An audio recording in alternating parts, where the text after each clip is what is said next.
Hello, welcome to the Adventure Corner. I'm your host, Robot Spacer. I almost completely forgot, but I thought we'd try some different music today. This is Stream Beats by Harris Heller. Chiptunes mix. It's pretty decent. 32-Bit Kid, great to see you. I hope you are doing well. So, it's been a couple weeks. After the last World Builder stream, Silver, great to see you as well. After the last stream over the weekend, a couple weeks ago, I did a bunch more work on the game. And it's a good thing I made notes about everything I did because there's stuff on here that I completely forgot about. Oh no, that's the wrong button. My buttons are goofed up. I might have been in a little bit of a rush and didn't go through my full setup. Let me fix this. There we go. That's better. Adventure Josh, good to see you. Is the world built? Absolutely not. It's more built than it was before. So that's something, right? So the first thing you might notice here, if you are familiar with the scene, is that I changed it. I realized after I drew it that I goofed up, and when there were items on the ground, they looked much larger than they should have been, just because of the perspective. And I've been thinking about this for a while, and I finally decided that I would fix it. And basically what I've done is I moved everything up on the screen and then put a little hill in the foreground so that if you drop some items, they appear on the hill, which is closer to you than what's in the background. So I'm much happier with this. I mean, it's just was really never that big of a deal, but it works better. I think I will. I was thinking I should put some little like tufts of grass here to make it just look a little bit nicer, but we'll fix that up a little bit more, and I think it'll be pretty good. So yeah. Thank you, Josh. So let's see. Next thing I did. We have some credit screens, and I have adjusted the buttons on these screens once again. Before I had next and back, but then I realized, well, if you go to this screen and want to go back to the first credit screen, there's no way to do this, so I just kind of reworded things a little bit. We have next and previous, and then back to game to make it clear that this is returning to the game. And then I did the same thing with help.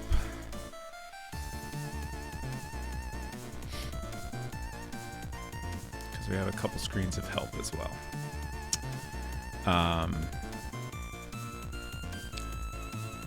Let's see. Oh, I made some changes to the vending machine. Just some minor tweaks. I decided I like this better with a black background. Just add a little highlight here.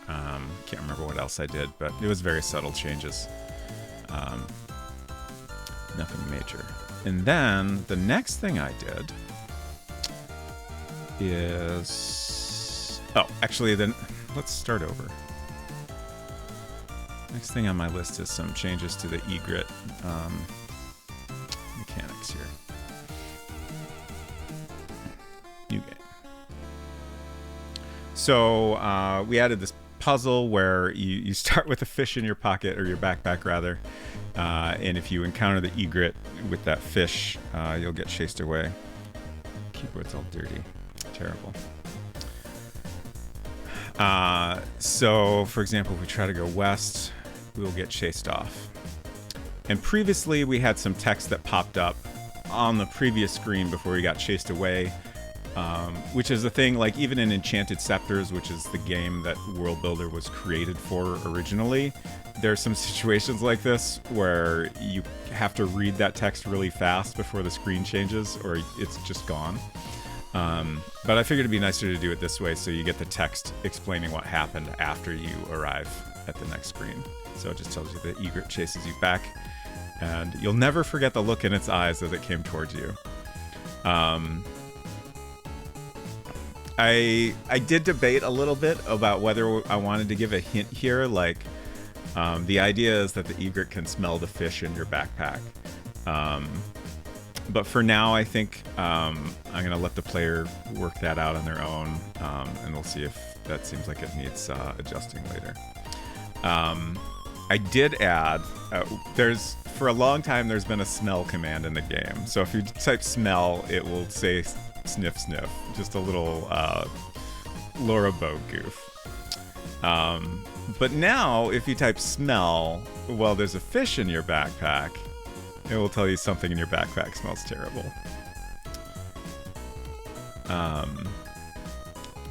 Let's pop out of the game real quick for the next thing I have to share. I added a good point sound, which is the thing I completely forgot about. I spent a bunch of time poking away at keys on my Casio VL Tone, trying to find just like a good, like 2 to 4 notes that sounded like a nice sound. It's really tricky because you want it to be super short, but you also want it to be kind of interesting and satisfying to hear. Definitely needs to have like an upbeat sound. I listened to the point sound from Gabriel Knight 1 is a really good one. Might be one of my favorite point sounds. So yeah, I want to just a fun, short little thing to play anytime you get a point. I feel like smell should do something productive at some point, but maybe I'm being too demanding. Well, I mean, it's productive in figuring out that there's a smelly fish in your backpack, at least. Let's see. I think I still have these sounds somewhere. Yeah. Is that it? No, that's April. Shit. Oh, no. Where'd my point sounds go? Oh, shit. Oh, shit.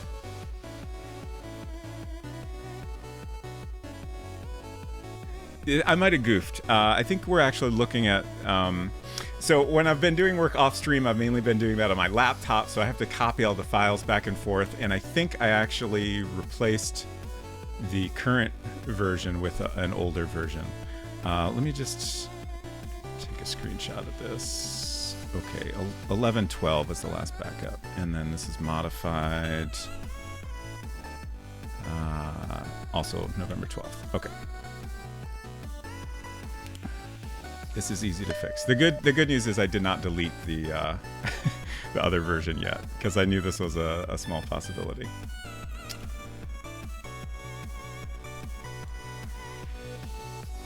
And also there's backups if I was really desperate. I have lost data before, so I am honestly kind of excessive about backups, but worth it in my opinion. Okay. This should be it. Puzzle, good to see you. Thanksgiving was nice, thank you. I hope yours was also. Went out to my parents' house, had the usual, some turkey, mashed potatoes, cranberry orange relish,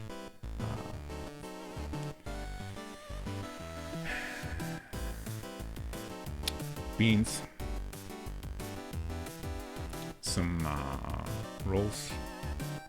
What else? There was a lot of food. We brought 2 pies, a pecan pie and pumpkin pie, along with some oat milk ice cream. All kinds of good food. Who needs Git when you have Untitled Game Date? Yeah, exactly. That's all you need.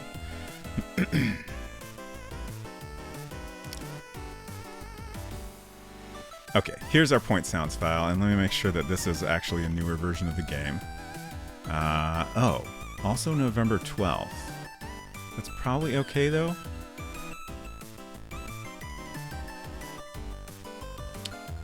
My sis had one of her longtime friends over, and I finally got to meet her to put a face on the voice after all these years. It was very pleasant. Nice. That's great. 4:37 a.m. Huh. 4:37 a.m. Oh. So the game is the same version? But this has the points sound file. Okay, yeah, that makes sense. Because what I did was I didn't update the game itself. I just updated this sounds file. And then I also created this, which has a couple different versions of the sound effect, because I tried a couple variations. Okay. It all makes sense now.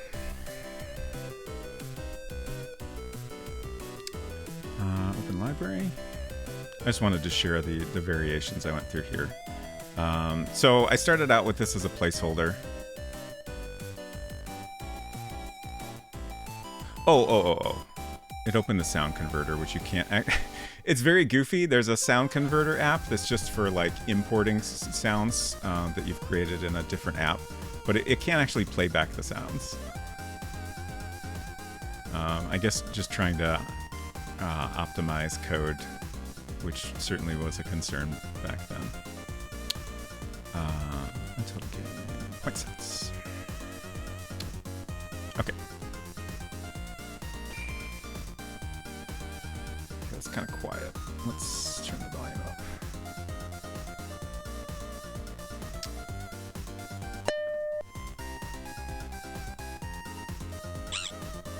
Okay. So there's the placeholder sound I had. I'll go ahead and pause the music so we can hear things real clearly.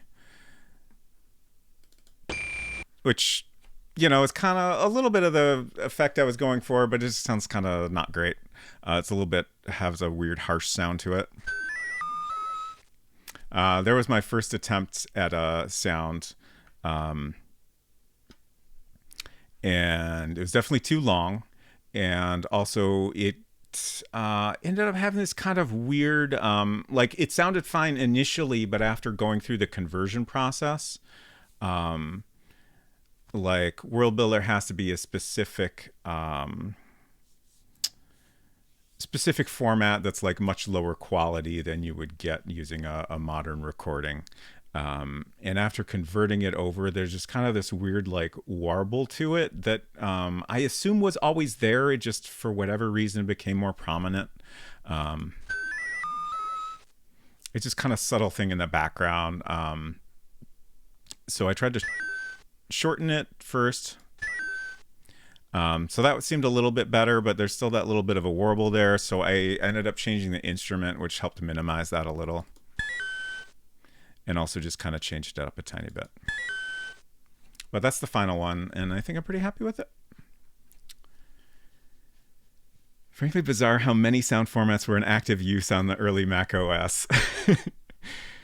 Oh, including SND space and space SND. Oh, that is wild. I can't say I was super aware of that back then, but it kind of makes sense, I feel like. But yeah, hopefully y'all could hear those. All right, I'll go through them all again.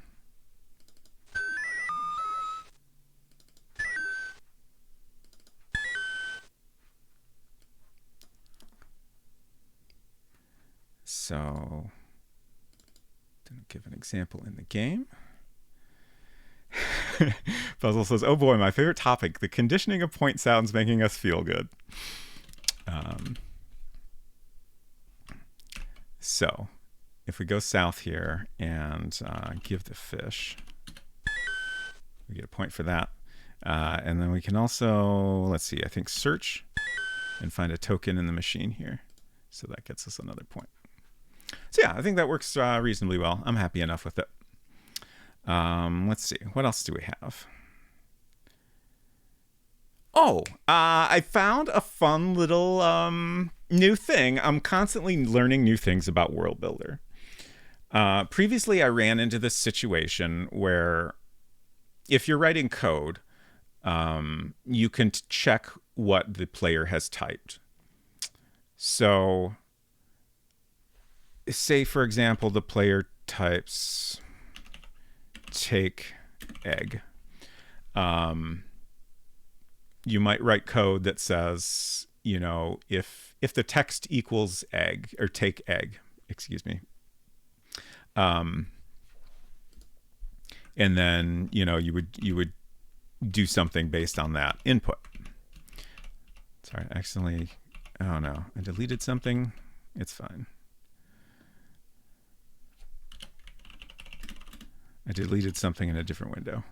Okay, so if you type take egg and you have your program try to respond to that input using the word take, it will not actually do anything because this is completely undocumented as far as I can tell, including both the original manual and documentation that was added when it was released as freeware. World Builder will convert the word take into the word get, which is what it, I guess, considers like the standard verb for taking an item. So it was very confusing as I was trying to figure that out initially.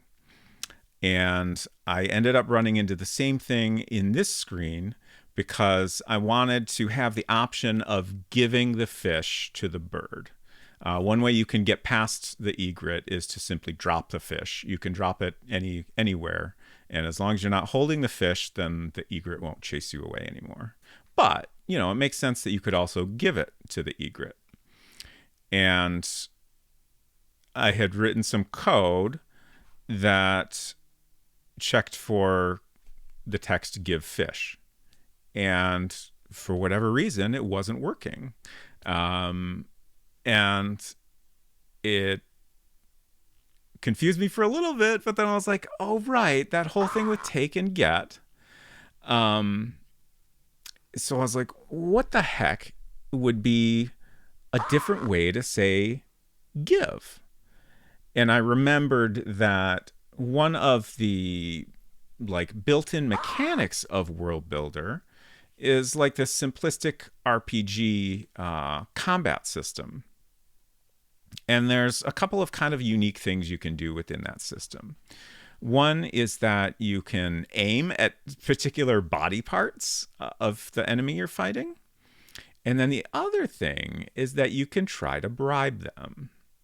And when you try to bribe a character, the like suggested verb to use is offer.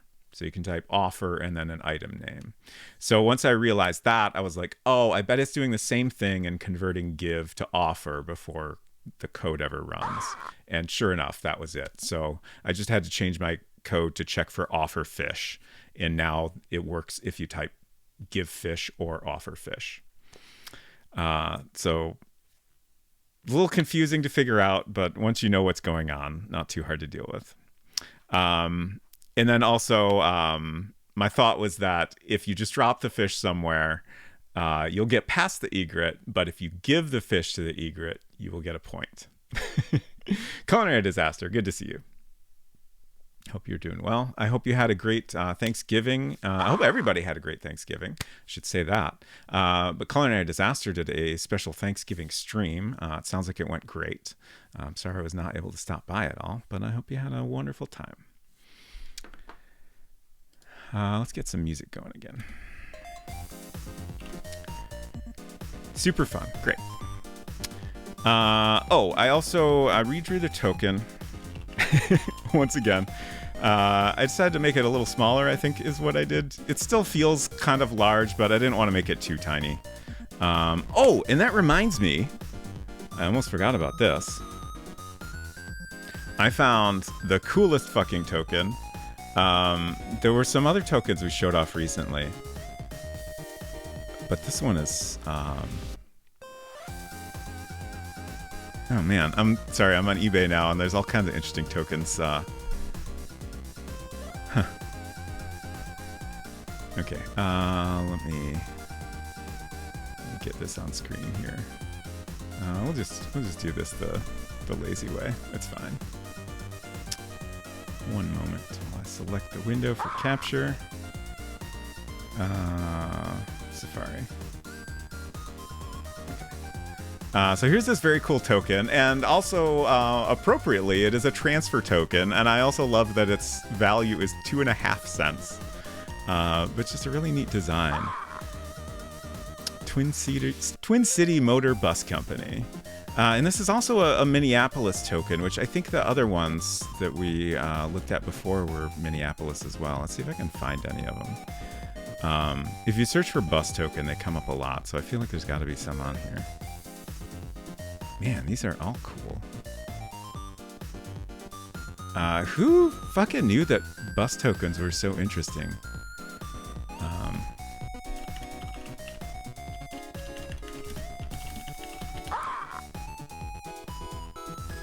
Yeah, here's the one we were checking out previously. Huh, these almost look different. They look somehow cheaper. Also, the enlarged image is not showing up. They look somehow cheaper than the pictures I've seen before. Maybe they've just been like super polished or something, so they look very new. But that's a cool design also. I just thought the cutout T and the specifically being a transfer token was pretty great. Ballas, good to see you. Hope you're doing well. Took the T a lot in my teenager years and don't even remember what the tokens look like anymore, so I hope they weren't cool and I forgot them. So yeah, if I had originally planned to do close-ups of all your inventory items, but I eventually decided that wasn't really practical in World Builder. But I was thinking I might do that when I get to the Playdate version. So I might take some inspiration from this transfer token when I get around to that.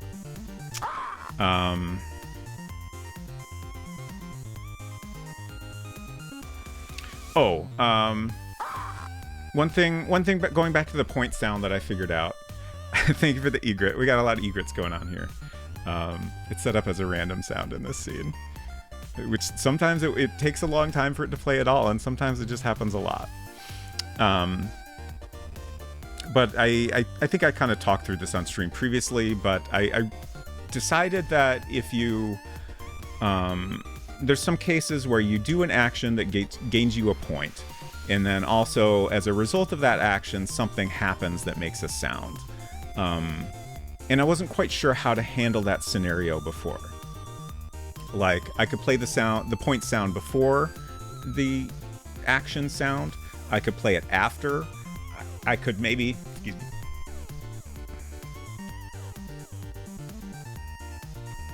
I could maybe not play the point sound at all. But that seemed a little potentially confusing, to give a point but not play the sound if we're normally playing it. But after some experimenting, I realized that, and I think this is what tends to happen in other games as well, it feels a lot better if you, as soon as you do the action, you get that sound, even if you're not yet sure why you're getting a point, like what was successful exactly. You get that sound, and then the thing you did happens, and that's what causes the other sound. Excuse me. So I updated a couple things to work that way, like breaking the vase and unlocking the little sweetie and stuff like that. Also added descriptions. Oh, you have to pick it up. So if you look at any of your inventory items, you'll either, in some special cases, you'll get a close-up if there's a gameplay reason for it, or you'll at least get a description. So we can look token.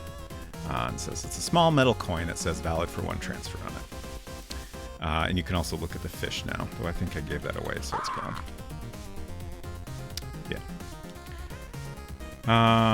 And that's it. I think that's everything. I don't think I missed anything. Oh wait, no.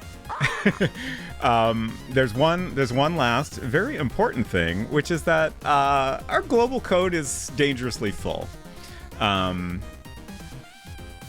We ran into this problem previously with some of the Lil Sweetie code, because I was trying to do everything in one screen.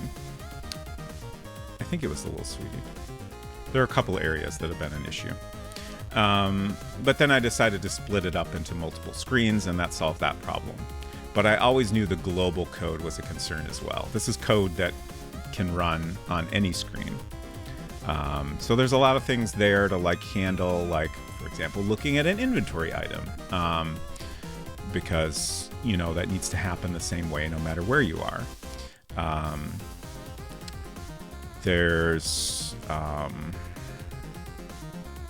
There's code. There's a bunch of code if you try to use the little sweetie. We need to take you back to because there's 4 different screens for that now. So I need to take you to the correct one when you use it. Because if you've already unlocked it, you don't want to go back to the screen where the device is locked, for example. There's code like the smell command. It handles that. There's fallback code. So if you try to open something and there's not anything to open in the current screen, you get a response. Oops.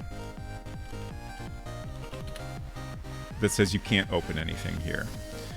So there's all this different stuff that's in the global code. And when I was trying to add descriptions for the token and the fish, I got an error that there was no room left. I counted the characters, and after all the changes I made, we're currently at 8,952. Allegedly, we should be able to go up to 10,000 characters, but either that's not true or there's some weirdness happening where if you... Like, I think it constantly is formatting the text. So it's like basically adding in spaces at the beginning of lines to indent things correctly.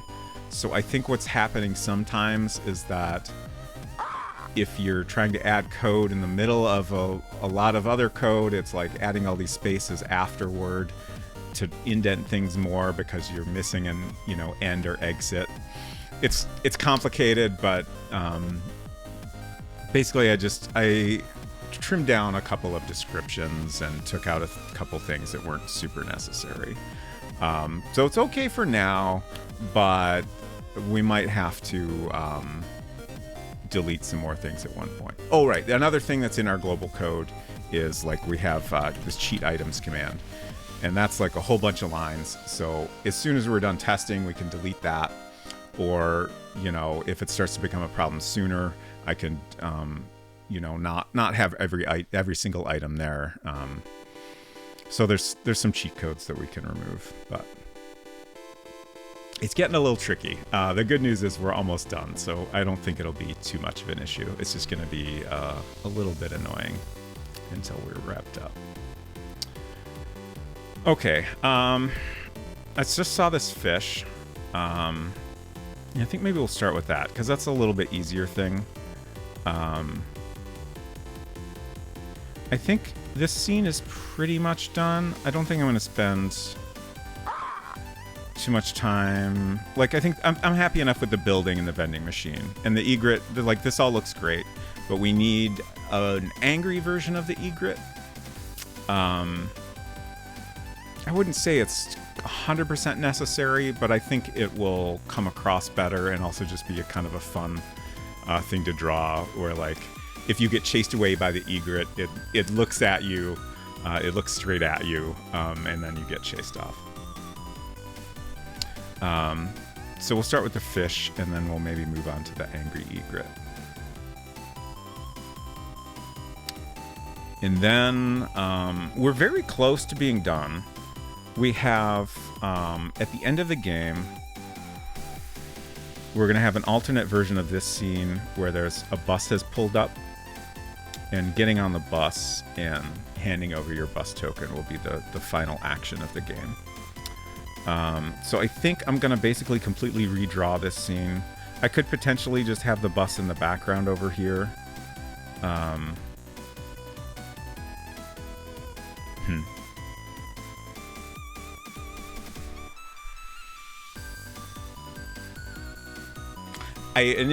I didn't think that would work right. Like with the way this is oriented, like the bus would pull up over here, right? Like right in front of you, basically. So my thought was, I need to change the orientation of this scene for that to make sense. But maybe I'm worrying about it too much. Maybe the bus can just pull up back here and kind of be a little bit in the distance. And like the entryway would be right in this gap here. I feel like that might work fine. But I'll think about that. I guess my main thought is that it would be less disorienting if this scene is still familiar.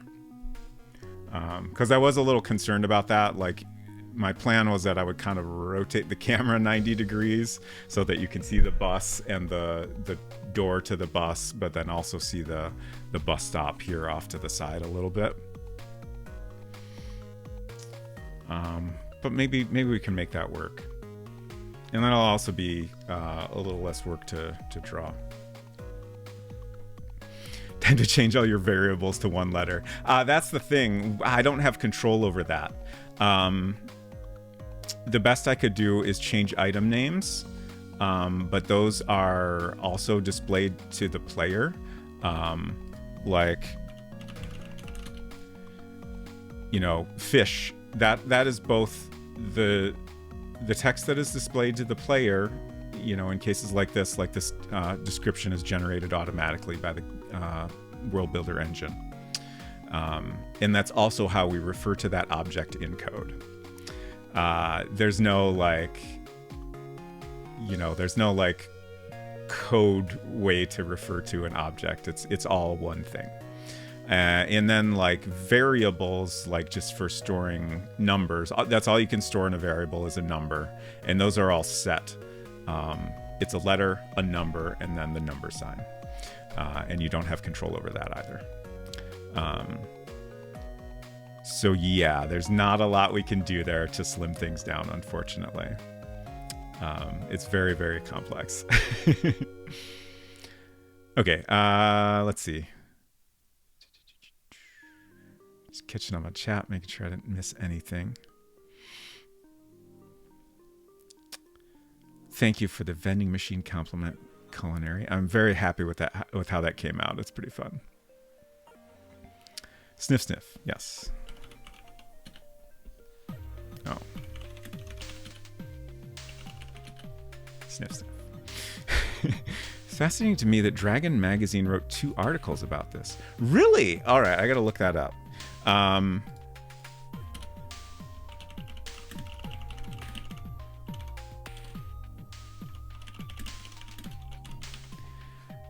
I used to read Dragon Magazine occasionally, but not very often. A review and an earlier look. That's cool.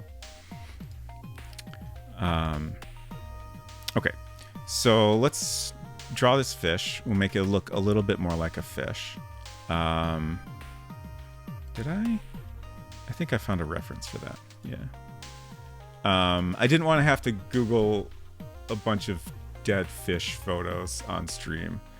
So I just found one. I don't think I'll bother to show it on screen because I do think it's a real fish, and like, y'all don't need to see that. But it's helpful for me as a reference.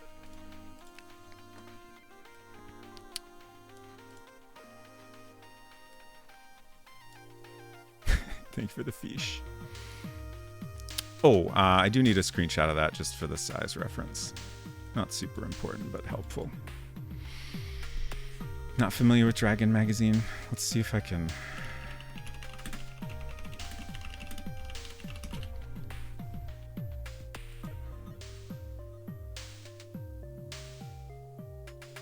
Oh, this is a thing I ran into often, Googling stuff about World Builder. I found a lot of results that are about world building in general. Oh, maybe I was thinking of a different magazine, actually. What the heck was I thinking of? Because this is not... This is not the cover I'm familiar with. Maybe it was Dungeon? It might have been Dungeon. But here's a sample cover of it. It's interesting.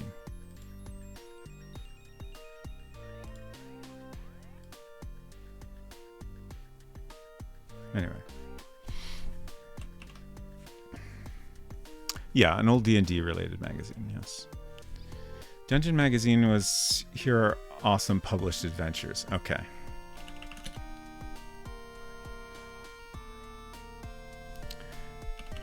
Drop our fish here and then take a screenshot with good old Command Shift 3. I love that Command Shift 3 was a shortcut back then. I think as early as the first system version. This is System 6 at least. I think I determined that it was there from the start. And it is still a screenshot shortcut today. These days, you also have Command Shift 4 to screenshot a portion of the screen, and much more recently, they added Command Shift 5, which brings up a little control that lets you choose from a wide variety of screenshot tools.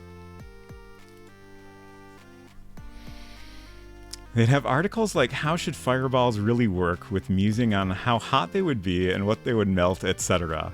Or articles kind of describing the ecology of some particular D&D creature. That's great. Let's drop this in our backups. Don't need that hanging out anymore. How are we doing? Okay.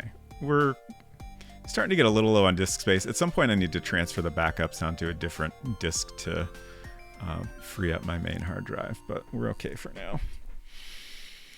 Or here's a board game we made, or look at this computer game software. That's fun.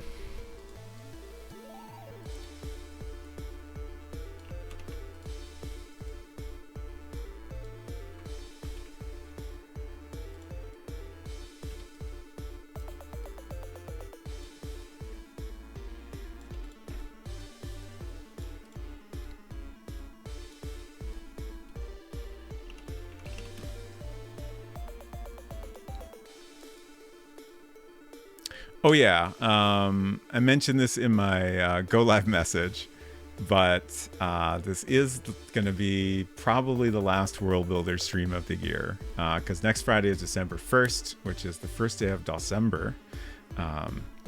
So I will be starting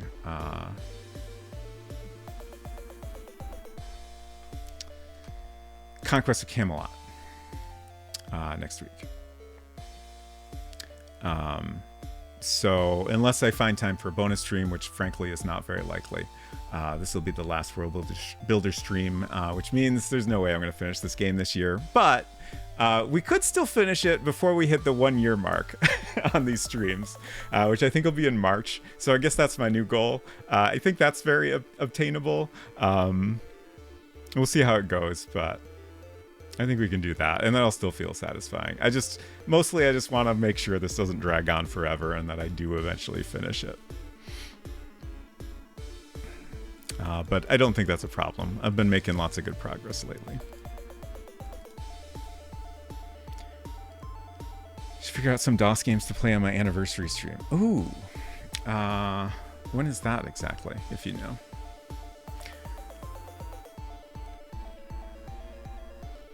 All right, so I think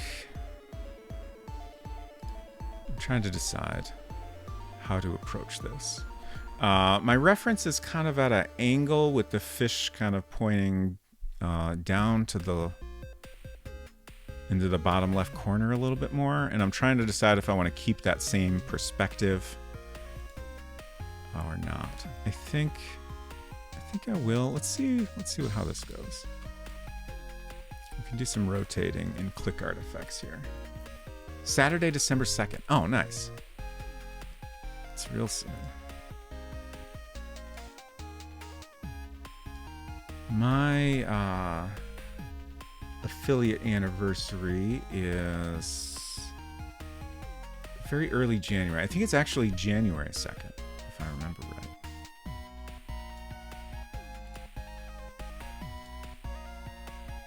I gotta figure out what exactly I'll do for that. How do I just uncheck that? Okay. It's a little weird, but it works. I don't know if that was useful. I probably should have just drew it from scratch, but that's fine. Gives me a guideline. Honestly, I sometimes feel like it's a little bit easier to just start with something, even if it's not something very useful.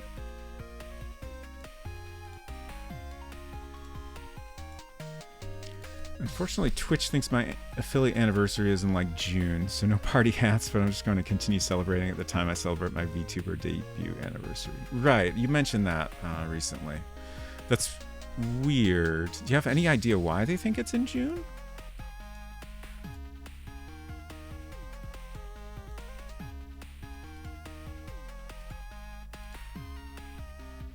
I guess in my reference, the tail is actually much smaller.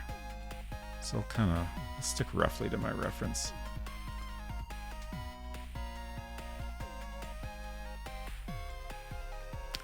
Probably age of account nonsense, same reason why my auto renew is busted. Oh, right. So auto renew just does not work at all for you?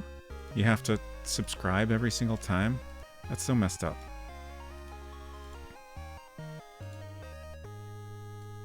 So you've been streaming since like Justin TV days, right? I think June is roughly when Justin TV accounts got migrated to Twitch nearly a decade ago. Right. Okay. That's wild.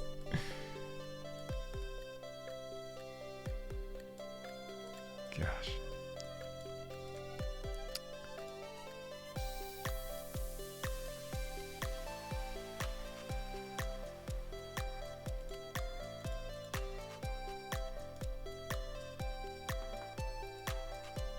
I'm not going to stick super close to this reference, but pretty helpful regardless. Let's see. So let's start to put some details in here and see how it looks. This poor fish is making a kind of funny face.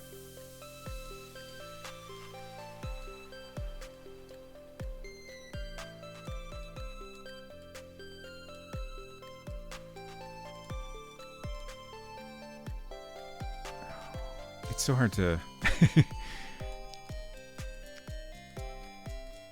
so hard to communicate things in a limited number of pixels. Yeah, that's maybe all right. We'll go with it for now. We need an eye. The eye on the egret was a struggle, and it's not going to be any easier here.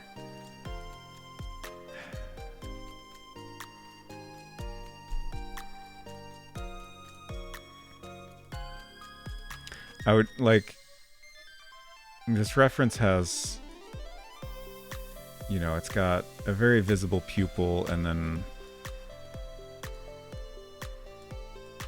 you know, white all around it. But there's no way we can communicate that in such a small space. I could maybe do a single pixel, but that's still pretty big. Now, let's see what that looks like. It's probably going to look...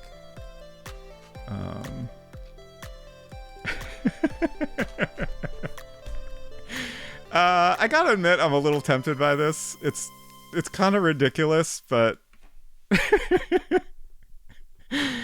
it's good ridiculous. I think it's good, actually. It's communicating the emotion of this poor dead fish properly, I think. Ridiculous in a good way. Thank you, Salt. Also good to see you. Oh, the Cartoon X. Yeah, that is tempting, but like this just feels so right. I think I'm gonna stick with it. Thank you.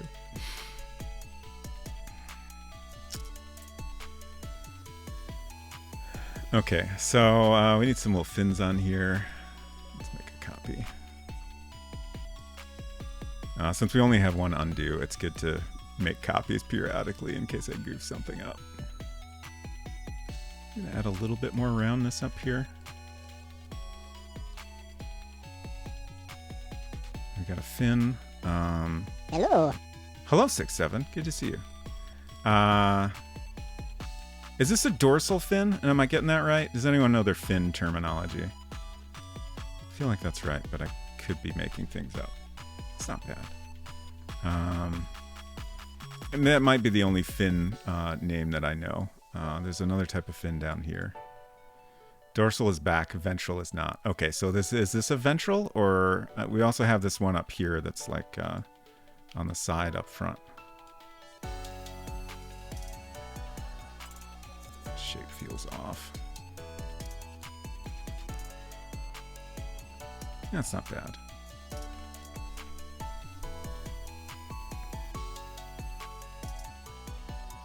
I think it's a pretty good fish. We'll try to add some like texture. I don't know if we can quite communicate scales at this scale, but we can at least give it some texture to give the idea of it. I was recently disabused of the idea that fish is a coherent taxonomical group. There's a lot of weird fish. That's so true. Unsecret Crush said, dorsal is top, ventral is belly. Flippy flappers are pectoral. Thank you. Thank you. Let me give Unsecret Crush a shout out. I need to update this shout out. Because she hasn't been playing Nier Automata in a bit. But full-time Genshin streamer, Unsecret Crush. Follow for all your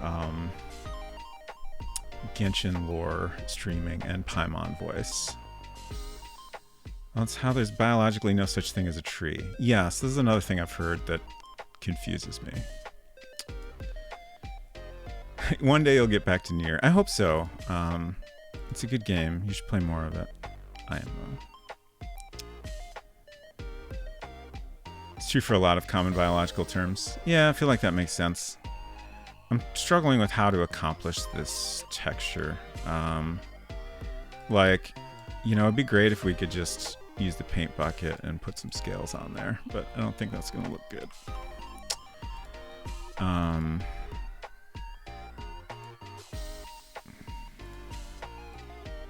Yeah, that's not working.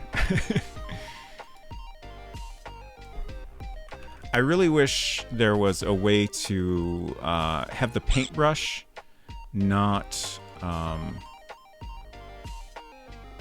destroy things underneath. Like if you're used to like Photoshop type terminology, like I want to multiply. But we don't have that. So like if I paint with the brush, I just have to be careful to not go over any lines. Just kind of a pain. Like that.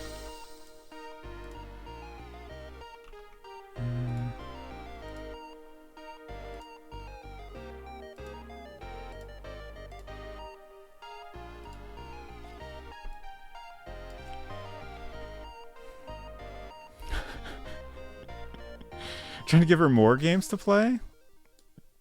Silver said, can I interest you in Yakuza 7 like a dragon? It still has lots of drama, but just as much humor. Also, you're close, I think, to finishing Nier, so I'm excited to see you continue. Yeah. I mean, obviously it's all up to her, but I feel like finishing Nier at this point is the sensible approach before starting a new game. I would love to play any of the Yakuza games at some point, but man, I don't have time for games outside of streaming lately. And I guess I like streaming. That's, you know, obviously I could stream whatever I want, but I like streaming the stuff that I stream. So that's just how it is. Oh,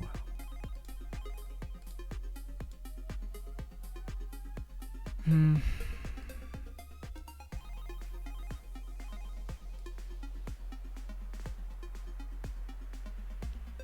It's tricky.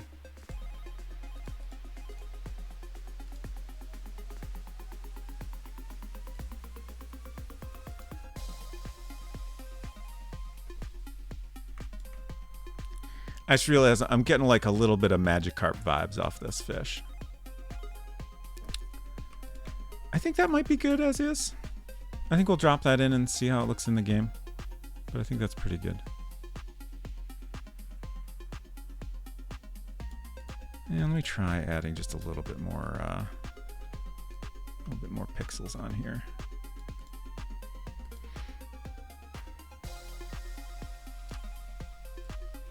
Yeah, Magikarp is a good fish. Agreed. Ain't nothing wrong with looking like a Magikarp.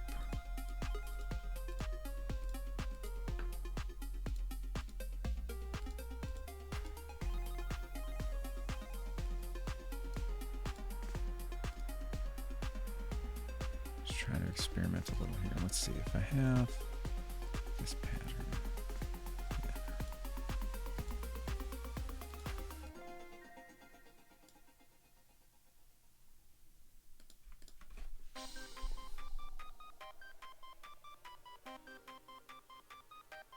Yeah, I think I like that.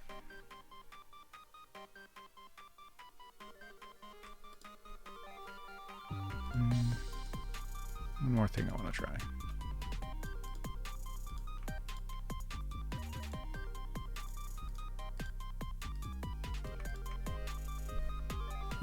Went too far. That's the winner.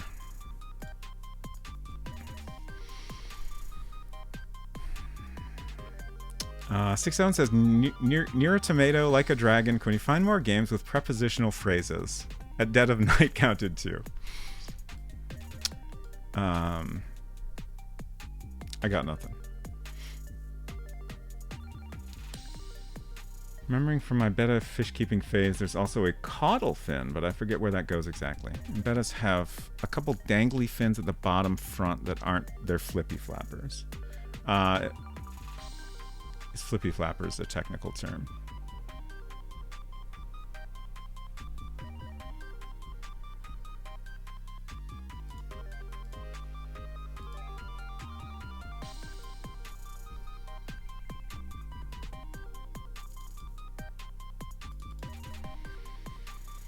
Not all fish have as many fins as betta do. Yeah, I feel like they're pretty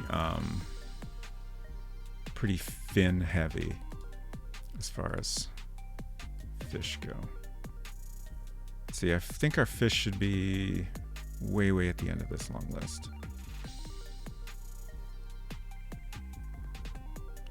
Now I'm wondering what type of fish has the most fins. There's our fish.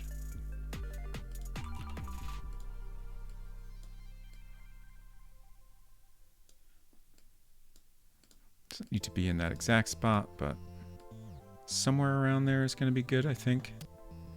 Oh, right. One thing I realized with the fish, I had been keeping objects from being in this corner because we have one scene where in the backyard there's a tree that kind of goes around the entire left edge, and like the bottom roots come around that bottom left corner. So if there's an item that appears in that corner that gets dropped on that screen, it kind of like looks like it's on top of that root. But you can never get the fish onto that screen. So we can put the fish in that corner. It won't conflict with any other objects that might get dropped. So that works out perfectly. Maple Mystery, great to see you. I hope you're doing well.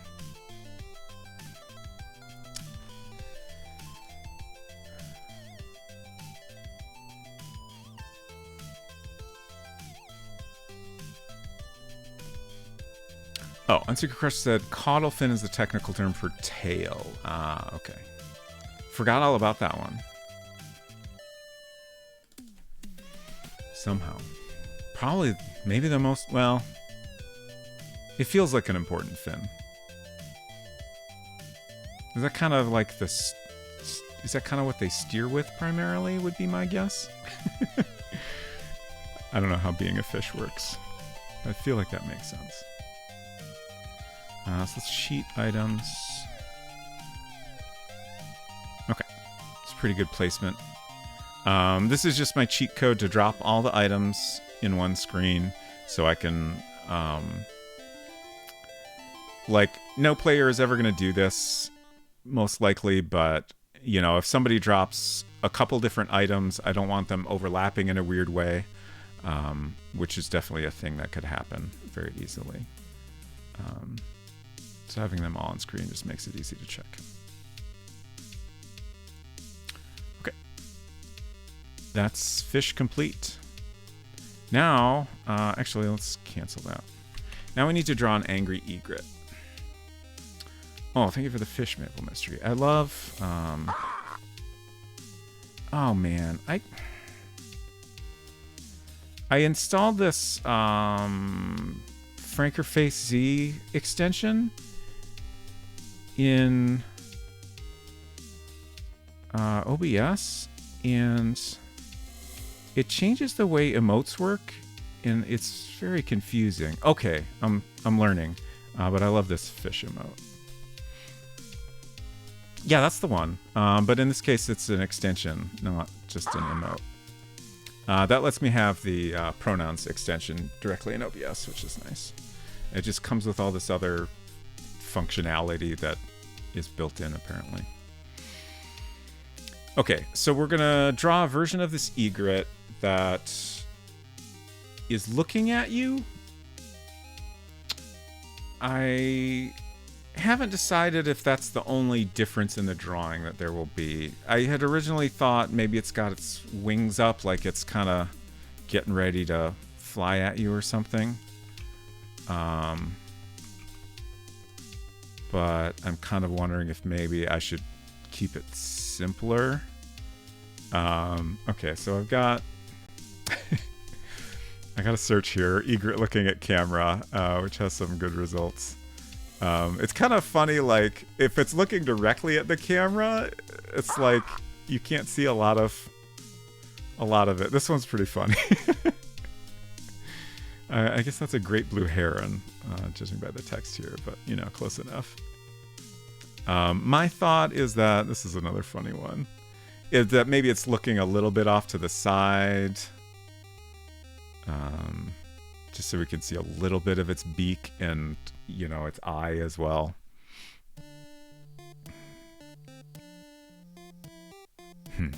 Jeez. Dang. That's amazing. What a cool photo.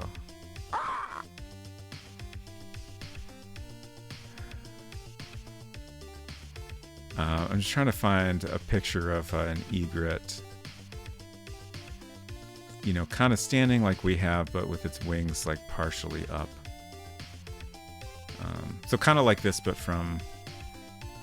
Yeah, this is from the back, so we want the other opposite angle. Here's a good...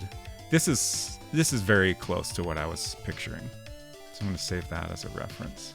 So I can open it up. Salt Ranger said, I think herons and egrets are the same species, if I'm remembering rightly. Yeah, if I understand correctly, egrets are herons. But not all herons are egrets. I think that's right. Please don't quote me on that. I'm not a bird scientist. But they are... genus, perhaps? Yeah, I don't know if that's the correct term. Let's consult the Wikipedia again. Egrets are herons, generally long-legged wading birds that have white or buff plumage, developing into fine plumes, usually milky white during the breeding season. Egrets are not a biologically distinct group from herons and have the same build.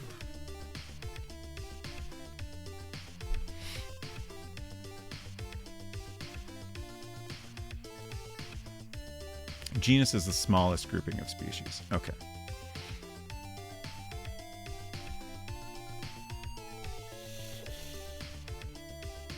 Oh, I missed Unsecret Crush saying, I think, but I'm not a fish scientist, that all of the fins are somewhat involved in propulsion. Sure. Sure.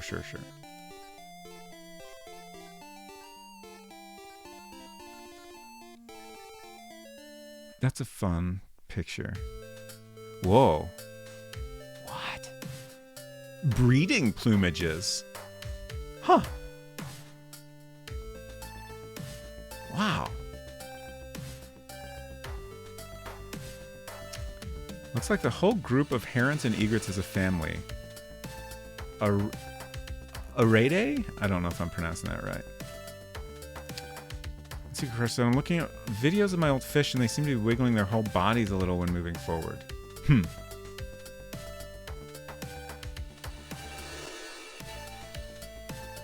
How do fish work? I love that we're getting the continual egret noises in the background. Oh, here's a good... That's a great image. Oh, here's a good one. With the wings up. What do you think, y'all? Should I go all out and try to draw this egret with its wings out, or just keep it simple and have the egret looking at you? I guess I feel like I should maybe give it a shot and go all out. Silver says simple is good, which I do agree with. This is a great photo.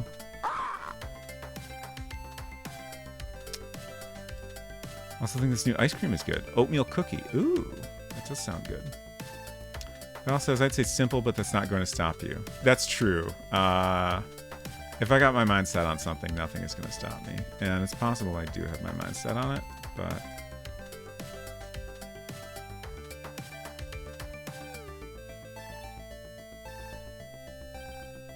thinking. Oops. I need to click that. Let's look through these reference photos a little bit more. This one here is a good reference of Wings Out, but could maybe be a little better. Heron versus Egret.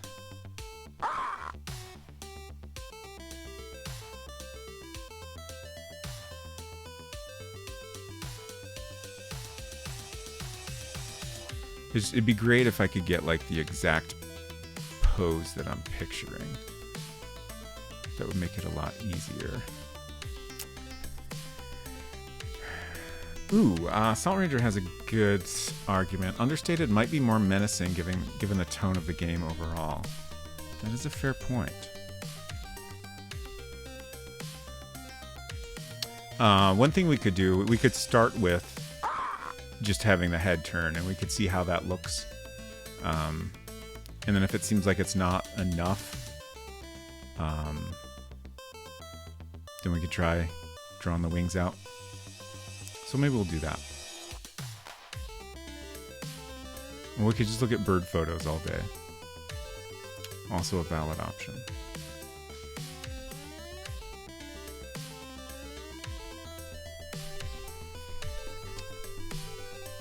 Okay.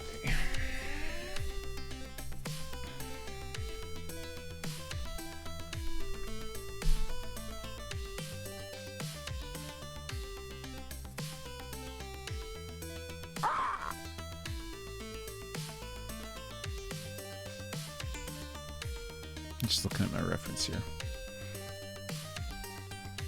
Curious how, like, this is going to be tricky because with its head pointed mostly towards you, like, it's going to be tricky to, you know, get all the lines in that are necessary to communicate this in a very small number of pixels. But I'll do my best. That's not what I meant to click. No.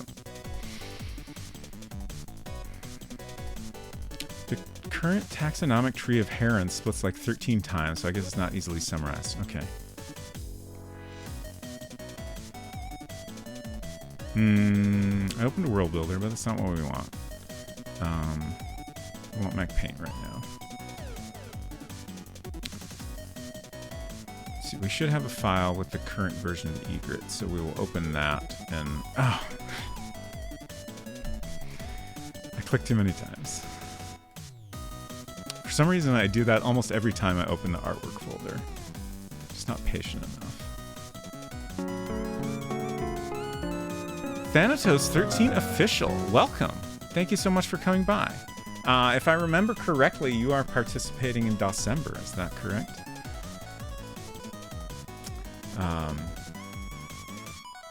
Big Fatty Plus, good to see you. Thank you so much for the raid. Playing Doom 2 Hell on Earth. I hope you had a great time. I have never played Doom.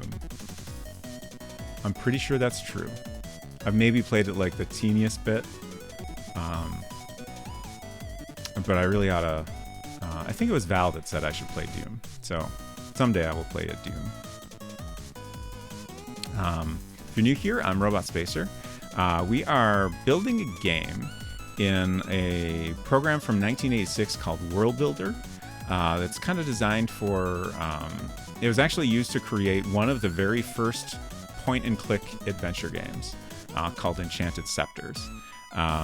It has like a visual window where you can click on things, and then it has a text window on the side that gives you descriptions of things, and you can also type in commands there. So it's kind of a combination of point-and-click and like a text parser game. But we're making our own little game, and currently we're drawing an egret. We have some nice egret art here, but we need a version of the egret that's a little menacing looking. He's going to be looking straight at you, interested in something you have. Yes, you're participating in December. That's what I thought. Recognize your username from the Discord channel. Excellent. I'm very excited to participate in December myself. I'm going to be playing Maupiti Island, which is a fun point-and-click detective mystery I started on my Tuesday streams. And then a week from today, I'm going to be playing Sierra game Conquest of Camelot that I've never played before. Big recommended I raid you. Nice. Thank you, Big Fatty Plus, for that recommendation. Appreciate it. Josh said, I think appreciating Doom now is tricksy. It's not a bad game, but I think the appeal rested a good bit on the novelty of what it was doing, which now is a bit more plain. Sure. I guess I feel like I do pretty well at appreciating games for what they are. Certainly going to be a little bit of a different experience with that type of game than the games I typically play, but I imagine I'll enjoy it. Still Arcady, Blast 'em and Explore. Yeah. Let's see what. I don't play a lot of games of that type. I did play a lot of Quake back when that came out. Like that's kind of the Marathon actually is probably the earliest game of that type that I played. That was early game by Bungie that was back when they did Mac games. Which the whole history of that is always kind of fascinating to me. Puzzle says Marathon is beloved by me. Nice. Marathon and Quake are both more deliberate. Interesting. So right now we're actually working in Mac Paint. But this is what we've been using to create some art for the World Builder game. So I think I'm going to save as, so we can start on a different version of this bird. Oh, what? Oh, I see. I missed a question. What game is this? Got it. I was saying this is a game system from 1986 for the original Macintosh. I used it a lot as a kid, and like I was saying, it's created for one of the very first point-and-click adventure games. So I thought it'd be fun to go back to it and try to make a game in it in modern times, and just kind of share that experience. So I've been trying to stick to drawing tools that would have been used at the time, like Mac Paint here and stuff like that. I definitely wouldn't recommend it to most people unless you just have a real interest in Mac history. It is very approachable, but it's also very limited, and you're limited on what. Basically, you can play these games on any classic Mac OS, but other than that, they will not play on a modern system without an emulator. Although there have been people working on support in ScumVM, which is interesting, but so far that is incomplete. Val said, can you expand on what you mean that Quake was deliberate? I was wondering that as well. Oh, I was playing a custom Mega WAD called Revolution. Enjoyed it. Then I started Harmony. Got jump scared by this skinned horse dog. Oh no, that sounds upsetting. Okay, so I'm going to keep this original art and make a copy. In Mac Paint, we only have a single undo. Well, actually, in any program, I think, from this era, we just have a single undo. So I like to make copies in case I make too many mistakes. So I'm looking at a reference photo, and I think I need to kind of erase this whole beak here. Actually, I'm going to erase this whole head. We're going to move the head over to the right more.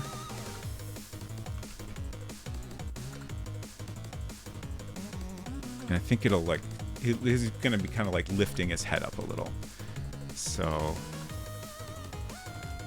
start from here and kind of do this. And then the beak comes out here a little bit. Kind of becoming more alert. So I think the head going up a little bit will help communicate that.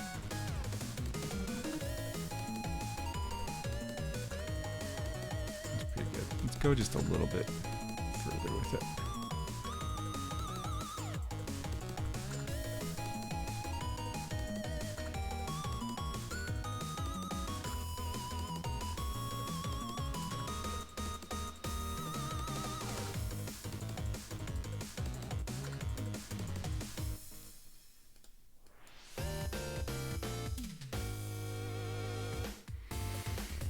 Yes, this is Mac only, unfortunately. But actually, that reminds me. There are a lot of, well, not a lot of, there's a couple of good emulators for early Mac systems. And I put a couple of games online the other day that are games I made when I was like 12 or 13, around 1990 or so. And if you go to that link there, robotspacer.tv/mu, you can check a couple of them out. Beaver Pelt Man is a game that borrows a lot of art from the Dark Castle series, which is published by Silicon Beach Software, which is also the same company that released World Builder. And I just made this goofy game where you're trapping beavers, and in a later level you fight this kind of dragon thing.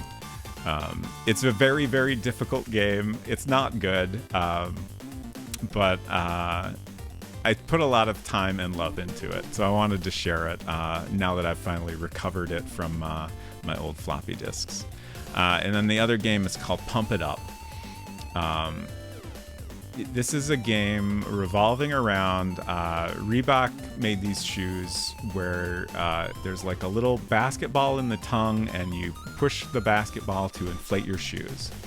And you're going bungee jumping off a bridge, and you need to inflate your shoes the correct amount. If you don't inflate them enough, you will slip out of your shoes.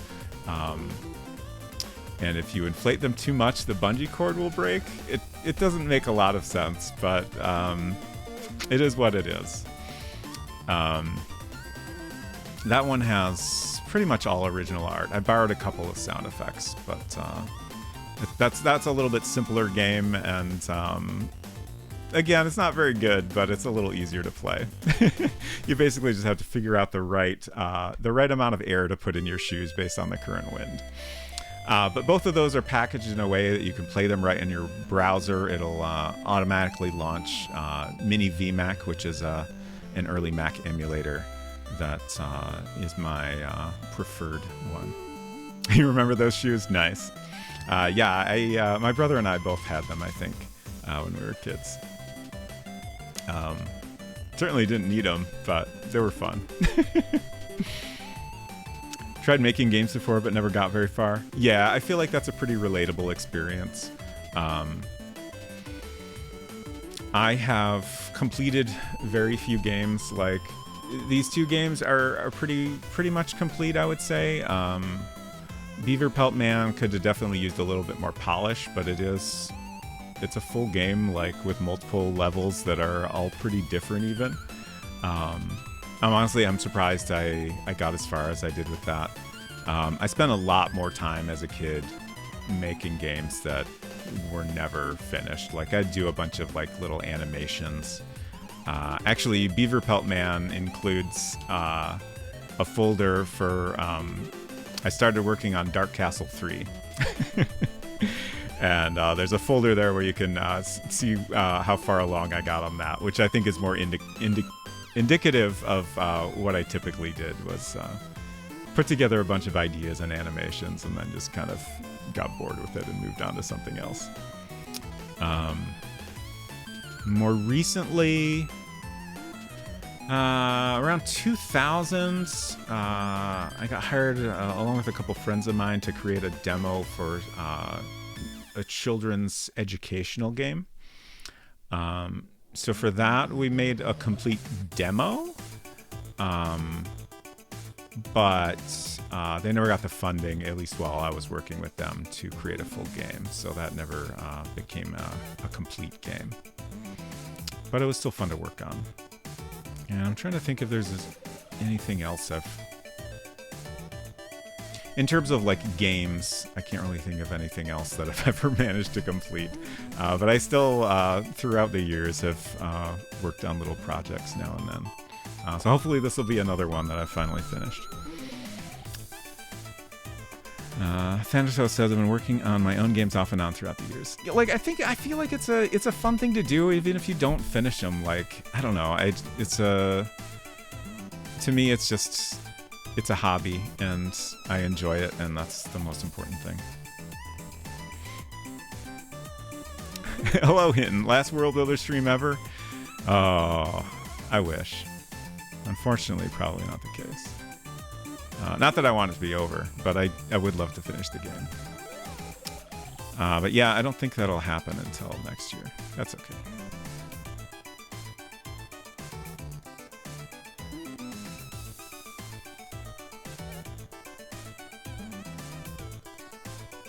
Just had DLC. I've already kind of committed to porting it to Playdate. I don't know if you're familiar with that, but it's a tiny little yellow handheld system by a company named Panic,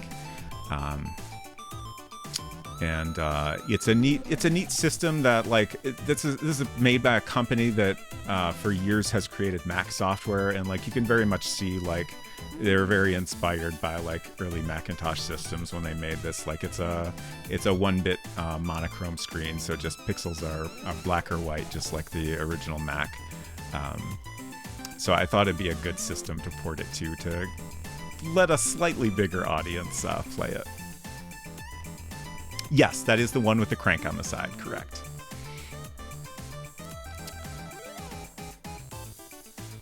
Let's see, how do we draw this guy's eye before? Okay, we just did the 4 pixels. I feel like the beak shape is not quite right, and maybe the head is not quite right too. It's so tricky.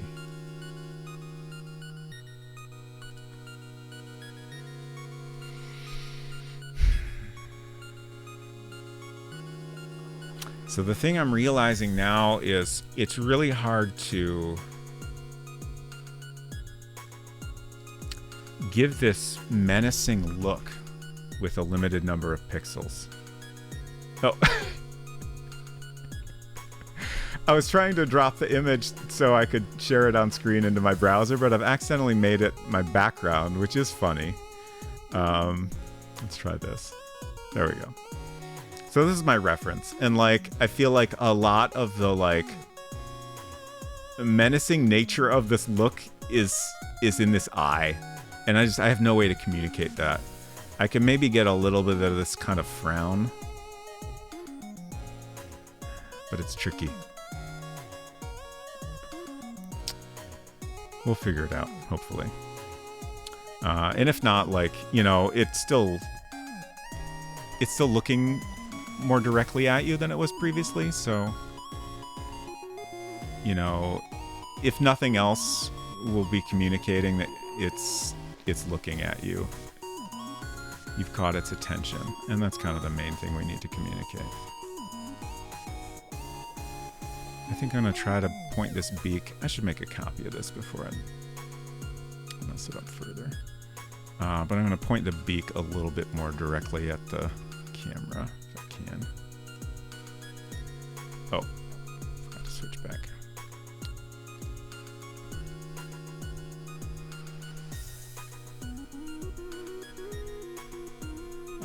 Salt Ranger said, how difficult do you think it'll be to port it? It's something I've been wondering for a while because I don't know much about the Playdate. I will basically have to rewrite the entire game. There's not really any reasonable way to directly translate it. And then because the Playdate doesn't have a keyboard, I will be doing my best to translate the gameplay to entirely point and click style mechanics. So basically what I came up with, shoot, I wish I had my Playdate here. If I remember, I'll go grab it right now. Just give me a second. I'm not going to switch screens. I'll be back in a minute.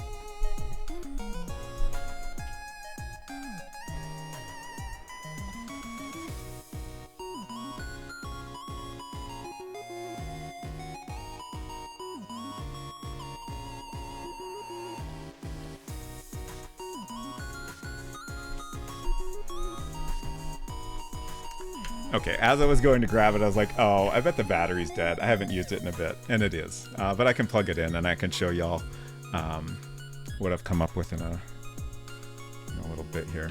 But I created a demo already, so I think I have a good, proof of concept. And what I came up with is like you just point at an item and press a button and it pops up a menu, and then you use the D-pad to select an item in the menu to, you know, pick an action. So you can look at an item, you could take it if it's something you can pick up. You know, in some cases we might have like an item specific action that pops up. So hopefully I can convert everything in a way that works reasonably well. My main concern is maybe there's some puzzles that will be too obvious. But I think that's okay.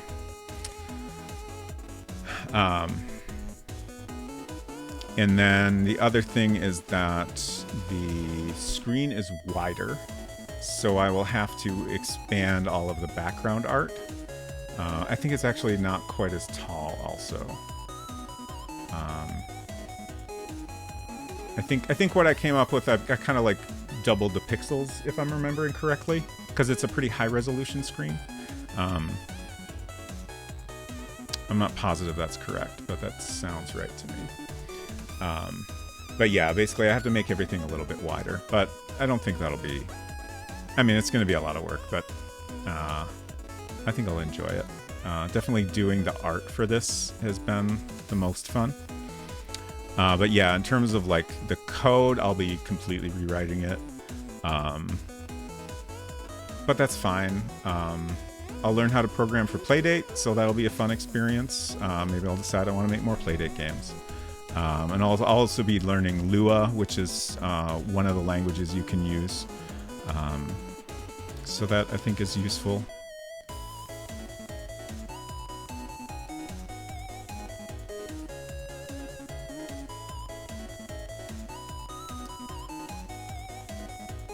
Him said maybe even forbidden from talking about being forbidden from world building in December. I mean, I'm not forbidden from it. I can do things that are not DOS. There's not really any super hard guidelines for December, but my goal is to do only DOS games on my normal stream days. If I find time for a bonus stream, then we can do world building, but I do not expect that to happen.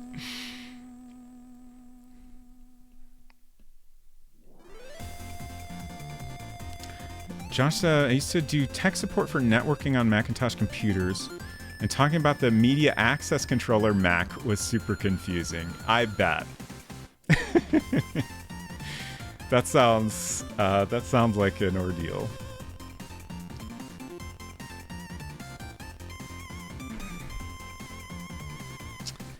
Silver says, hey, if you learn Lua, you could eventually use Defold, which is a rad engine overall. Interesting. I believe you've mentioned Defold before, but I don't really know anything about it. I feel like this beak isn't coming out pointy enough.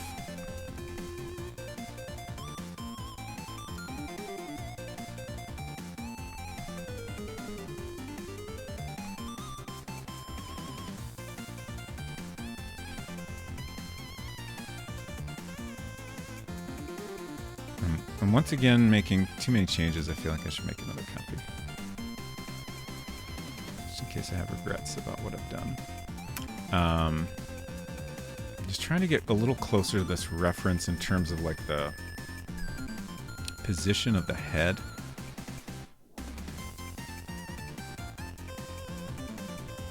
This maybe goes up a little higher.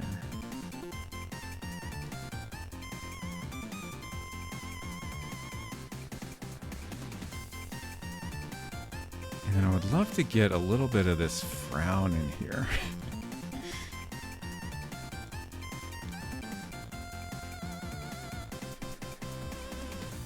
Adventure Josh says, Lewis is kind of surprisingly good.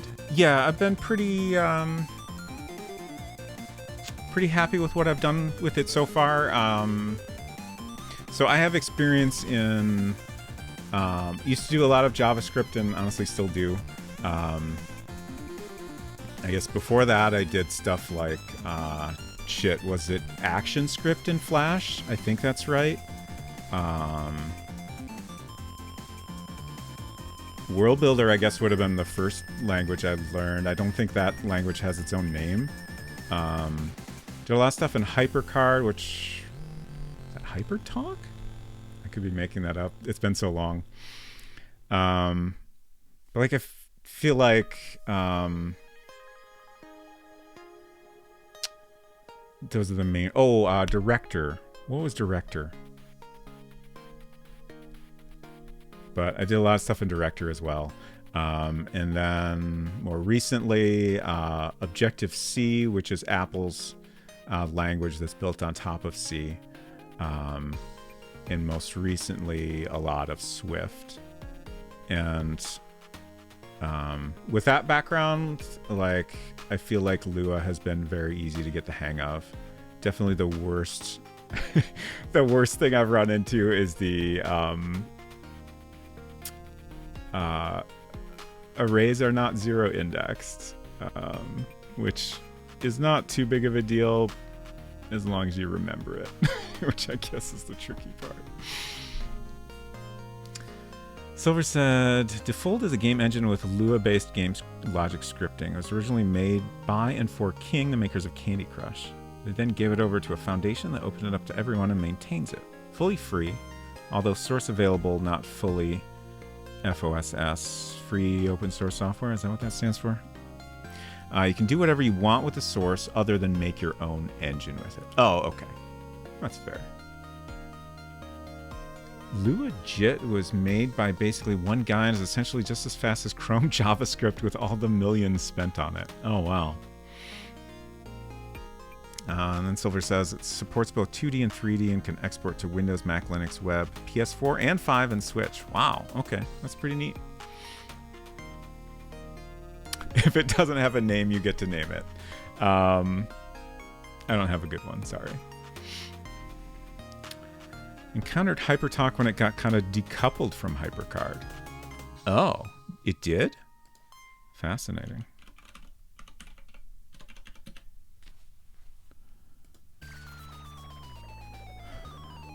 Now I'm looking at the Wikipedia page for HyperTalk. A discontinued high-level procedural programming language created in '87 by Dan Winkler and used in conjunction with Apple Computer's HyperCard Hypermedia program by Bill Atkinson. Because the main target audience of HyperTalk was beginning programmers, HyperTalk programmers were usually called authors, and the process of writing programs was known as scripting. HyperTalk scripts resembled written English and used a logical structure similar to that of the Pascal programming language. Interesting. I did not know that. HyperTalk supported all the base control structures of procedural languages, repeat, for, while, until, if, then, else, as well as function and message handler calls. Data types usually did not need to be specified by the programmer. Conversion happened transparently in the background between strings and numbers. Right. I feel like while the language itself is very different, like I feel like this taught me a lot of things that helped me learn JavaScript. And it was also, a similar, like, reasonably approachable language that didn't, I don't have to worry about, like, memory management and stuff like that. But it's kind of interesting to look at this code now. I feel like it has a lot in common with AppleScript. I'm not sure when AppleScript was first created, but that's a scripting language that you can use still on current Macs to automate different things, tell a program to like do something. And it's such a weird, like, I feel like HyperTalk was better about this, but AppleScript is like, it's trying to be like natural language, but it almost doesn't have enough rules. So it can be really difficult to figure out the specific way it wants you to word certain things. Whereas like, something like JavaScript or Lua, like its rules are easier to understand. So even though it's not like you're not just writing a sentence, like it's you figure out how to do a certain thing, and it's just easier to make sense of. Baltimore, thank you for the thanks, and also good to see you. I hope you're doing well.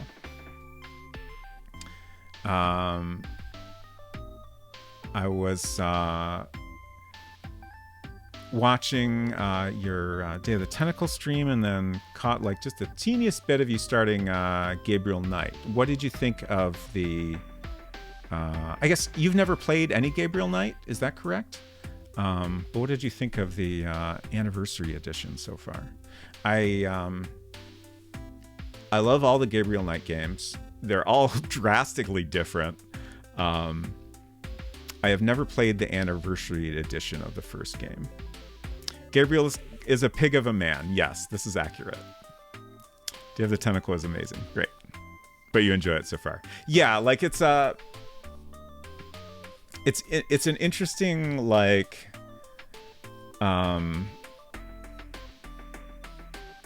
it's an interesting thing to have a main character and the character that you're, you know, basically playing as being like someone that is like not a good person. Like not someone very relatable. Like, but I feel like it works really well somehow. I don't understand it, but it's kind of great.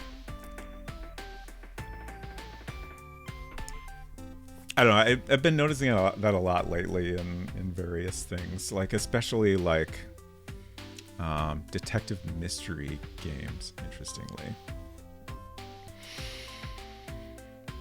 Puzzle says, I still need to beat GK3. Always hated the way it controls, and then I found out it was made on a flight sim. Oh, was it? That makes a lot of sense, given how it controls. And it's especially interesting because King's Quest Mask of Eternity was also created using a flight sim engine. But like during that period, like Sierra was getting into 3D and like all their games used completely different engines for their early 3D stuff.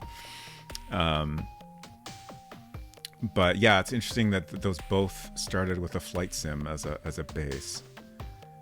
Actually, I read some stuff about that. Maybe I knew that and just forgot it. I can't remember.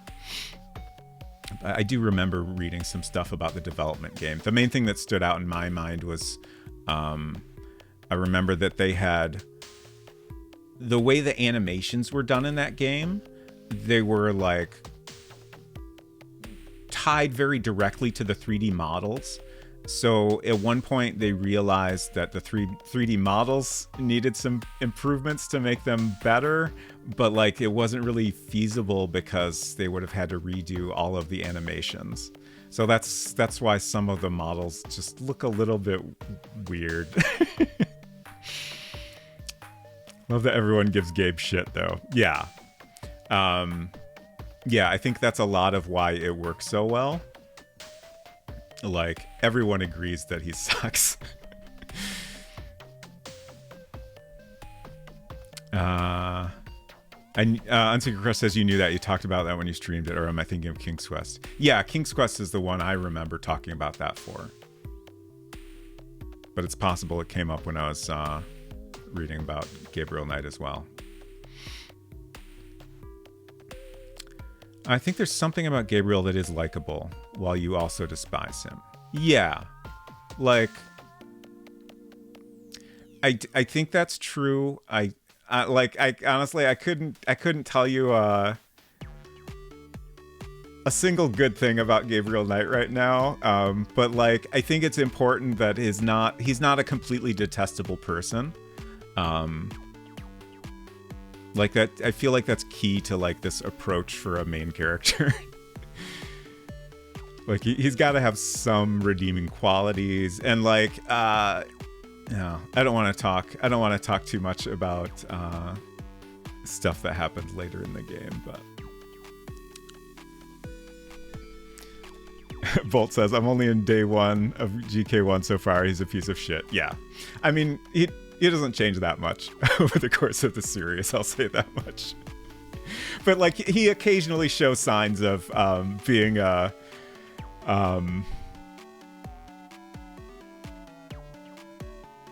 potentially decent human being. He maybe never quite get there. Quite get. I can speak words. He never quite. Why can't I say this sentence? It's fine. I give up. 6-7 says there are a lot of ways for abstract notation to be rendered and consumed in ways that make sense to the machine. So the person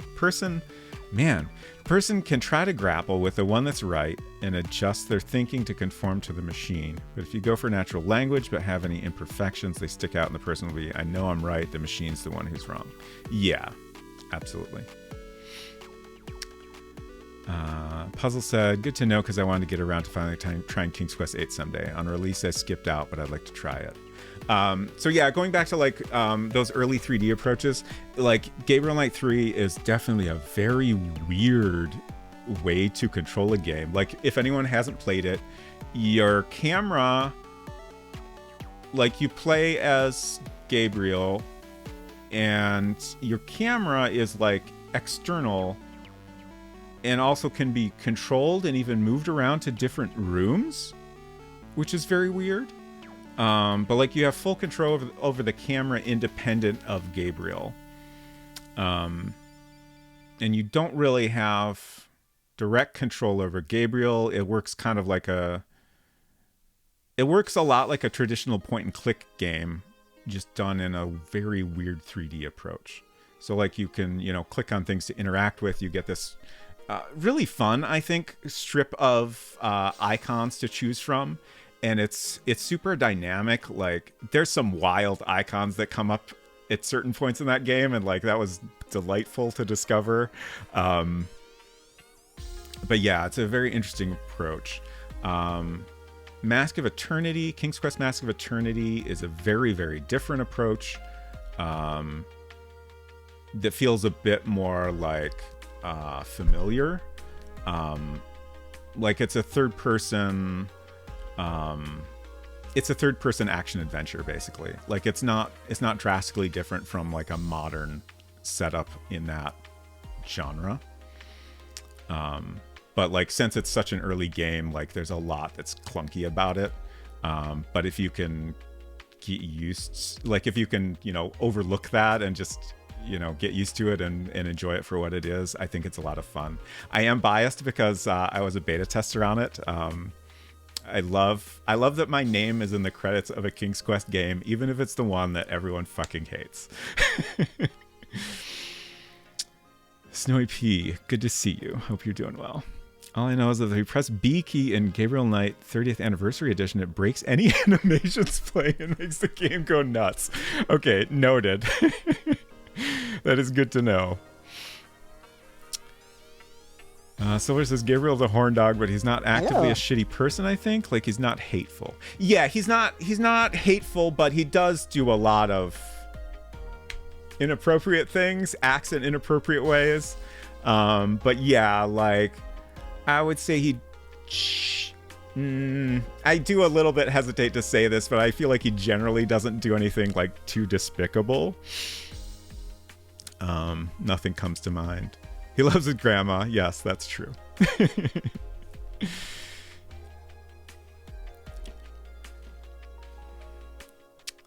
Mac, good to see you. Hope you're doing well.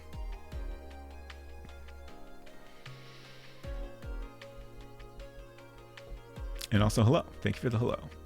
He's self-centered, but not a bigot. The speedrun of GK20 is a sight to behold. Ah, that sounds like an experience.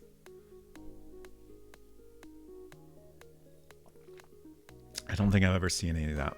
Oh, speaking of speedruns, Miss giving Snowy P a shout out.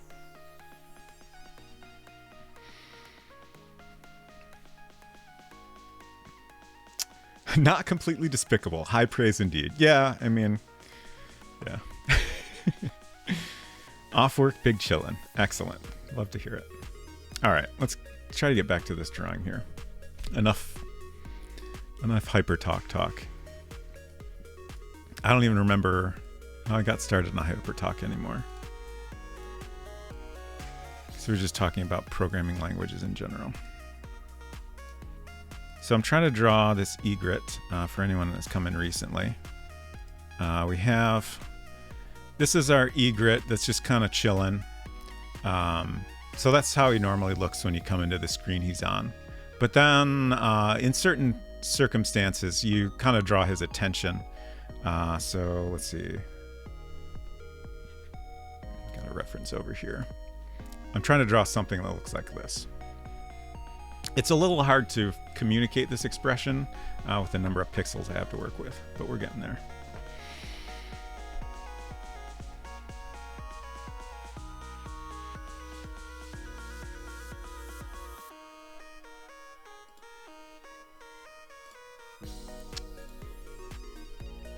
Okay, I really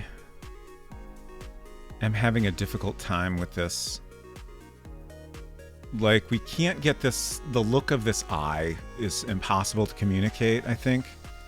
So I'm trying to get some of the frown in there.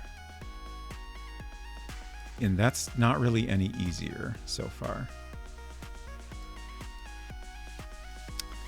Oh, I see a thing I keep doing is this should actually come down here, which feels a little weird.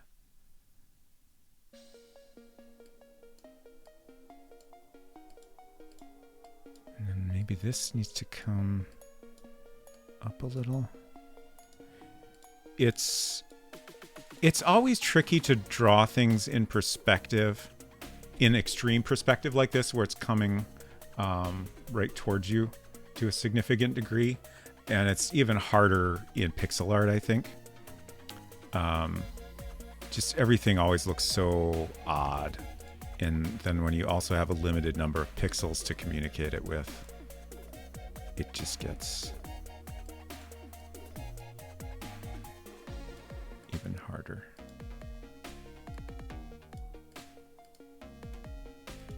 And like monochrome is an additional complication. Like, if you have different colors, you can do a lot to make up for the limited number of pixels. But we just have black or white to work with.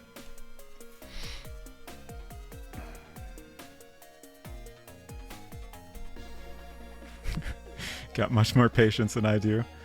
I mean, I'm persistent. I don't know that patience is always right. But certainly I'm persistent. Yeah.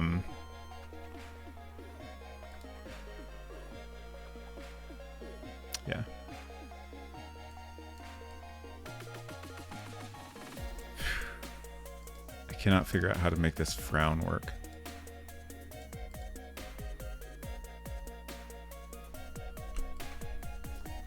If you remove the upper left pixel from the eye, would that make it look more angy? Yeah, I did have that thought. I don't know. I feel like it just looks kind of weird.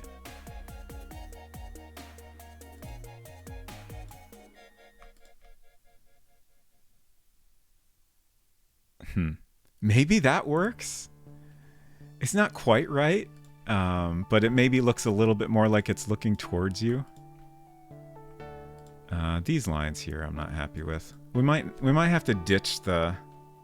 Well, no, we do have a line there, so we got to get something.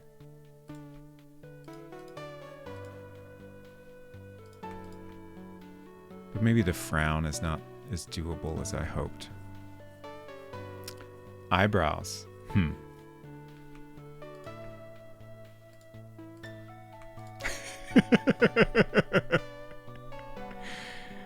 Honestly, maybe?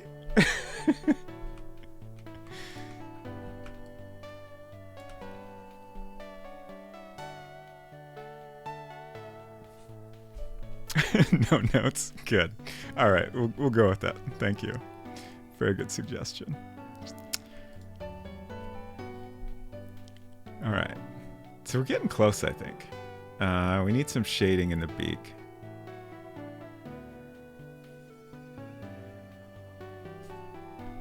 Yeah, this is looking much better.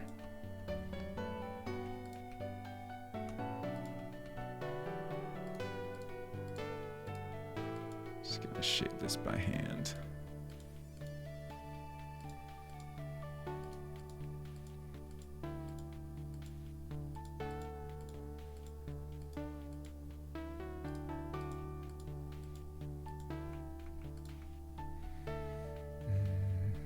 That's a little bit too much. We need some white in here.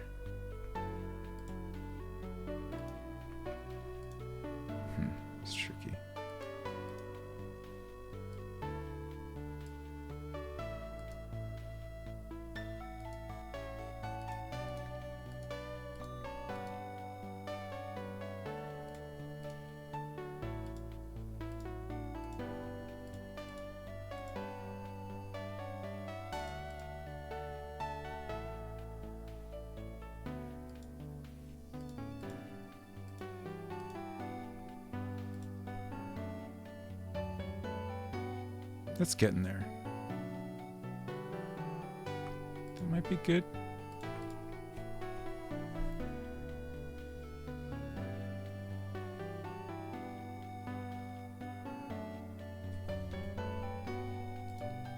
Let's make another copy and fuss with it a little more.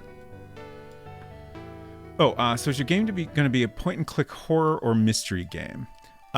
So it is.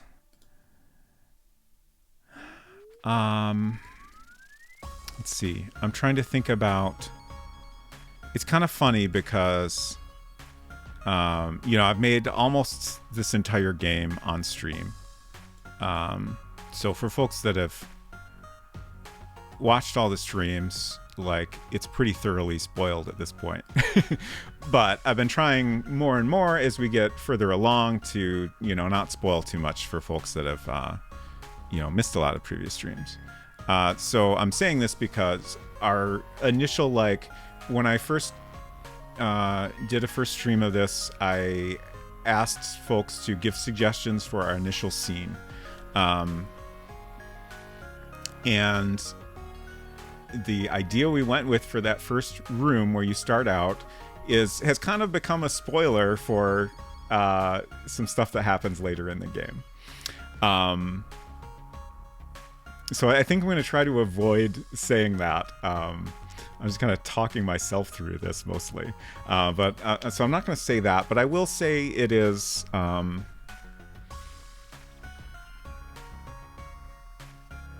wouldn't call it a horror game. There's a lot... It's a very weird combination of a lot of humor and goofy stuff happening, but also covering some serious topics that's like a little bit horror adjacent. So there's definitely a little bit of there's a decent amount of creepiness in it, I think is the best way to say it. So yeah, it's kind of hard for me to describe, and I'm also kind of curious and concerned how other people will receive it. So we'll find out eventually. But yeah, hopefully that's all right description of it. It's definitely, it takes a lot of inspiration from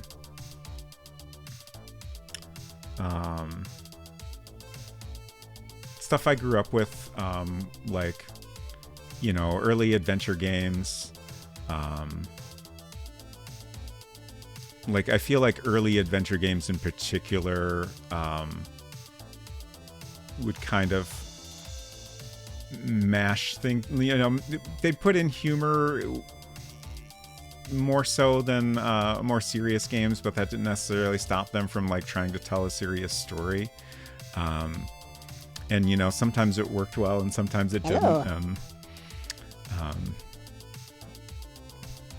Yeah. Hopefully in my case it works well, but if not, that's okay too. Hello, Goosier. Welcome.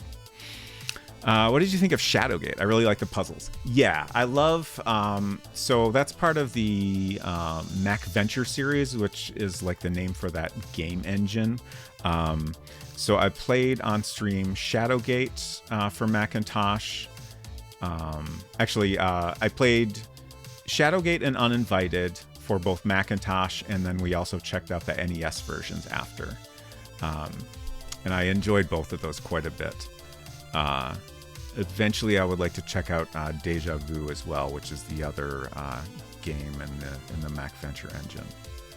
And there was also a sequel to that.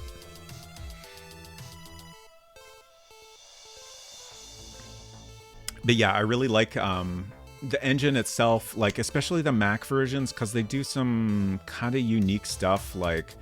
You can drag and drop your inventory items around. Anytime you open a container, it pops open a new standard Macintosh window, which is just a kind of fascinating way to handle that. There are certainly aspects of it that feel a little clunky, but I love what they did with it. You played that one on NES? Yeah. Deja Vu is great. Good to hear. it's kind of the one that excited me the least. I guess ultimately I don't know that much about it, but like I love the horror angle of Uninvited, and then like the kind of I guess kind of like a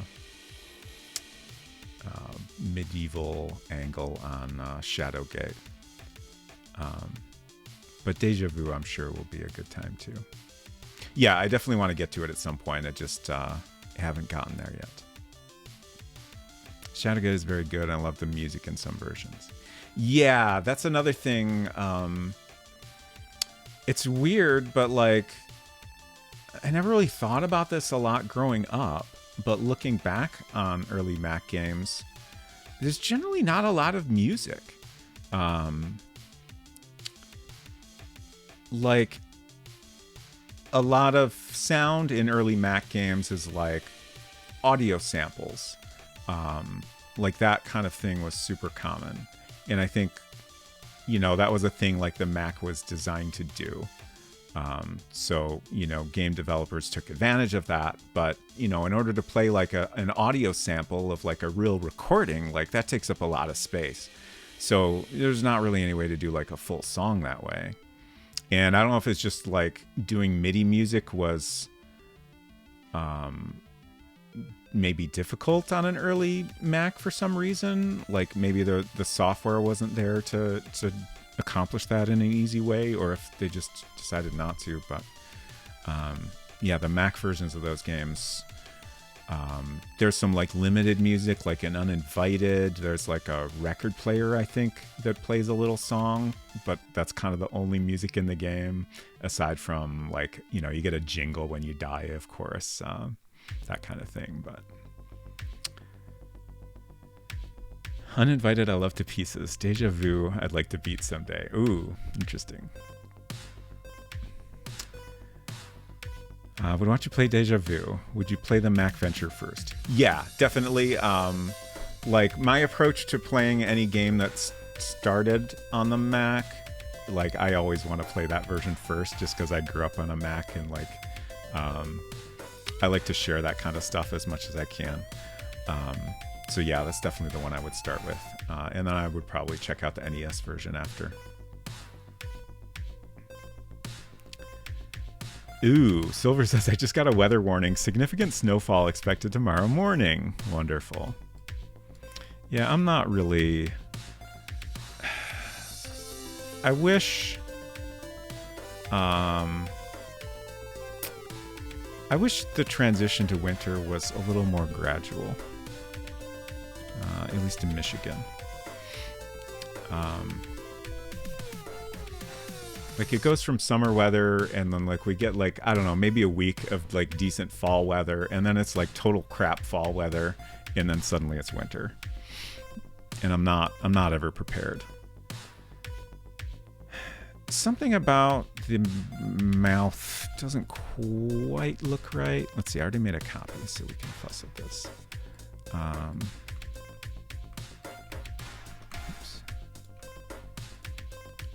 I don't know if it's necessarily a problem, but it looks slightly different than the other version of it. I'm gonna... Like here we have, like this area looks thinner, I think because it's kind of stretched out. And then it also makes these lines look a little bit darker, which we lose here. That's maybe okay though. I think I'm gonna probably not worry about it.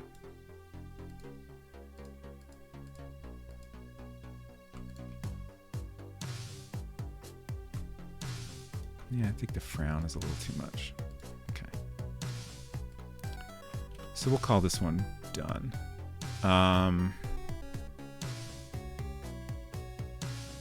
Okay, so we need to go into SuperCard to copy this. Just for technical reasons.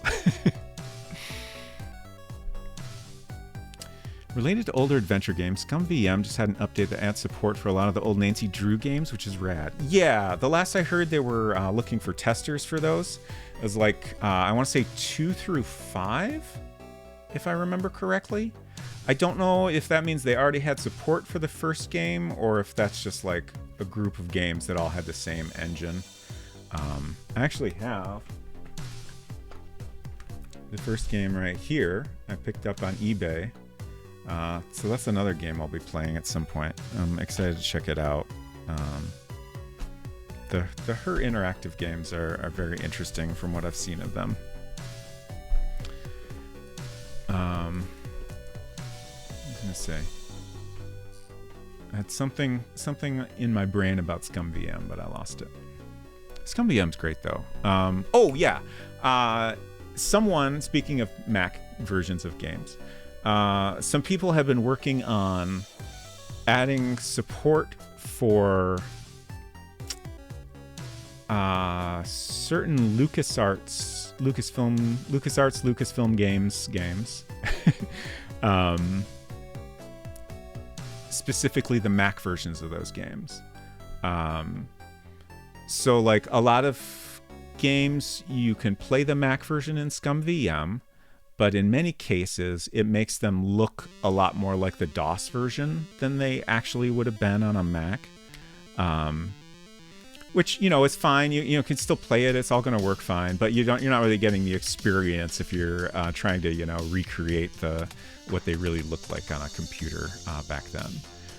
So it's cool that people are spending the time to like really get the details down. Like a lot of the Mac games would have, different fonts.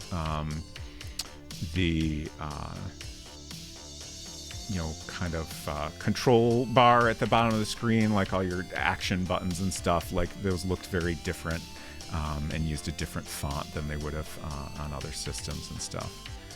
So it's cool that people have been spending the time to get that right. I would love to see that happen with some of the Sierra games as well at some point. Honestly, I would love to work on that myself if I had time, but I just don't.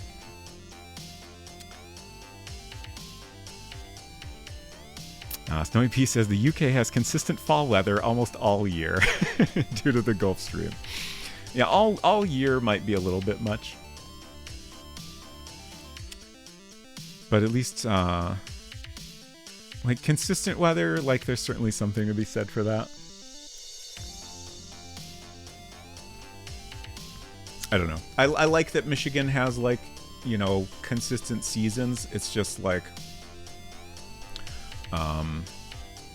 fall in particular is not a pleasant enough transition for me. And also just like, it starts getting dark so early, which like I'm very much a night person, so like getting dark early is like I don't see daylight anymore. Which I'm not a fan of.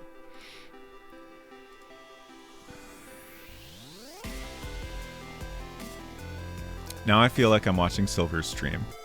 It's weird to hear music on my stream that I sometimes hear on other people's streams.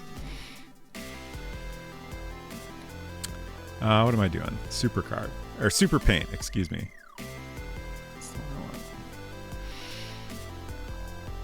Oh, OK Games. Thank you. Okay. I was thinking this is one of Silver's songs at the start of his stream, but you're right. OK Games podcast.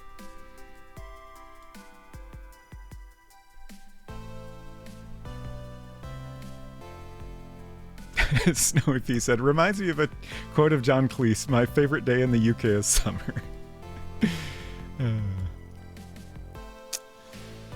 Okay, so Super Paint is a program also by Silicon Beach Software that is kind of like it's like a super version of Mac Paint. And in particular, if you copy things out of Super Paint, they transfer into World Builder better. Whereas if we copy directly out of Mac Paint, anything that's taller than, I think, 64 pixels gets broken up into separate objects, which can mess up like the transparency. So that's why we're doing this. This is an emulator. We're using Mini VMAC, which is a really great emulator. me post a link to it.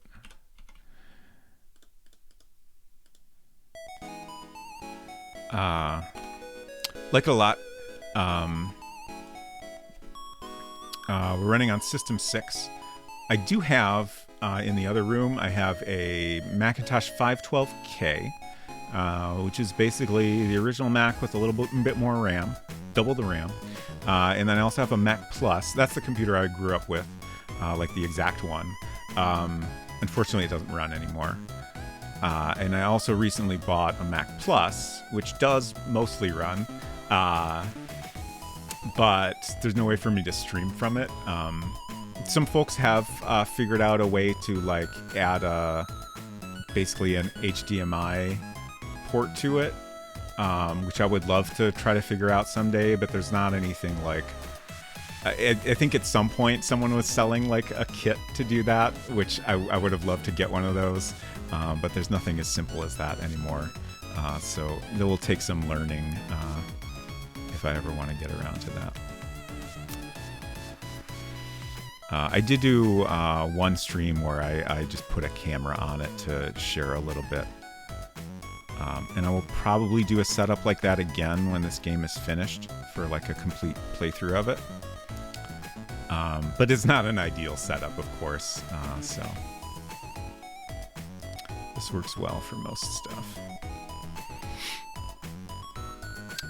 How legal is Mini VMac to use? I try to avoid emulators and ROMs for legal reasons. Yeah, like, you know, to use it legally, you need a ROM that's copyrighted by Apple. So, like, you know, you can get that off a real Mac if you have one. But otherwise, yeah, like if you want to be completely above board there, that's not an option, really. Interestingly, like, they did actually release the system software. I'm trying to remember which versions. Like, I think they did maybe both System 6 and System 7, but I can't remember exactly. Like, they made that all free at some point, but I don't think they've ever made the ROM available for free.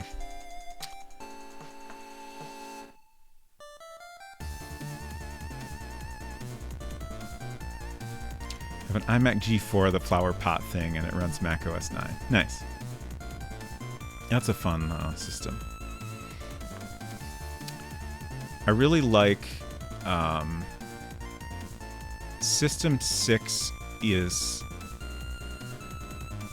It's so simple. Like, you can't even... It doesn't even have multi-finder, so you can only have one app open at a time, and I really enjoy how, like, basic it is. At least for doing stuff like this.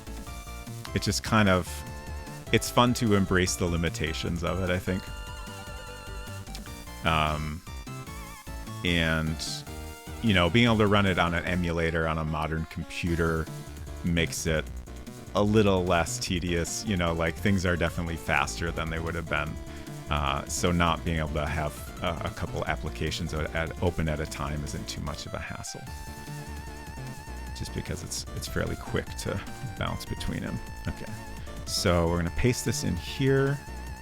Oh, we got some extra pixels here that we don't really want. Let's fix that.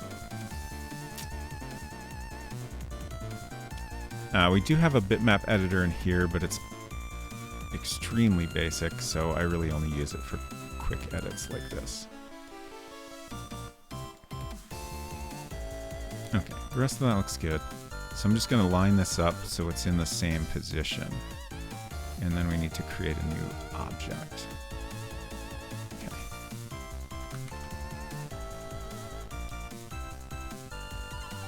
So we're going to create, we'll call it Egret Angry, I guess. Oh, and we need to, well, let me paste this in first. Verdant Tree, good to see you. Music is Spawn. I'm glad you're enjoying it. I decided to, let's see, I don't think I have a button for it. But this is Stream Beats by Harris Heller.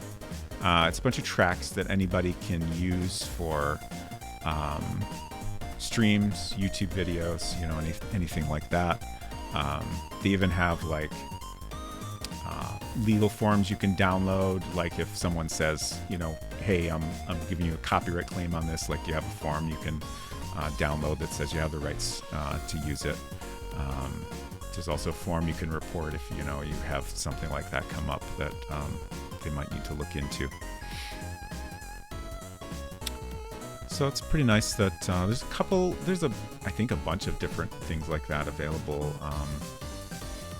But these tunes I think are pretty nice. This is like a specifically chiptune playlist, and they've got a couple of other ones. I also grabbed a chill step, I guess is what they're calling it, playlist. That's pretty nice.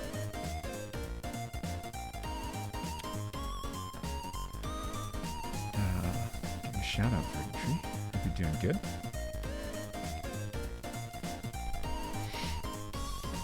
Oh, we found it, the iMac G4 at a thrift store for $12. Jeez, that's wild. What a bargain. Oh, we already put that in there. Okay.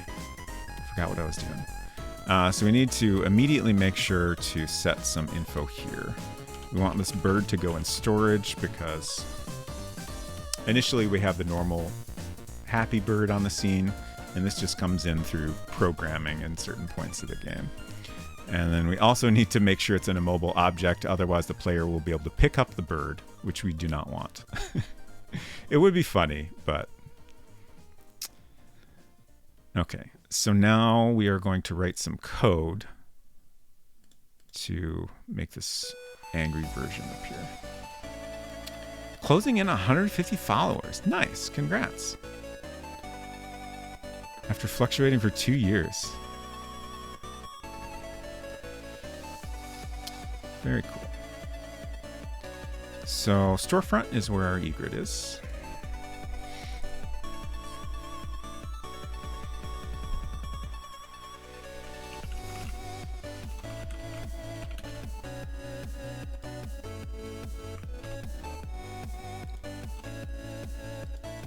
Oh, you know what? Actually, I think I do have a command. I forgot. Oh, no, that's wrong. Huh. Did I set that up? I swear I updated that, but here's the correct link. This is what we're listening to today. Stream beats. I don't know what I did. Okay, so the angry bird is going to appear if you... All right, I knew there were two situations. If you drop the bird on the screen, he's going to look at you because he's real interested in... I said drop the bird, didn't I? Drop the fish. If you drop the fish on the screen, he's going to look at you and then come grab the fish. We're not going to animate all that, but I figure, you know, having him look at you shows that he's interested in what you're doing. And then the other scenario is if you... get chased off by him, he will look at you before you get chased off. So we're gonna have a couple points where we need to do that.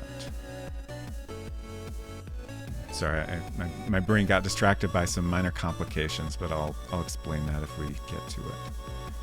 Okay, so this is the first one we'll do. So this text handles if you're dropping the fish.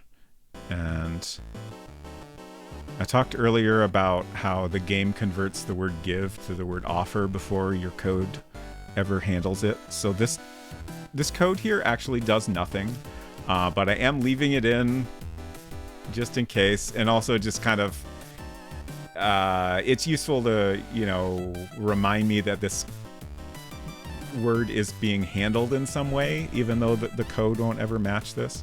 Because if the player types give fish, it just gets treated as offer fish. But when that happens, we move the fish, we put the fish on the ground, we increase your score by 1, which is stored in this C1 variable. We play the point sound to let you know you got a point. We move... next we're going to move the egret angry to the scene. I'm not sure exactly which order we want to do this, but we'll try it in this order first. We'll bring out the angry egret and then remove the normal egret. There's some weird rules around how drawing happens in World Builder, so I'm not sure if that will look weird or not, but we'll try it this way first. And then we're just going to remove the fish. So the fish just suddenly disappears, and then it displays some text. And then at that point, we'll switch the egret back.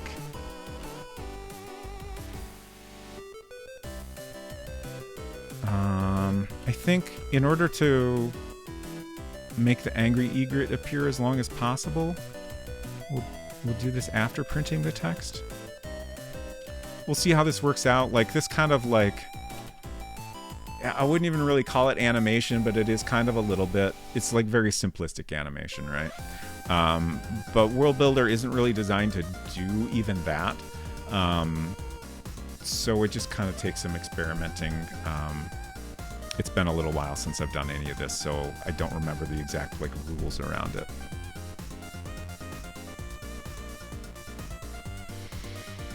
Oh, does World Builder use its own scripting language? Yes. We were talking about that a bit ago. I don't think it has a name. It's just the World Builder scripting language.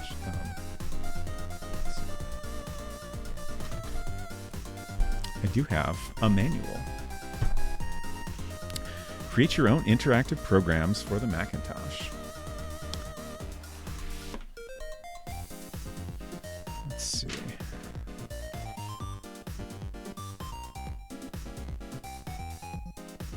Writing scene code.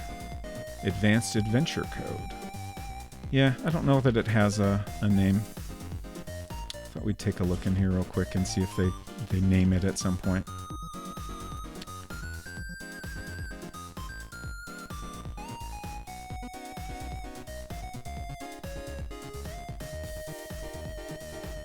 But yeah, I think they just kind of, they refer to it as code, and it's its own language.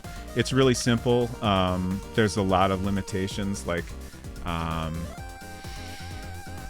there's two places you can put code, in your scene, and there's a global code section.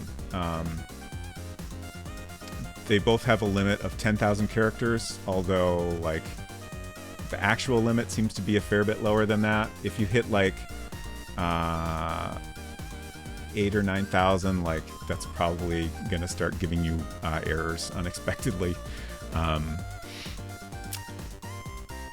which is particularly a problem in the global code, or if you try to do anything super complex within a scene, which I have definitely done. So yeah, I think I already said you can't do functions, so there's a lot of like, just gotta copy and paste sometimes. I've got chunks of code that are multiple lines that if I ever have to update them, it's copy and pasted across like, half a dozen different scenes, just because that's the only way to do it. When you refer to an object, you use its name as it appears in this list, and that's also text that is presented to the player if it's like an item you can pick up. Same thing with scene names, like the scene name appears in the title bar for the window, and it also is how you refer to that scene in code. So if you ever change the name of a scene, you got to update all your code. There's no find and replace. Variables are a letter, a number, and then the number sign, and you can only store an integer. That's it. So I've had to do things like in here I have a list of, not sounds. Here's our list of, so I have a variable that stores the last like physical location the player was in. So sometimes we have like an object they can look at where we take them to a close-up, which I have as a separate scene. So like the game sees that as a separate physical space we're in. But I have custom code to treat that scene a little differently.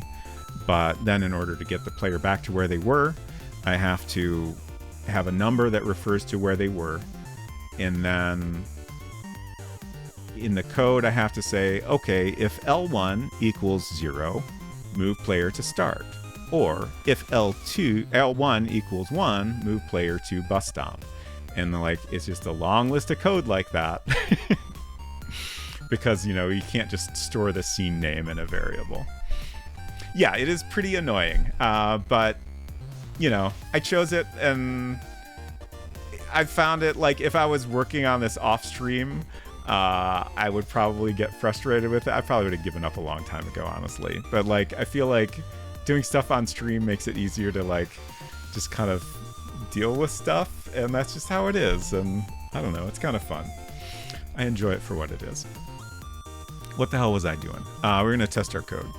So we are going to go to the storefront and give the fish to the egret and just kind of see how that animation plays out. I think I will drop our emulator speed. Oh, we're already at 1x. Okay. I just wanted to make things as slow as possible so we can see everything that's happening as clearly as possible. Have you played an NES game called Tombs and Treasures? It's a weird point-and-click NES game. I have not. I'm gonna write that down. Thank you. I'll definitely check it out.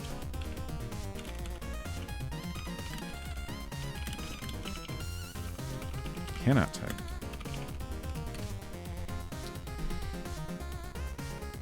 Ooh, Silver says, I've now identified, installed, and tested the DOS games for next Saturday. Exciting. I'm excited to see what you will be playing.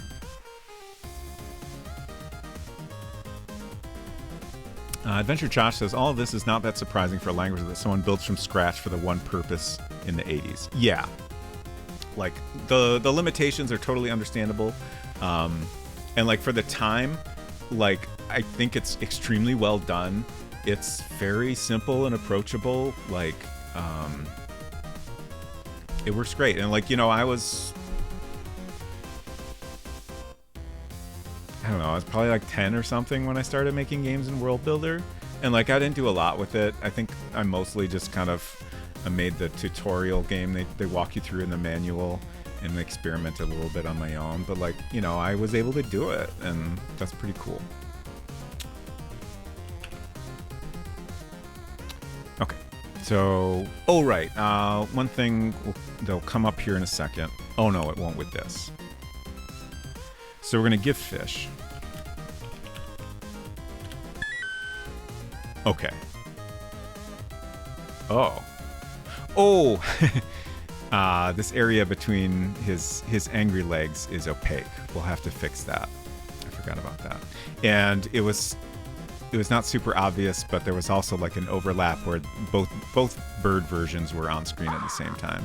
And I also forgot to update some code, so we're still on the angry version. Which brings up a thing I was going to say is when he scares you off, we want him to be angry when you leave the room, but we want him to be back to normal when you return, which does not currently happen. So that's a thing we'll have to figure out too, but we'll get there.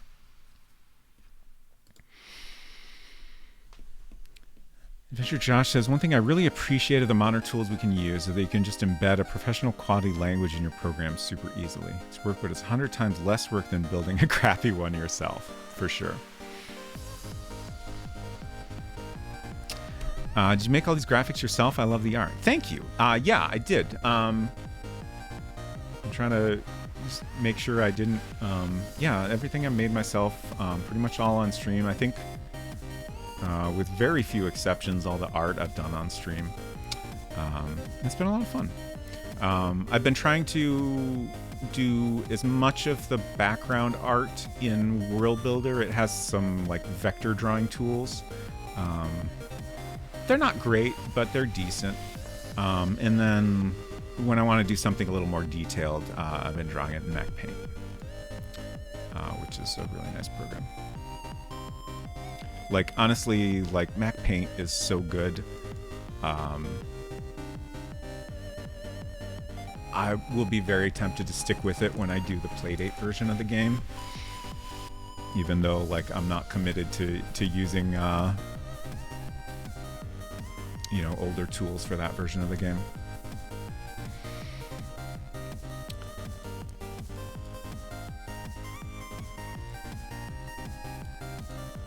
Like these days, like probably the biggest complaint I have with it is the one undo. And like, there's stuff like layers, like that would make certain things a lot easier, but also like it's not that big of a deal to not have that. And even like the undo, I just make lots of copies of stuff and it works out fine. Am I releasing this game for free? Yes, that is the plan. So earlier I posted... where'd that go? The other day, I put a couple games online that I made when I was like 12 or 13, around 1990 or so.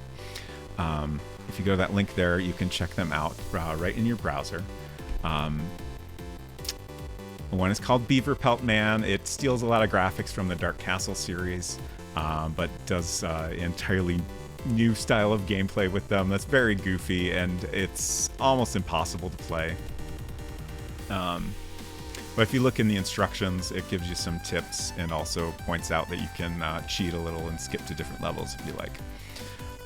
And then the other one is called Pump It Up, and it's this goofy game where you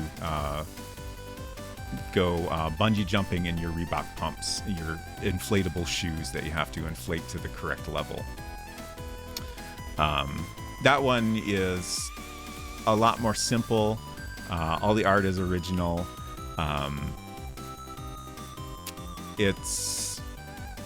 You just have to pick a number, basically. You just have to figure out the right number to enter based on the wind. So it's not really a hard game, but it also takes a little bit to figure out what the correct number is.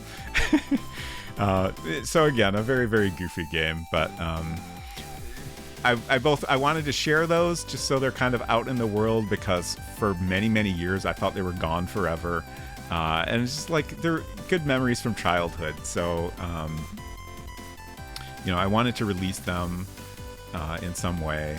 And I'll also release downloadable versions eventually. But I thought I'd get those online because that's going to be the easiest way for people to play those right in their browser. And then eventually, when I release this game, I will do the same thing. So this is helping me figure out a lot of details of how I'll release this game. The setup I settled on for those works pretty well, with one caveat, which is the emulator runs too fast.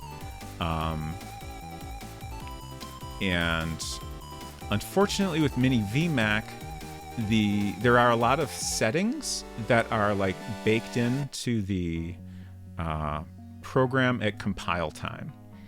So the only way for me to adjust the speed is to recompile it. And like, there's one guy that like converted Mini VMAC to run in the browser, and like all the code is available, but I cannot figure out how to build it myself. It looks like he built it on a Windows machine, which I might end up having to resort to just to get it working without too many changes. I'm getting the impression that the more I tinker with it, that if I had, compiled it myself on a Windows machine in 2018 or whenever he did this work, maybe it would have been a little bit easier, just because like all the tools would have been the expected version and stuff. But I keep running into errors, and this is like not the sort of thing that I have a ton of experience with. So it always takes me a bit of time to figure it out, but hopefully I'll get there. But yeah, it will be available for free, this version of the game, and then the plan is, assuming I ever finish the Playdate port, I'll probably charge for that version, and I want to spend some time to polish that really well and maybe even expand it a little bit more, but we'll see how that goes. Okay, so I've swapped around a couple of lines. We're removing the egret before bringing in the angry egret. Hopefully that won't flash. if it does like appear blank briefly, I'll have to look at my code for some other animation I've done to see how I dealt with that. And then we do a similar thing going back to the normal egrid at the end here.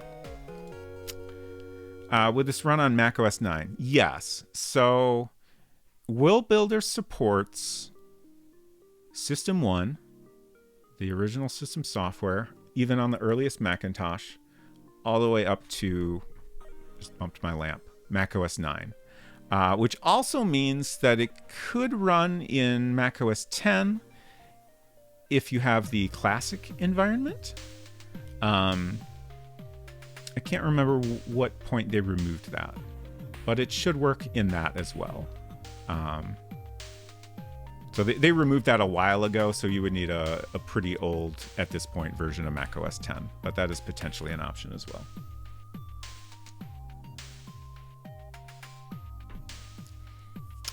And we are using the latest version of World Builder, which actually I guess I'll just link to. If you go to robotspacer.tv, it just posted the link. But if you go there, there's links to where you can download World Builder, read more about it if that's of interest to anyone.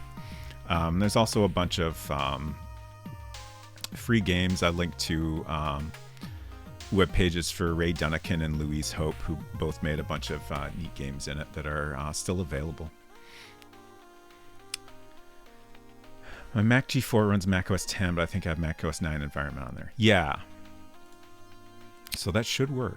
I haven't tried a World Builder game that way myself, but I've heard from others that it works fine. So, what are we doing? Every time I go off on a long tangent, I forget what the heck I was doing. I think we're back to testing here.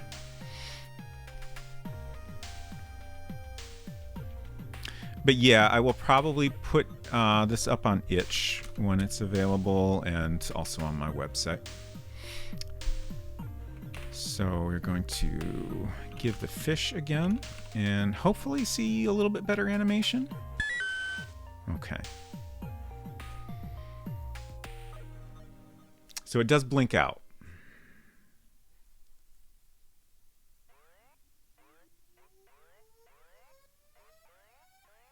I'm going to have to look at other code.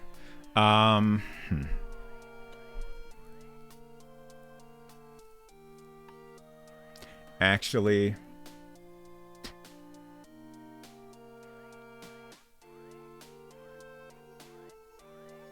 it's possible the only way to solve that is to have like a complete, basically a graphic that covers up the original bird. We can do that. It's not a big deal. Let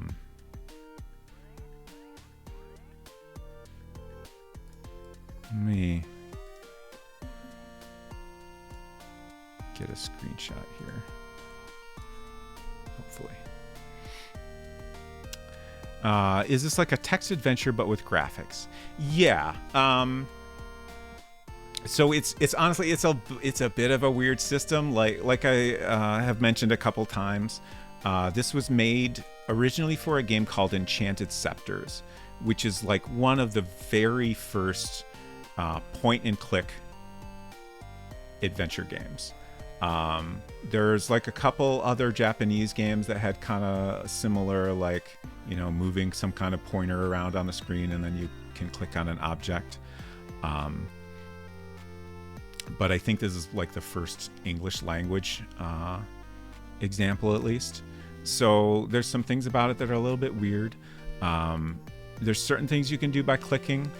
There's certain things that you can do by typing.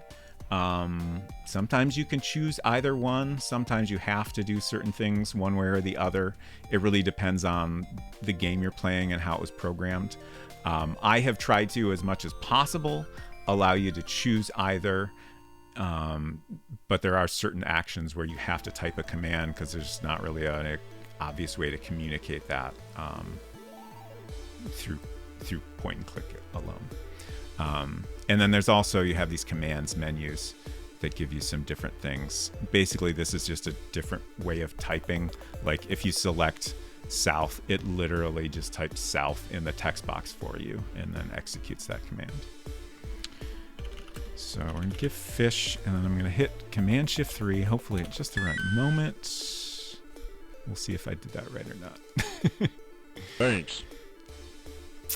You're welcome. If that didn't work out right, I'll just cobble what I need together in a different way. Yeah, I goofed it up. That's fine, though. Actually, this is useful. We can just black out the top half of this bird. Oh, yeah, I also forgot to deal with that, the hole in the bird's legs.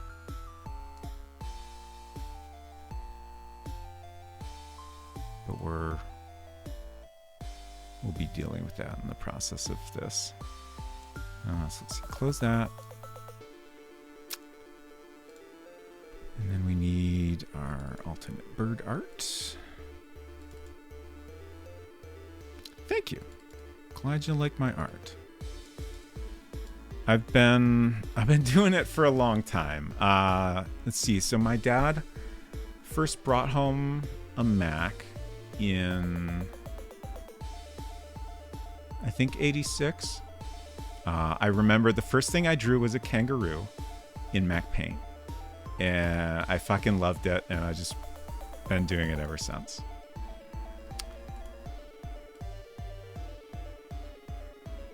So we're going to copy this bird here. I'm not bothering to get the bottom half. This will make sure that we don't get that opaque area in between its legs, and the legs are identical to the other version, so this will let us just paste this on top of the scene, and hopefully it'll all look right.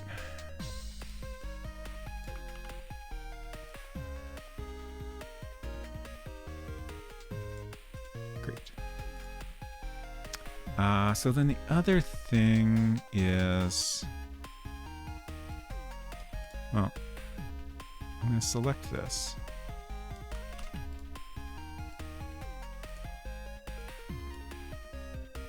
We'll just go back to that same file.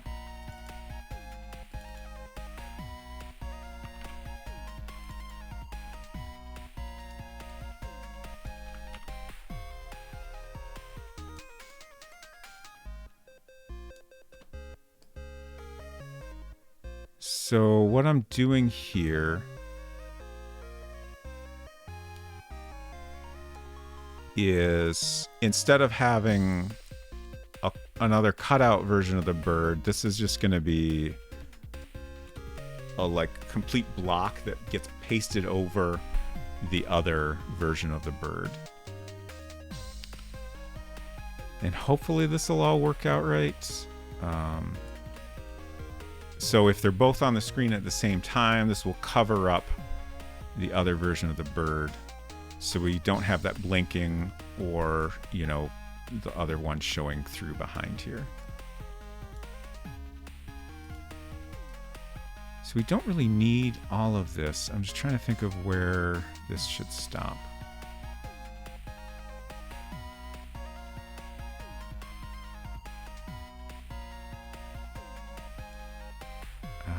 I'm trying to think.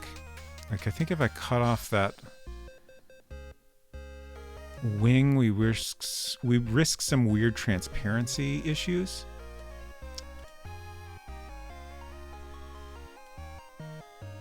So we'll do it like this probably.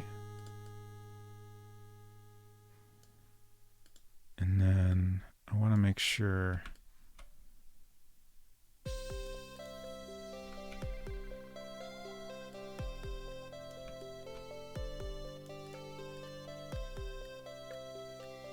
that we go far enough over to the left that we're covering up this long beak.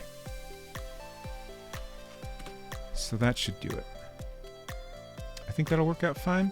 Oh, and again, we're going to have to go into Super Paint to copy this out because it's on the tall side.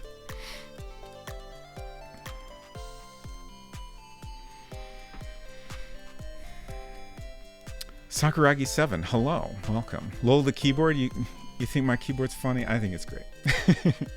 I built this on stream a while back.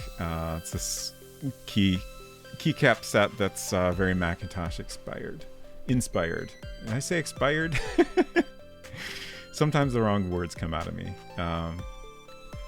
But I wanted something that felt like an early Mac keyboard, but is a little bit more modern, and I'm happy with how it came out.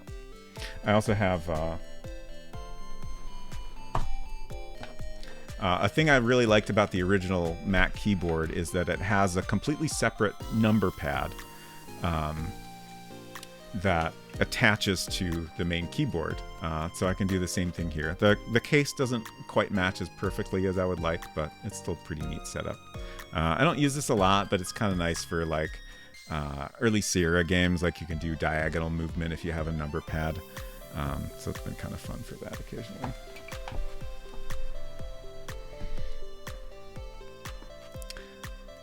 I was like, why is this guy still using his old keyboard? Got it. And that should, yeah, there's a link to what I'm using specifically. Thanks for the follow. Glad to have you here. Okay, Super Paint.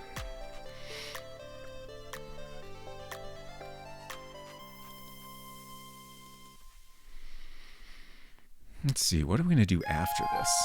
Oh, thank you for the follow. Great to have you here as well.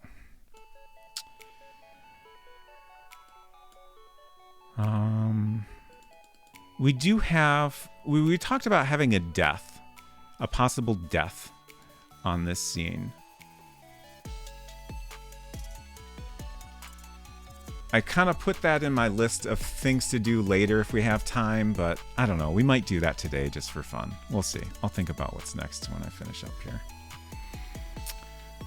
Where am I going? Artwork. Egret 3. I just noticed a formats button in that window. What does that do? Oh, okay. Huh. Fascinating. Startup screen is really interesting. I remember at some point learning how to customize the startup screen. Normally, when you boot up Mac OS, or the system software, it wasn't even called Mac OS back then, but it displays a little screen that says "Welcome to Macintosh," which can be totally modified.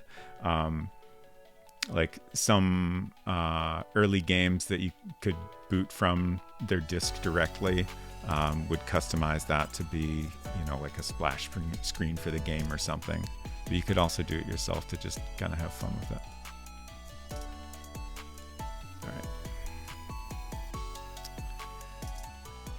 Are there a lot of deaths in the game, or would this be a very rare case? So, my approach in this game has been to make deaths be kind of a fun thing. Like, I grew up playing Sierra games primarily, and like Space Quest series in particular is a series where they, you know, they try to make deaths be funny, and you know, obviously can be a little frustrating at times because you might lose some progress, but hopefully you at least get a laugh out of it, right? I don't know that ours are really that funny, but we tried to make them not be something that's going to happen unexpectedly. So there's always a little bit of a warning before you die. I was hoping to also have like a way to like kind of collect all the deaths. So keep track of that over time, and you could see if you found all the different ways to die in the game. But limitations of World Builder made that a bit too difficult to do. I am hoping that if I finish this Playdate version that I can do that in that version of the game.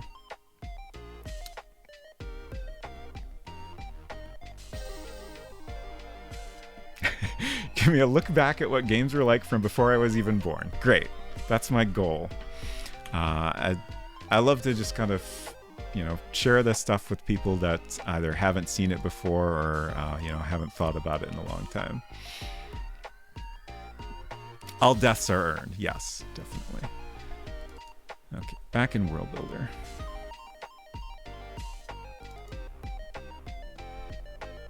Been meaning to do an all-death speed run of COTL. I'm not familiar with that acronym. I'm trying to like think of what that could be for, but I'm coming up blank.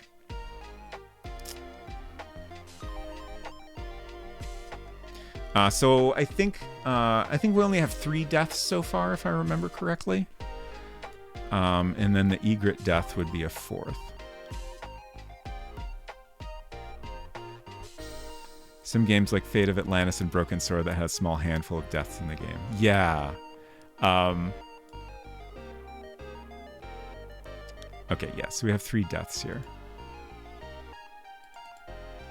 Oh, Conquest of the Longbow. Okay, thank you.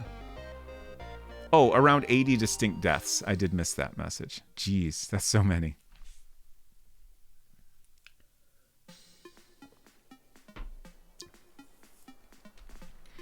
Yeah, I knew there was a good chance you were referring to that game, but like I was blanking on the actual title of it.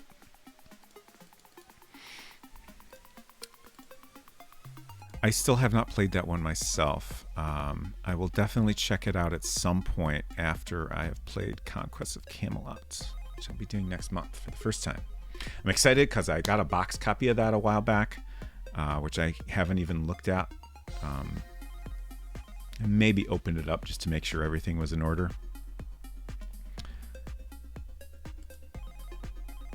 But that should be a lot of fun. I love the art in that game. Both of those games, honestly. We verified from the code that is all of them. Some are incredibly obscure. Neat. Arguably Sierra's best game. Wow. I think I did not play it until I think it was last year. But I think currently my favorite Sierra game that I've ever played is The Colonel's Bequest. Really love that one. So let's see. Let's move this in back. I think I have it lined up right. Yeah, that looks correct.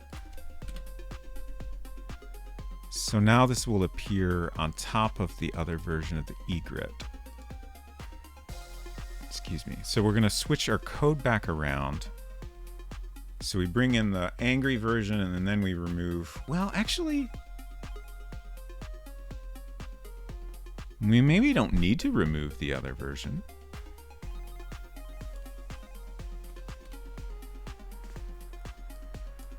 Let's see how this works out.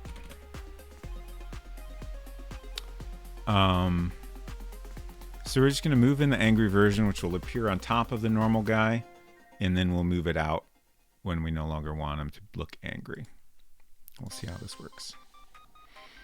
Puzzle says Colonel's Bequest is also very much one of my favorites. And Gabriel Knight, yeah, Gabriel Knight's great too.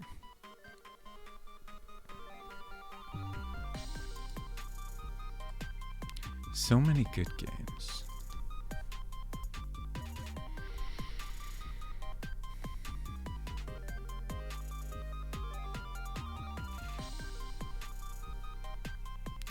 Okay, start.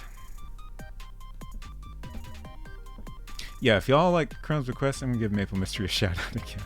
If anyone is not already familiar with Maple Mystery, and you love Colonel's Bequest, or if you just like adventure games in general, Julia is working on a game called The Crimson Diamond, which is very much inspired by the Colonel's Bequest.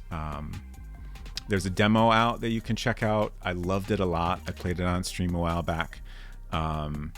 She recently got to like alpha milestone of like having a fully playable game, and I'm very excited for its eventual release. Okay, let's go south and then give this fish, and hopefully this time we get everything animating exactly how we want. So the bird should look at us. Well, the fish will appear, the bird looks at us, the fish disappears, and then the bird goes back to normal. That's the idea. Hopefully no blinking or overlapping of things. Yeah. Let's see. I can cheat. Oops, cheat items. And I can actually get the fish back. I love that fish drawing. That turned out great. And we can do this again.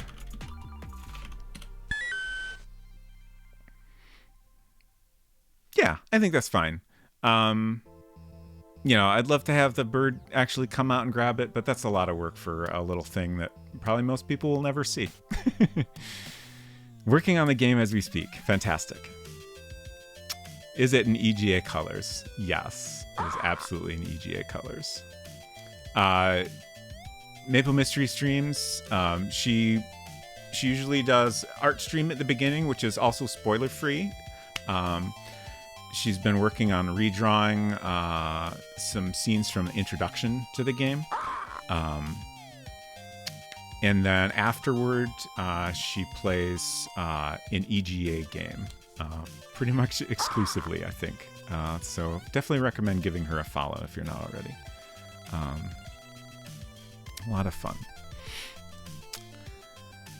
Okay, so that's all good. The next thing we need to handle is the bird looking at you. If you come here, are holding the fish, and try to do some other action that it chases you off because of. Because it's trying to get your fish in your backpack. So that should be pretty easy, I think. There is a bird in this game, Hinton, that's correct.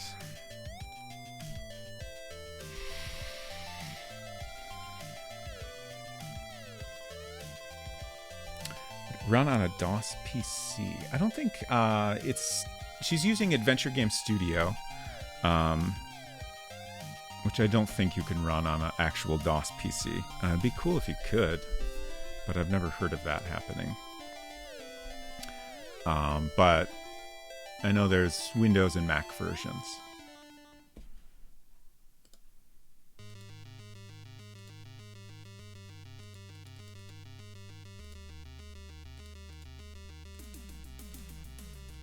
Okay. Windows 98. Windows XP. Okay. Honestly, I'm impressed support's back that far. That's pretty cool. Or later. Okay, so we're just taking this code here, and then we need to do the same thing. So, oh, okay. So here's our code that chases you off. So I'm going to try this. I don't think it'll work. I remember from previous experimentation that if you move the player to a different scene, I believe it stops executing the code at that point. So this moves the player back to the bus stop, and I don't think it will ever run this code. But we'll find out. This is the easiest way to get the bird back to its normal state, so if this works, I would prefer it to do it this way. If this doesn't work, then I'll have to write some code that removes the angry egret when you first arrive at this scene. Not a big deal, it's just slightly more of a hassle.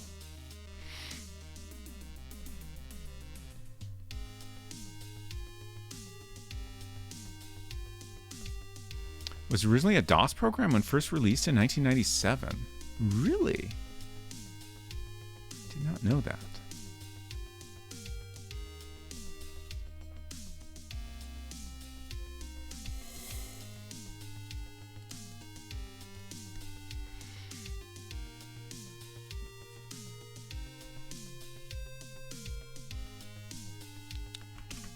Okay, whoops, start. And then south. And then in order to get this outcome, we just need to do anything other than giving the fish to the bird or dropping the fish. So I'll try to go west. We should see the bird look at us, and then we can just kind of get booted back to the bus stop scene. Yeah. And now we find out if it goes back to normal when I go south again. Okay, no. That's what I expected. It's not a big deal.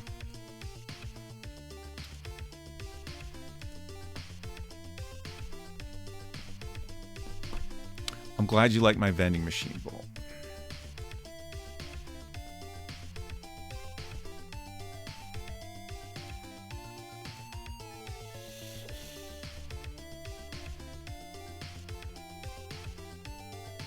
How long is this playlist? Oh wow, it's pretty long. We're like a little over halfway done. Not bad. Okay, so scene code.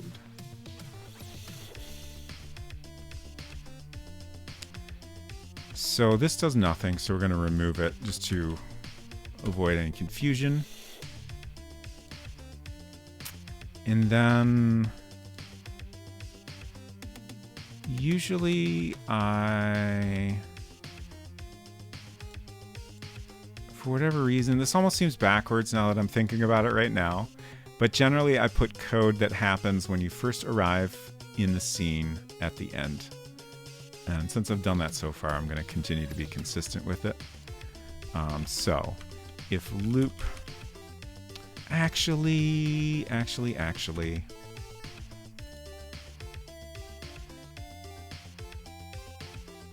Okay, no. I'm going to do it this way. It's a little confusing because I have this other code that checks the loop up here, but like I said, we're going to be consistent. So if loop number equals 0. So this loop variable is something that World Builder itself updates for you. And you can just check its value. And when you first enter a scene, loop is set to 0. Every time you take an action in that scene, it increases by 1. And when you go to another scene, it goes back to 0. So if you want something to happen after a certain number of turns within a scene, it's a good thing to use for that. And it also lets you do things when the player first gets to a room before taking an action. That's kind of the main thing I tend to use it for. So if loop equals 0, then we move the egret angry to storage. And hopefully, yeah, I remember learning previously that any changes you make to the initial scene when the player first gets to the room, they're drawn before the player sees anything else. Which was a little annoying because it means you can't have an animation that happens when you first come into a scene. If you try to do animation at this point, you'll just get the final state of it.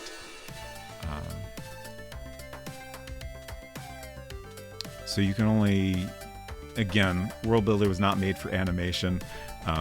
So like any animation you can do is just kind of taking advantage of quirks of how it works. But if you want an animation to happen, it has to be after the player does something within the scene. Why didn't that text update? This is not Emmy's playlist. This is Stream Beats by Harris Heller that we're listening to today. I guess I maybe forgot to save it when I changed it or something.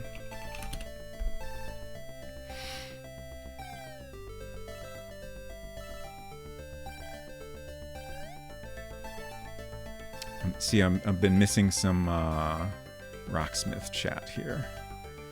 Hinton was playing guitar in Rocksmith today. Released a custom track that contains guitar, The Hand That Feeds by Nine Inch Nails. Nice. I have... on Secret Crush and I played a bunch of Rock Band for a while. I've never played Rocksmith. Oh, Verdantry says, did my Karen idea make the cut? It's in my notes. We haven't gotten to that part of the game yet. I'm going to do my best to work it in. It might require me to draw an extra scene, but I'm basically going to see how I feel about how the game concludes. Hinton, thank you. I have been waiting...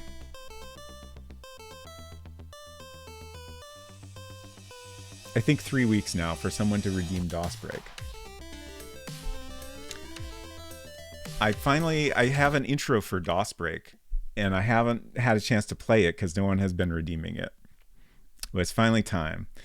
So I'll let y'all enjoy the intro, and then I will talk about it because creating it was kind of fun.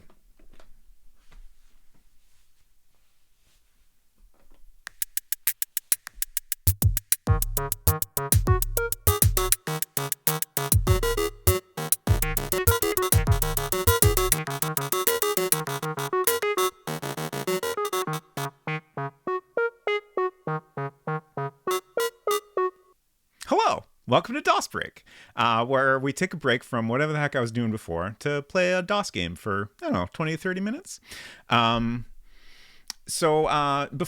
Previously, for DOS Break, I have just picked a game, but occasionally I will let the person redeeming DOS Break to choose the game I play, which is, I think, is what we'll do today. So Hinton, there is a list of the games I have available. Feel free to pick one. If you're not sure, I can pick one, whichever you like.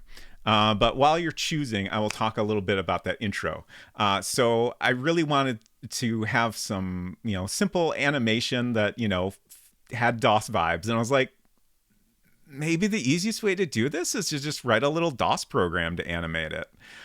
So I kind of looked into that and found a YouTube video that was helpful and had links to a couple things that got me started. So I managed to get most of the way there with that. And then I got stuck on a couple things, just getting it to animate smoothly. Posted about it over on Sonneveld's Discord, and he gave me some pointers, and I'm pretty sure it was Mousimus that helped me with the rest of it. And it turned out pretty well. I thought about creating MIDI music for it, but I decided, first of all, I was done learning new things for this little project, and then also I had a bunch of music toys I bought recently that I hadn't done a lot with yet. So I wrote the drum tracks on my, I think they're over there somewhere. I got a little Teenage Engineering pocket operator that I did the drum tracks on. It's like this tiny little calculator-sized synth that's a lot of fun to play with. And then the other synth sounds are from my, I almost knocked a glass over, from my Dado Duo. I showed off both of those on a stream a while back. This is a fun little, the Dado Duo is a fun little instrument that's like designed to be kind of a toy, like designed for anyone, regardless of experience, to be able to have fun with it and create fun sounds. But it also is designed to, like, it's got, professional outputs, and like you can sync up, like I was able to sync up the pocket operator and the Dado Duo, so like everything was kept in time correctly. It was a lot of fun to make. Just a fun little song I made. Didn't take long, but I'm happy with how it came out. Sky Roads. Okay, great. More Sky Roads. I did pretty decent last time I played Sky Roads, but like I've been watching Dr. CDCS play Sky Roads occasionally, and some of the later levels are just brutal. We'll see how I do. Let's see. Sky Roads.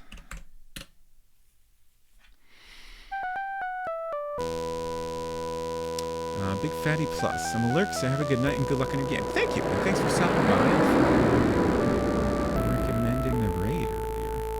You have a good night. Should there be music right now? I did not hear music. Do y'all hear any sounds? Oh, there is sound happening. Why am I not hearing the sound?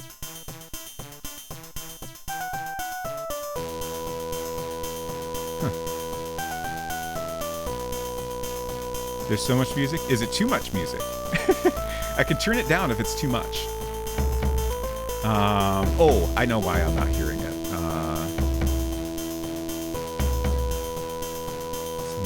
It's not being monitored. Why? Okay. turn that down a little bit.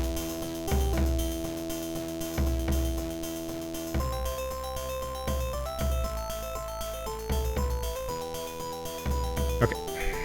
Now everybody can hear the music. Oh, Hinton asks, what DOS game did you most want me to make you play? I don't know. Any of them. Like, I only installed games I thought would be fun to play.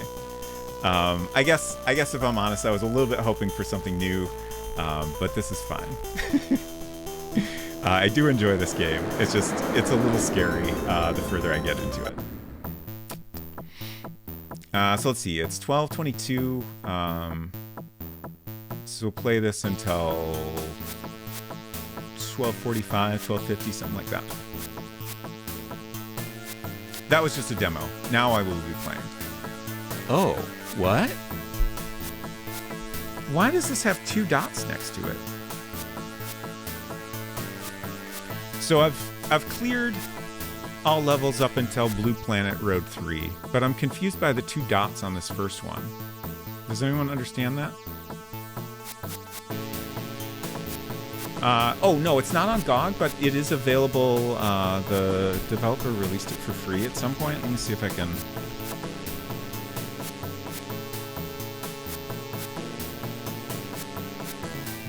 I'm not sure where the link is. Thank you for flushing down your coins down the toilet, Hinton. I appreciate that. I can't remember their website. Oh, probably hard mode? Okay, we definitely don't want to do that. So we'll just continue with Blue Planet Road 3. Well, the dev of this game went on to develop Skype and is now a billionaire. Wow, I did not know that. Thank you for sharing this fun fact. Okay, so... Okay, I'm just trying to refamiliarize myself with the controls. So we move left and right. We have... press up arrow to increase speed. Ooh. I was trying to jump.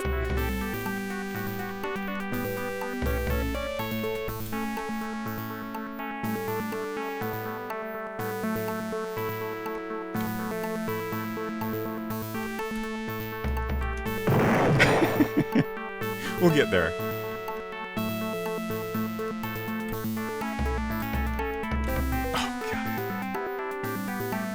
Seems to be a good console controller game. Yeah, like it definitely feels like a game like I would be more comfortable playing with a controller. But I assume, well, I guess I don't know. Maybe people might have played this with a joystick or something. But I would think a lot of people played it just on a keyboard. Let Robot Spacer drive. Me, unfortunately.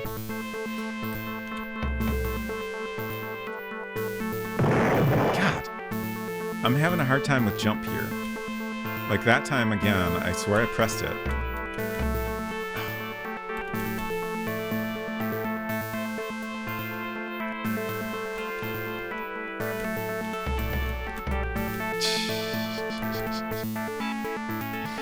Maybe I'll just be making the same couple of jumps for the next 20 to 30 minutes. Oh, there we go! Oh, I got slightly further. Yeah, it's tricky, like, you know, I can't go too fast or it becomes hard to control. Oh yeah, you know what? You're right. I think going a little bit slower is better. That's definitely the biggest thing I've struggled with in this game is, like, always finding the right speed. It didn't occur to me until I saw Dr. CDCS playing it that you could travel, like you can actually completely stop, I think, at any point. Yeah. And you can also go just super, super slow, which is occasionally useful. Not if there's jumps like this, but...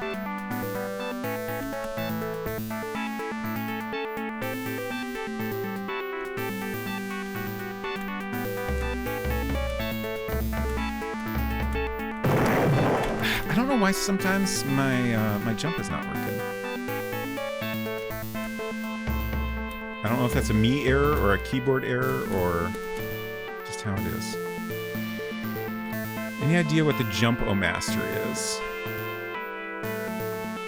No, I really don't. No idea. I don't know if that's just like a goofy little telling you about a thing the ship can do. Yeah, I see it there below idle, but it doesn't really seem like it's connected to any of the meters or anything. Bump and jump. I'm not familiar with that one.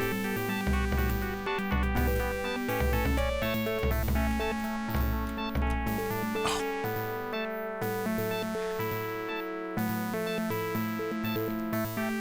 Got a little bit farther at least. That's something.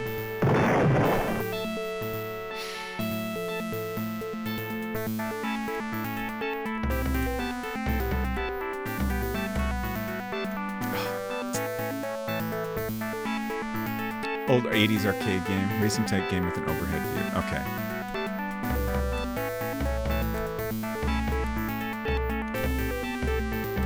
Oh, come on. Shit. Sometimes it becomes in use, but it's not always in use when you jump. Oh, I see. The idle changes to in use.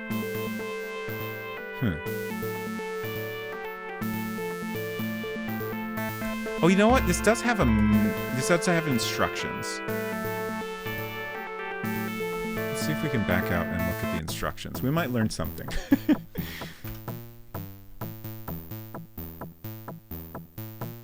Help. Okay. Add speed, slow down, turn to the right, turn to the left, jump. Press escape to exit help, press space to view the next page. Okay, and these are the different road types, which I struggled with a little bit. Oh, blue is supplies. What does that mean? Does it give you more fuel? Light green is boost, darker green is sticky, gray is slippery, and red is burning.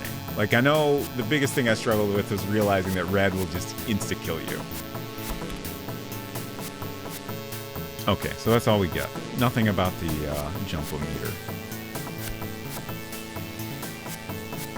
Played this a bunch as a kid? Nice. So since I grew up with a Mac, I did not play any DOS games for a long, long time. I don't know, probably not really until last year. I mean, I might have played... I don't know. I really can't think of even like briefly playing DOS games as a kid. When I think of playing games on other systems, it was generally like an Apple II or something.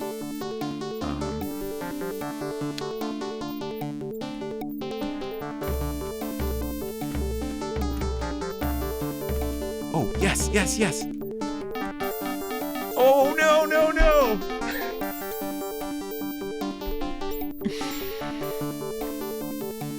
Venture. Interesting. I've not heard of that one.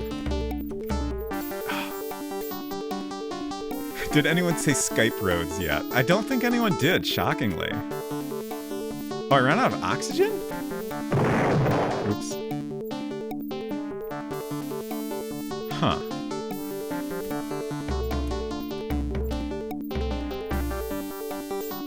Now I'm getting distracted because I'm trying to look at... So, like, there's O2 on the top center arc and then fuel on the bottom.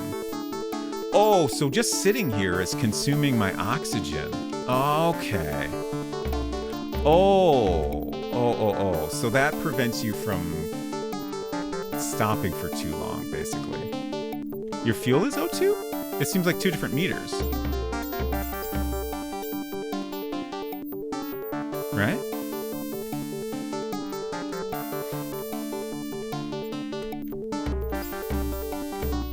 God. I really don't know if this is... Like, it almost feels like it's my keyboard. It's screwing up some of these jumps. Oh.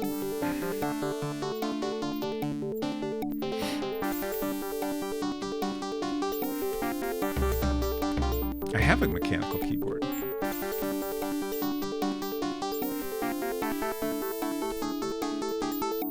Honestly, I wonder if my My Apple keyboard might work better. But I'm committed to this. Oh, that's sticky. Shit.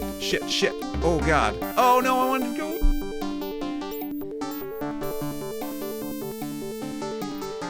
That was the end, but you have to go in the tunnel at the end.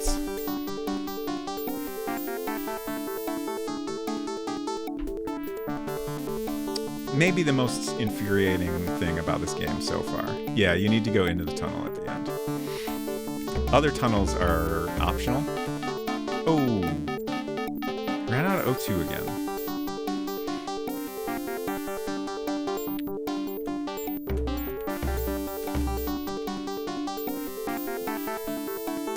And says, oh yeah, my keyboard is why I'm bad at games too.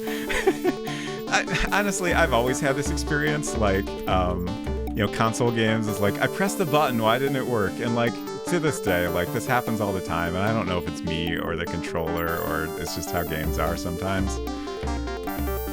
But it's like, it's always a little frustrating to press a jump button and you don't jump.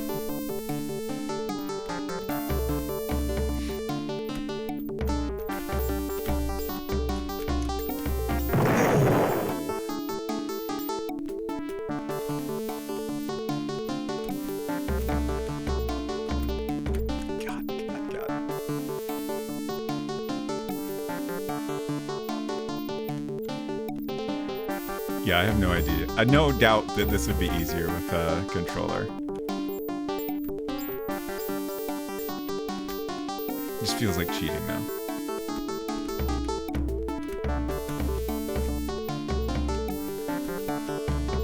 Oh! Why'd I do that? Or else I missed a jump because my sister distracted me. Yeah.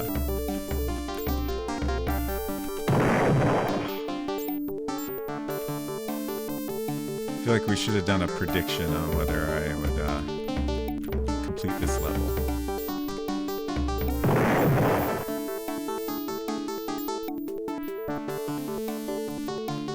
I dig the music. I think it's fun. I suppose it was a little hooky.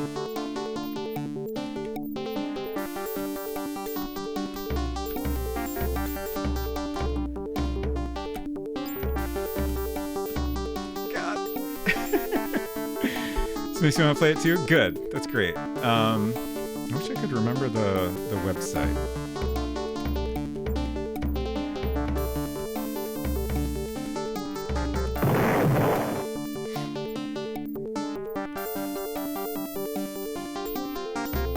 Like I said, there is a free, like, legitimate download.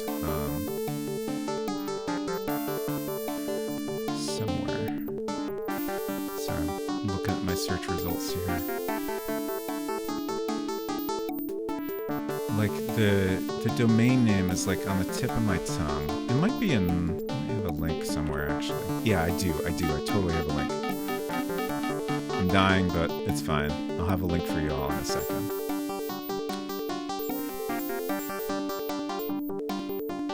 I'm just loading up some files on another computer here where I got all my DOS games stored.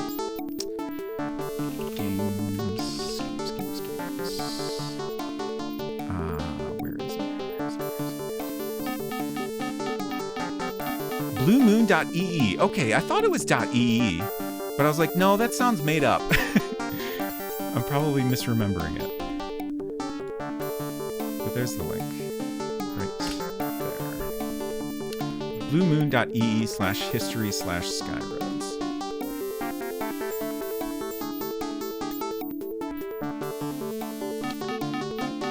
So they have Skyroads, they have Skyroads demo version, and also Skyroads Christmas version, which I hear is especially punishing, which terrifies me. This one's hard enough, thanks.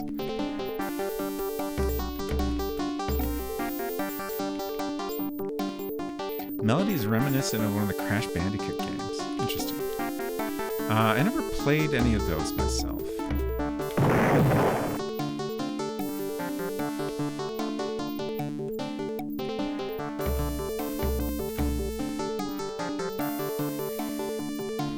I'm probably doing these first jumps too fast, but I don't know. Okay, that worked a little better. I think a thing in this game I struggle with mentally is...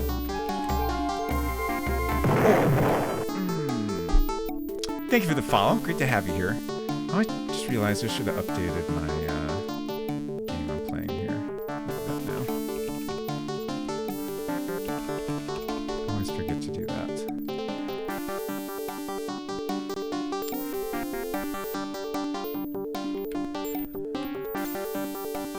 Oh, I think I was saying, a thing I struggle with is like,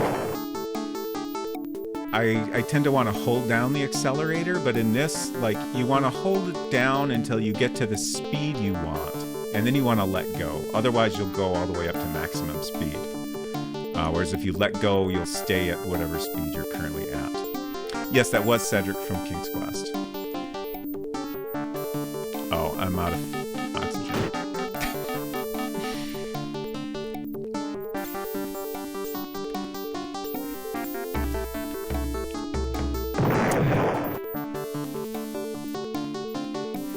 All my alerts are various Sierra game inspired dialogue boxes. I originally started out with all deaths, but then I started mixing in a couple other things.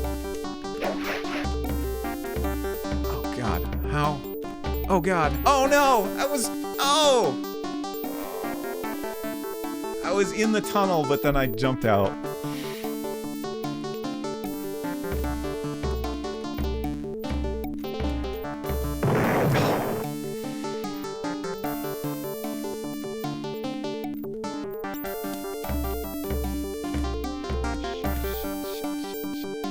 Pump your Reeboks the exact right pressure to succeed at this game. Yes, that is correct.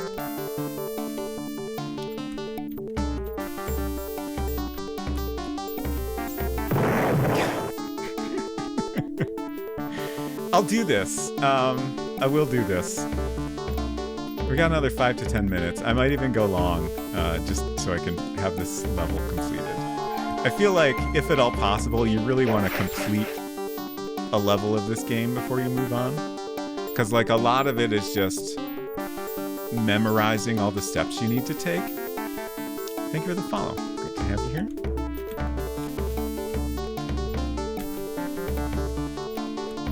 Oh god.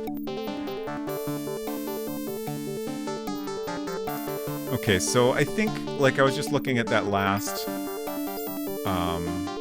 move I need to make. Like, there's a tunnel. If I'm in the first set of tunnels, I think I just need to, like, shift left quickly out of the tunnel.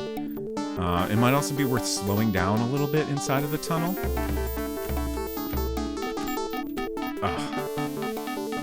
Talking too much. Ran out of oxygen.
We got this. We got this. We got this. Oh, fuck.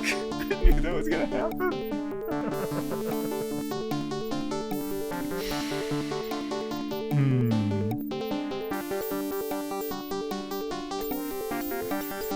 I'm running out of oxygen, but I'm going to go for it anyway. I'll probably die.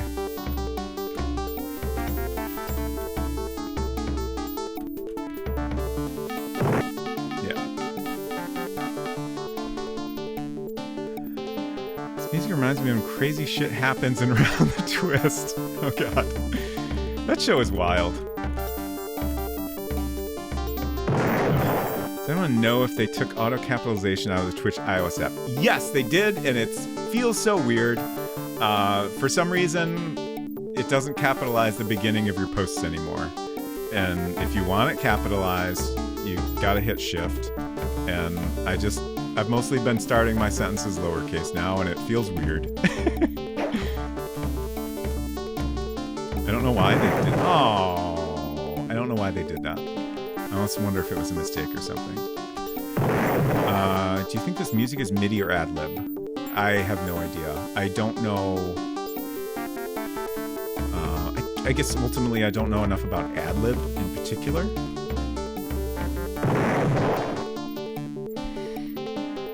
Secret Crush says, to me, it finally feels correct. Yeah, like, I mean, for the kind of,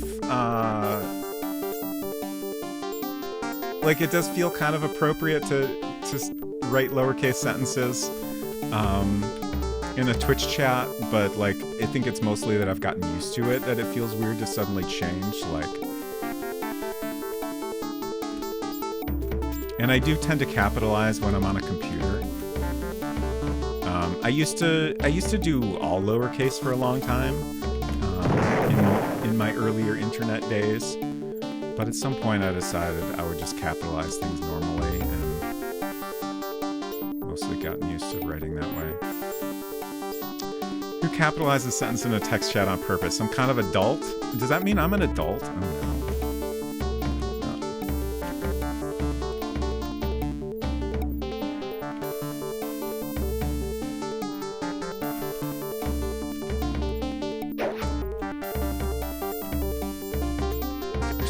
We're slowing down.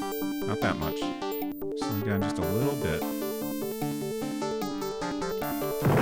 What? No! That was fine! Oh! It looked like I was lined up fine!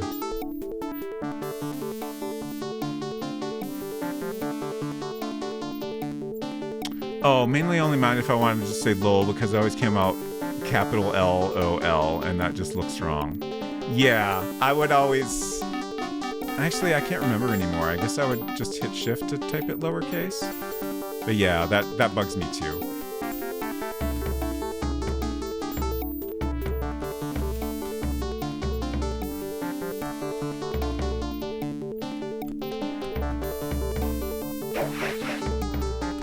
What is that sound exactly? What is that indicating?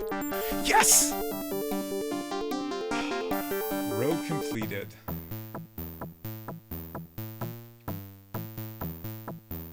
And I finished early.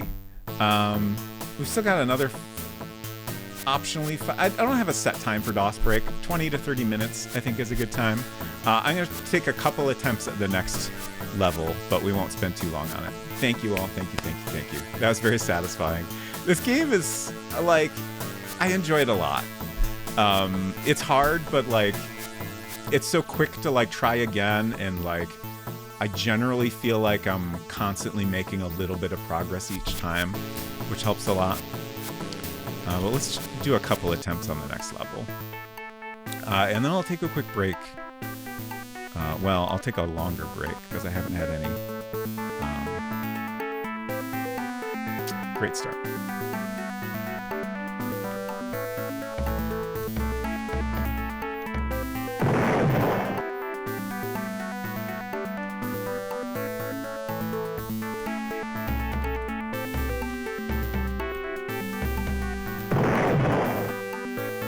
To get over that platform at least.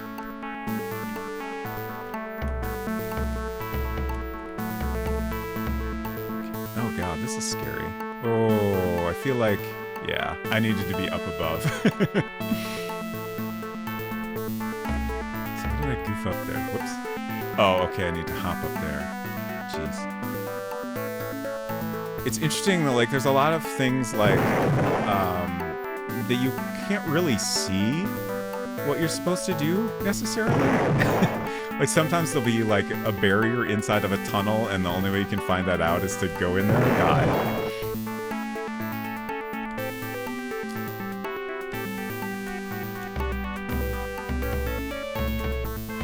Go up here and then possibly up further.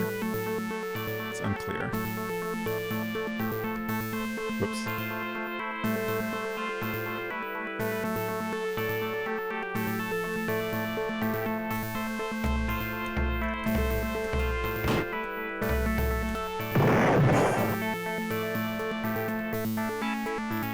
We'll go a couple more minutes here.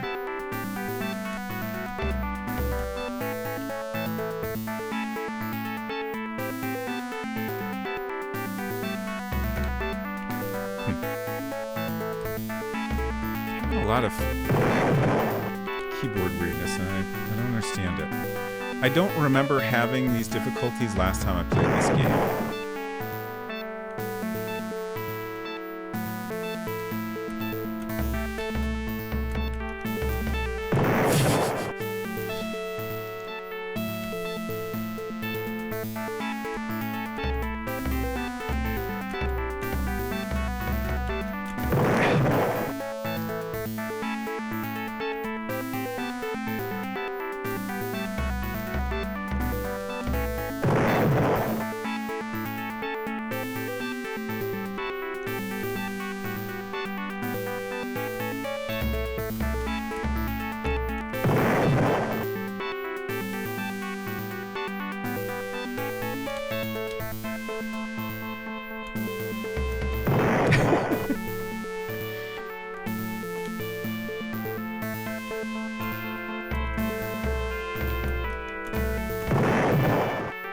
Like, it almost seems like I'm crashing there at a weird spot.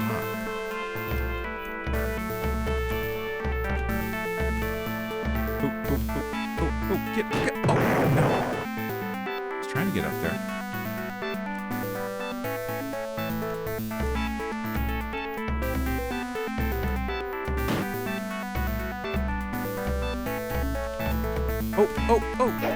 Oh, no, wrong side. Oh, geez. Ooh, that looks scary. There's a lot of Death Road there. Okay, time's up. Thank you, Hinton, for sponsoring this DOS break. I had a lot of fun playing Skyroads. So I'm going to take a break now, and then we'll come back and finish whatever the heck I was working on. I don't remember anymore, but we'll figure it out. Some more egret fun, I'm sure. This will be a slightly longer break, but not too long, maybe 5 minutes or so. Sorry, I forgot which button to push. That's the one.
Okay. Hello.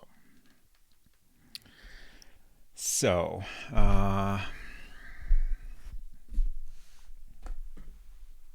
oh, yeah. I was talking about the Playdate version earlier. I got my Playdate here.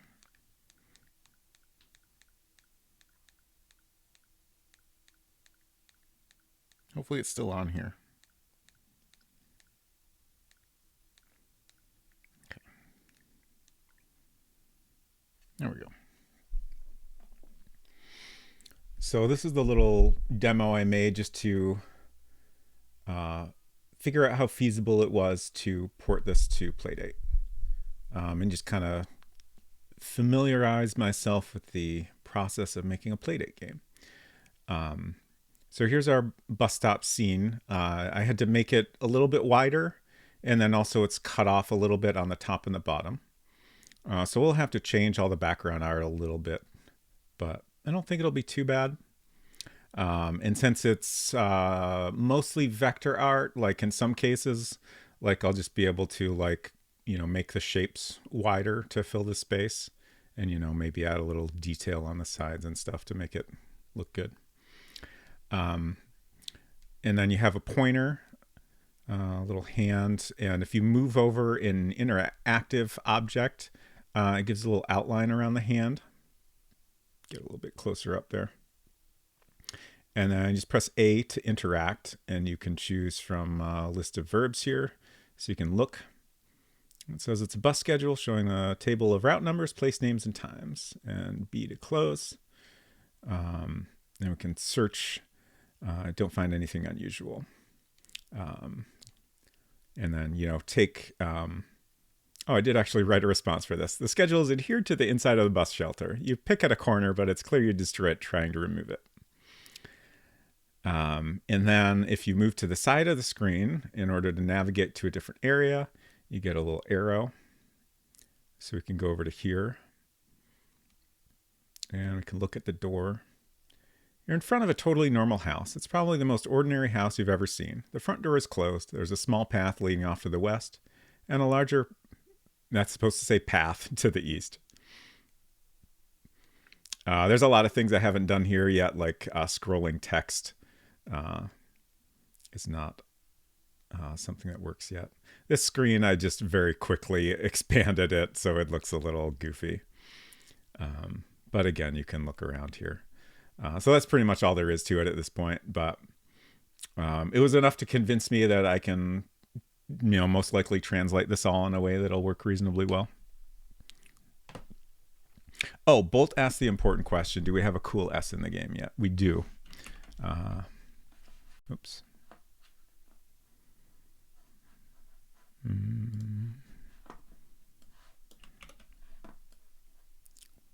There it is. You can even click on it. Cool S, you think to yourself.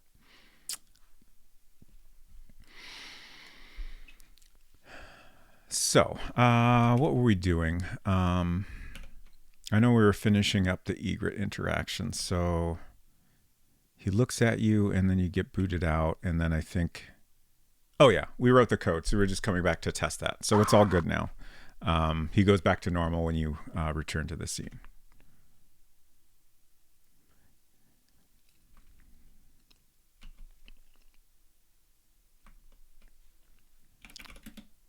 Let's search. Okay. So yeah, I think that's all good. Thank you for the cool S's, Bolt.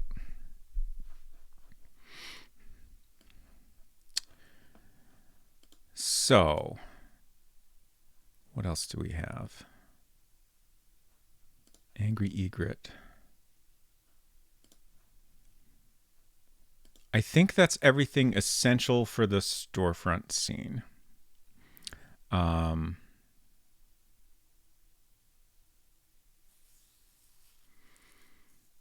I'm trying to think if... let me show an example of a death scene in the game. I think for the amount of time we have, adding the egret death is maybe a good use of that time. I only have about a half hour left here, which I could probably get a death scene drawing in that amount of time.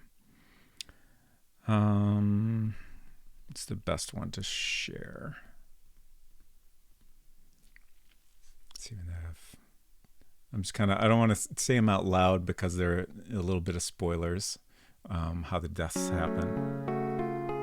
Kindred Games. Welcome, y'all. Thank you so much for the raid. Hope y'all are doing well this evening. Oh, also doing software and game development. Quest system stuff. Nice. I would love to hear a little bit more about what you're working on, if you don't mind sharing. If you need to raid and run, that's also totally fine. But thank you so much for stopping by. If y'all are new here, I'm Robot Spacer. I am working on a game in World Builder, which is a point-and-click game system from 1986 for the original Macintosh, created by William C. Appleton. It was originally created for his game Enchanted Scepters, which was released in '84, which was one of the first point-and-click adventure games. We're making a goofy little adventure game that we've made almost entirely on stream and with a lot of feedback from chat along the way. It's been a lot of fun. Just doing some prototyping for an idea for a gesture emote-based quest dialogue system. Didn't get a lot done because it became kind of complex. Totally understandable and relatable. Hopefully you had a good time regardless.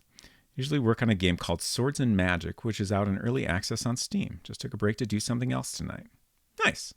And you did have fun. Great. Glad to hear it. Well, thanks again for stopping by. And so we're working on a scene here that is right near where you start, where there's an egret here, and there's a bunch of different interactions with the egret. And in particular, there's a way to get murdered by the egret that we haven't added yet. So let's see. I think, all right. If we do cheat house. Oh, that's funny. The egret chased me off even though I was using a cheat code. So let's go back out here. And I'm going to cheat and get all the items in the game so we can unlock this door. There's a death here that's pretty good. So let's unlock. Okay. This is a random one, so we got to open and close the door a few times. There he is. You slowly open the door. There's a shadowy figure standing just inside. And the deaths in this game are meant to be just kind of fun little things that ideally aren't going to catch you completely off guard. So we always warn you a little bit if you're about to die. So if you go north or try to click on this guy, it says a shadowy figure blocks your path. Their hairs on your arm stand on end as a feeling of dread washes over you. But then if you try again,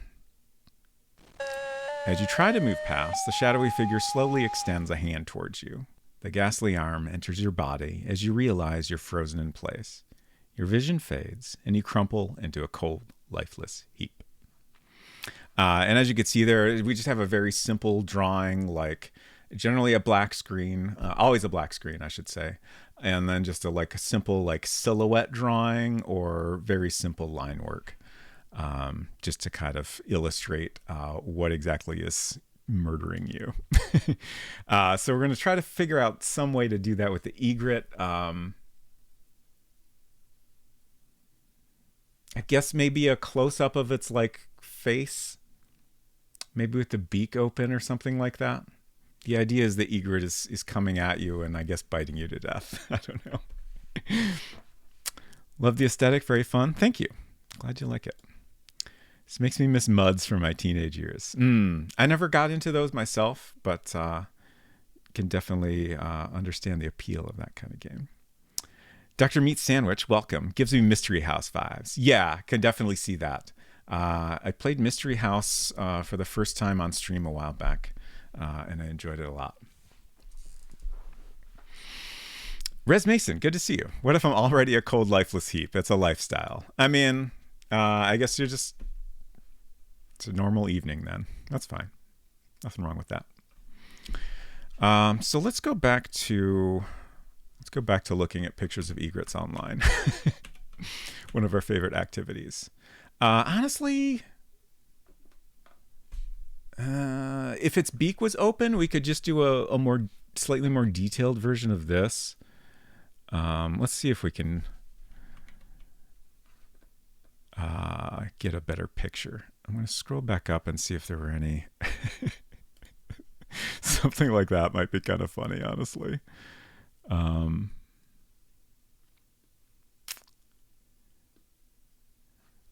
just curious what comes up if I search for egret attacking. Oops. Got an extra M in there.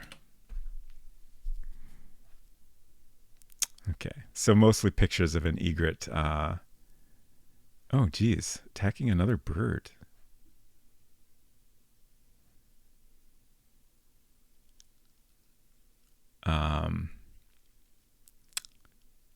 Oh, that's a kind of amazing photo. But none of these are like as straight on as I would like, because it needs to be clear that the bird is attacking you. That's a good one. Tempting, but not quite right.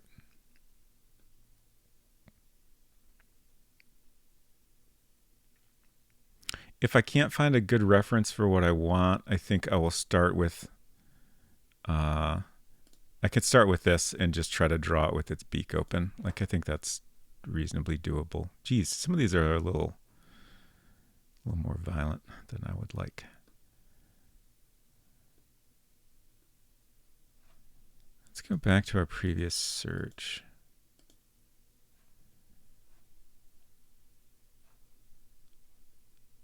And just scroll through here a little bit more. I can't remember if we ever saw any with the beak open.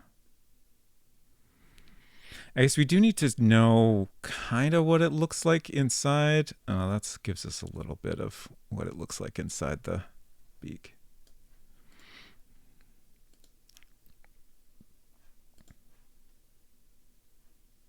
Thought I found a clue about an egret, but it was just a red heron. Very good.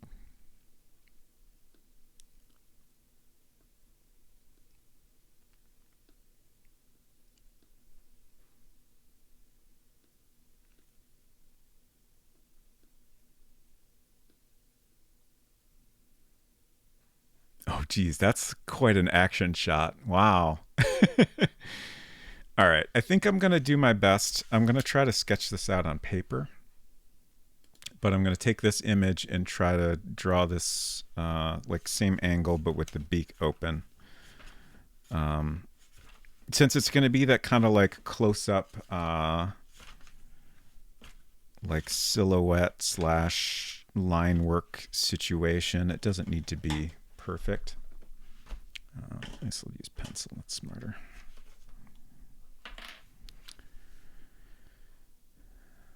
Just want to kind of figure out how this looks with the beak open if I can.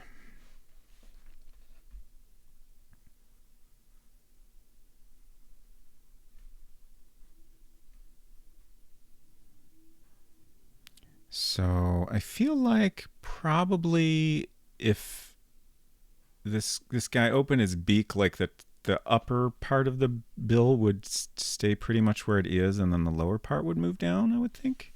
I don't know if that's correct, but that's how I'm going to draw it, I guess.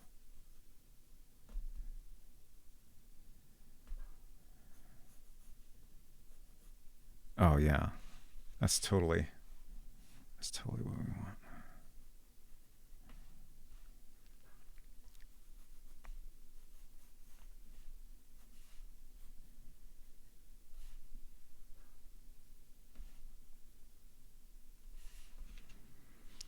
And then I'm just going to open up this. Just looking at this reference of a bird with his beak open. I think we don't really need any detail in here. Well, I don't know. I feel like, do they have tongues? I need to see if there's anything that should be visible back further in the mouth here.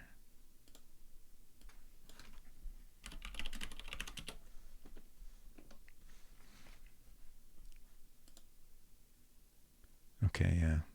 Something going on there. Oh God. Oh, that's What? That's weird. Maybe I'll just leave it kind of vague. Like, it doesn't really need to be detailed. So maybe I won't worry about it. Because, like, I can't even parse what is happening there.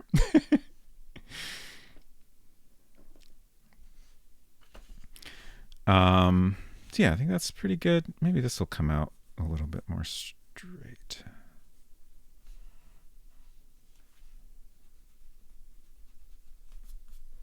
Yeah. Okay. So that's what we're drawing. And we'll try to do this all in vector. Right in World Builder.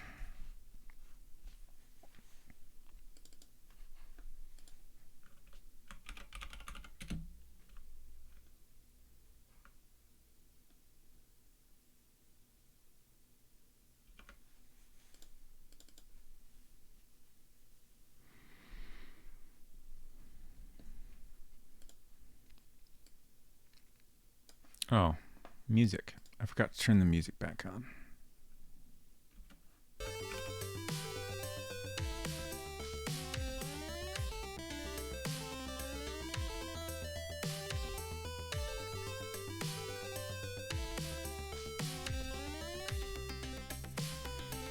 So let's see. Here's all our death scenes.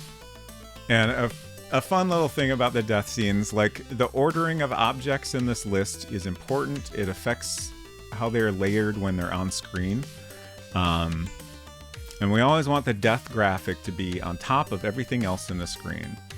And the only way to reorder this list is to cut and paste from it. When you paste something in or create a new item, it goes to the end of the list, and that's where it stays. So a couple times throughout the development process, I've done that with the death scenes to bump them to the bottom of the list. And when I'm completely done adding new objects, I will need to do that once again. For now, I won't worry about moving these, but I'm going to go ahead and copy and paste one of the existing ones. I'll call that egret death. So copy and pasting means that the object data should already be correct, but I'll double check. Oh, what? Why is that a mobile object? Oh, right. That's actually intentional. Yeah, okay. So it's a mobile object because the way layering of objects works, you have your background scene, which is part of the scene itself. Like it's got just a graphic area where you can put whatever you want. On top of that, you have first your immobile objects, which are layered in the order that they appear in the objects list. And then on top of those are mobile objects, which are again layered in the order that they're in the objects list.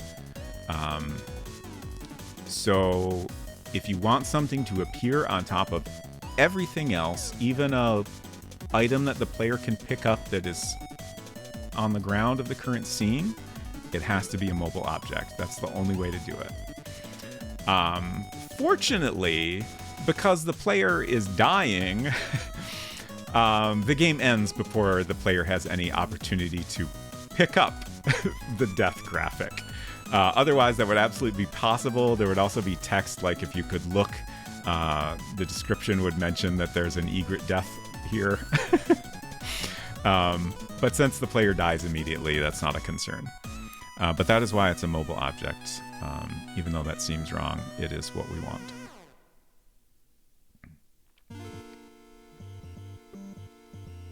And no, there's not a faster way to get to the bottom of this list. I've tried many times. Okay, so there's our egret death. And we're just going to go ahead and delete all of this, I think. And I generally like drawing something like this with the polygon tool. We have the freehand tool. I guess, let me play with this real quick. The tricky thing with the freehand tool is it's easy to goof up, and if I remember correctly, yeah, when you try to reshape, you just have so many different points. So it's not easy to fix a mistake. It's near impossible. But with the polygon tool, we can just kind of click a bunch to get a little bit of a curve where we want one. And, you know, every time I click, it creates a new point. So I have control over that, which gives me a shape that's much easier to edit if I need to.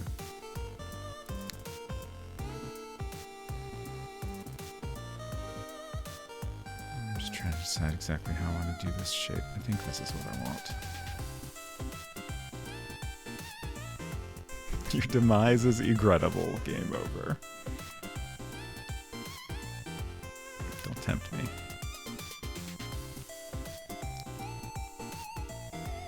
We might have to do an egret pun. Egret regret pun.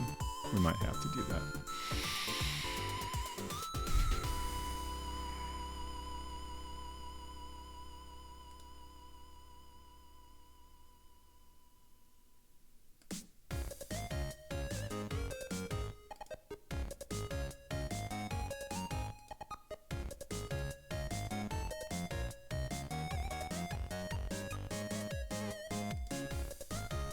I don't know if that's quite what I want, but it's probably close enough. We'll just do black lines for now.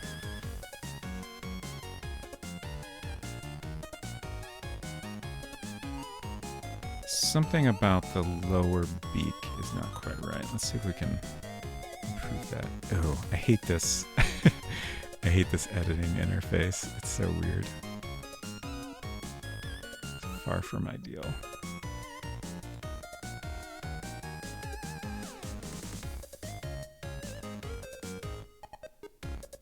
This song is fun.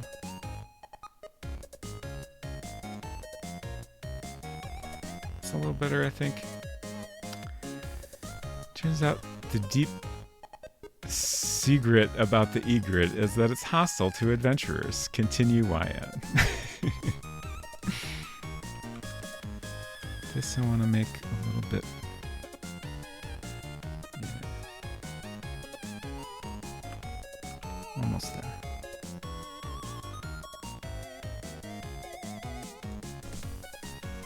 Okay, I think that's about what I'm trying to do.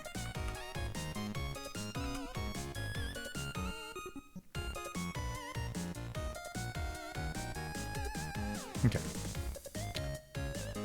And then I think what I want is to have a shape inside here for the inside of the beak.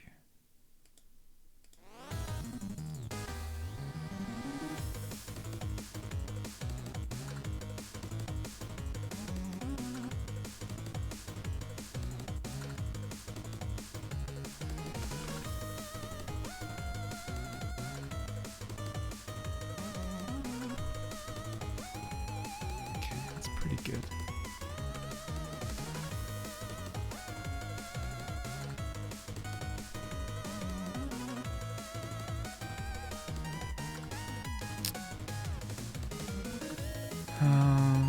I'm trying to think about how exactly this is going to look. So it'll be a black background, and then like the majority of the bird is going to be that dark, this dark fill. And then I guess this will be, well, it could be black, or it could be a lighter color.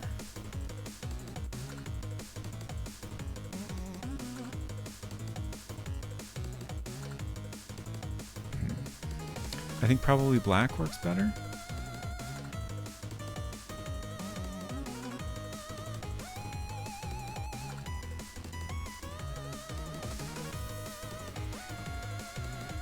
Only a bird brain would attack an egret defending its nest. Thank you for playing Bus Top Quest. Maybe the bird is actually just a hand puppet. It could be. Thank you, Salt. I'm pretty happy with it. So I'm just trying to figure out, like, you know, I've drawn some lines here, like across here. Like, I'm trying to figure out if I want to just have a line to indicate some of these shapes. And then this one down here as well. Or if I want to have like some additional, like a little bit of shading or what. I think I'll start with the eye next. Just do an oval for that. Hopefully. Actually, I feel like it needs a little bit of a tilt to it, and I don't think that's something we can do. Yeah. So let's try drawing a polygon for the eye and see if that gets us a better shape. I just feel like that perfect polygon straight up and down is maybe not quite what we want. It feels a little bit better. It's not perfect, but I think it's okay.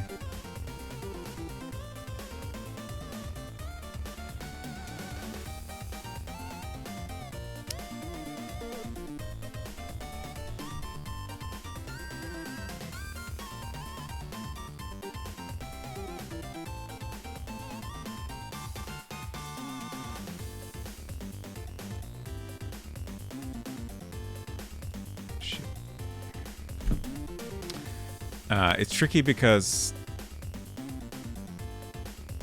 let's see, I think double clicking will close the shape you're drawing, but then also clicking too close to the starting point will end it. So sometimes it stops drawing sooner than I mean to, especially when I'm drawing something real small.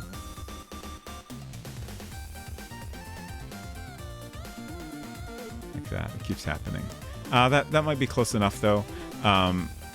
The line, we're not going to actually have the line be visible, so the fact that it's not quite closed at the bottom shouldn't be a problem.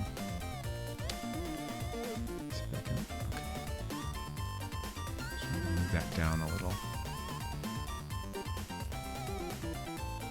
Yeah, okay.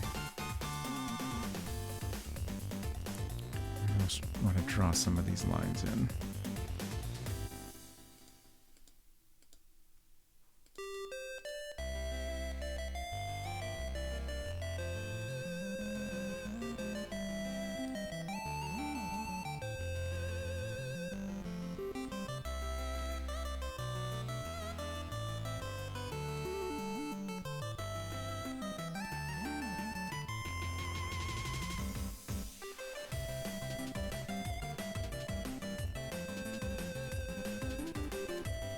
Actually, I was going to try to fix that up, but that might be okay as it is.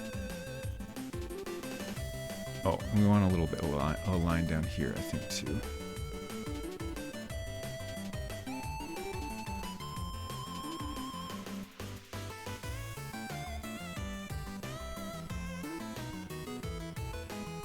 I'm liking it. I think it's kind of great. I'm going to save this. Closing it is the only way to save. And then get our background rectangle in here.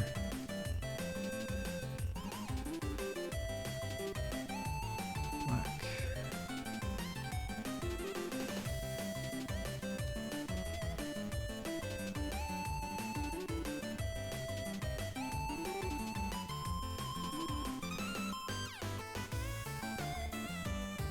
Let's see.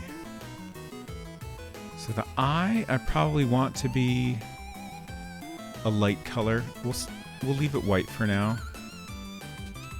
And then the pupil will be black. Okay, so let's fill this in. These lines won't have a fill, of course. Oh, that's black.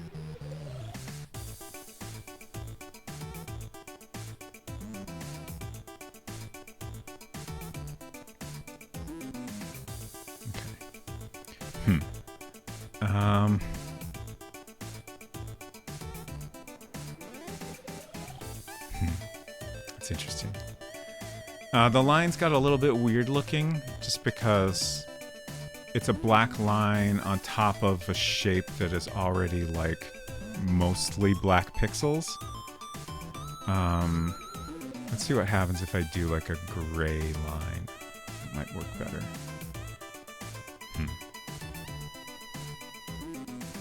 It's a little bit odd, but we'll try it for all of them. See how that goes. Yeah, I'm not super into that. Can get rid of the outline on the eye there. I can't decide if I want that to be bright white or a gray. Oops. Didn't mean to change the pen.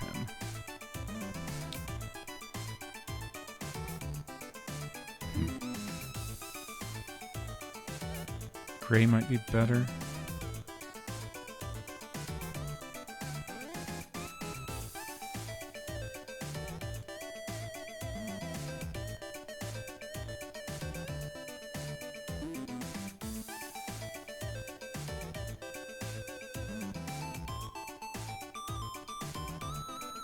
Let's leave that for a minute and try to figure out these lines. I don't think this is working. I'll try white. I could, if we can't find anything that looks good, I don't think any of these lines are like essential.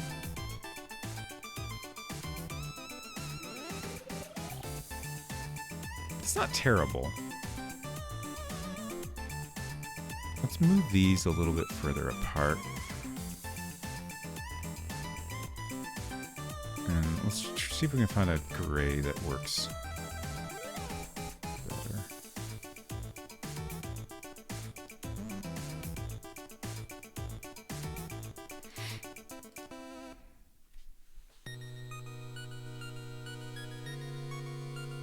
That's not bad. I think I might be happy with that. It's a pretty good bird, I think.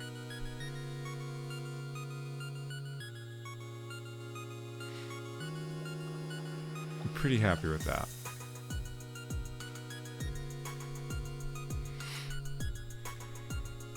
Thank you, Sylvia. Thank you, Sylvia.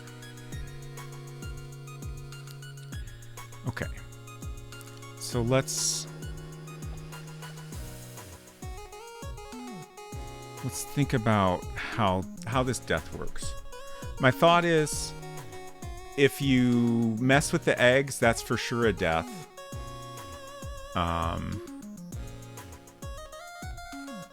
Thank you, Snowy. It's not terrible, the adventurer said, as a ferocious egret tore them limb from limb.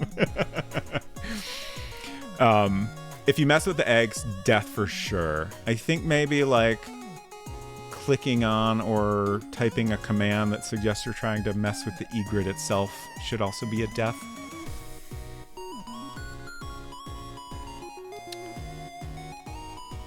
Famous last birds. So in order to accomplish this, we need a way to make the eggs clickable. So let's see. Go to our storefront.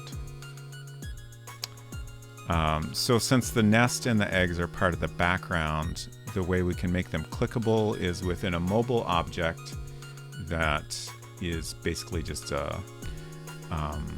it could be a polygon, like if we want an irregular shape, but I think just a rectangle is fine. Just clicking anywhere on this nest area is gonna be a death. Again, like the other death that I showed off, you'll have a warning. So we'll create and we'll name this egret eggs.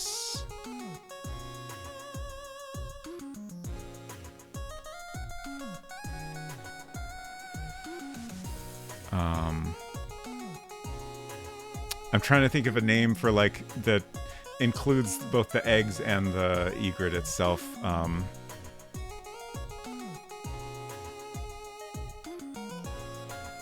Let's name it Egret Hotspot. I mean, that's pretty much what it is. That's fine. Oh, thank you, Res Mason. I'm glad you like the vending machine. Yeah, I think that was a good approach to take, and I'm very happy with how it came out. Okay. I'm going to leave that outline for now, so I can see what I'm doing. And then we're going to find our normal egret.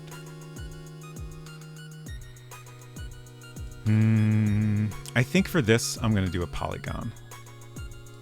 Just because we don't want...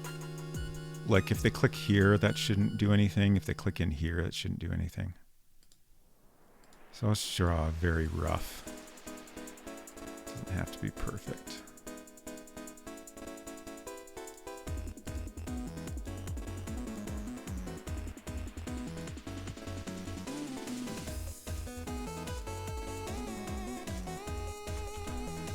Oops.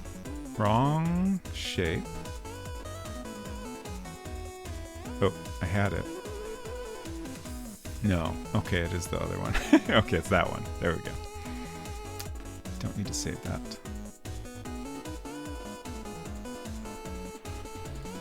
Okay, so these should give us our correct hotspots. Change the pen to none.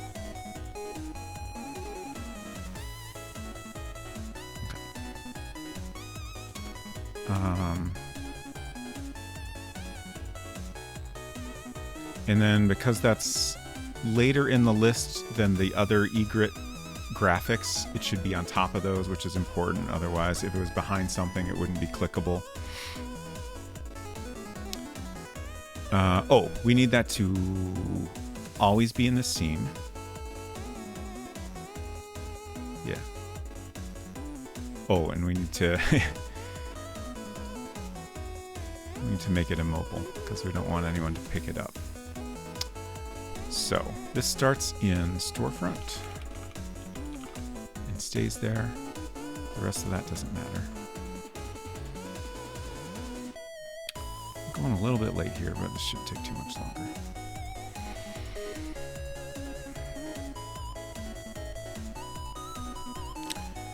Okay, so...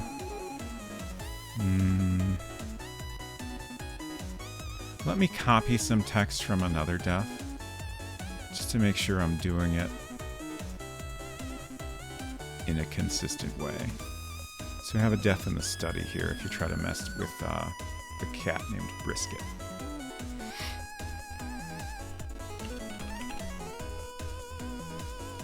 That's Brisket.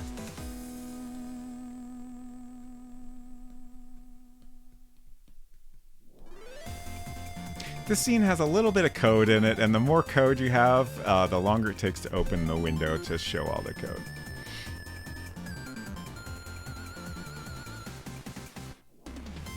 It's a complex scene. Okay.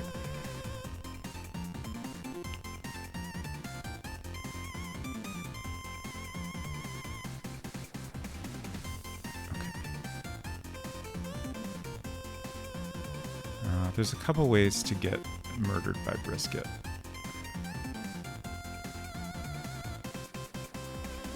Okay, I'm going to take this here. Okay. It's not a complete block of code, but that's everything I need.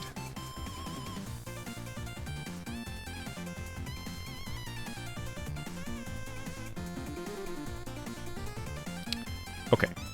So the order of code in this scene is super important. It kind of depends on the code how important the order is, but for this scene in particular, it's very important.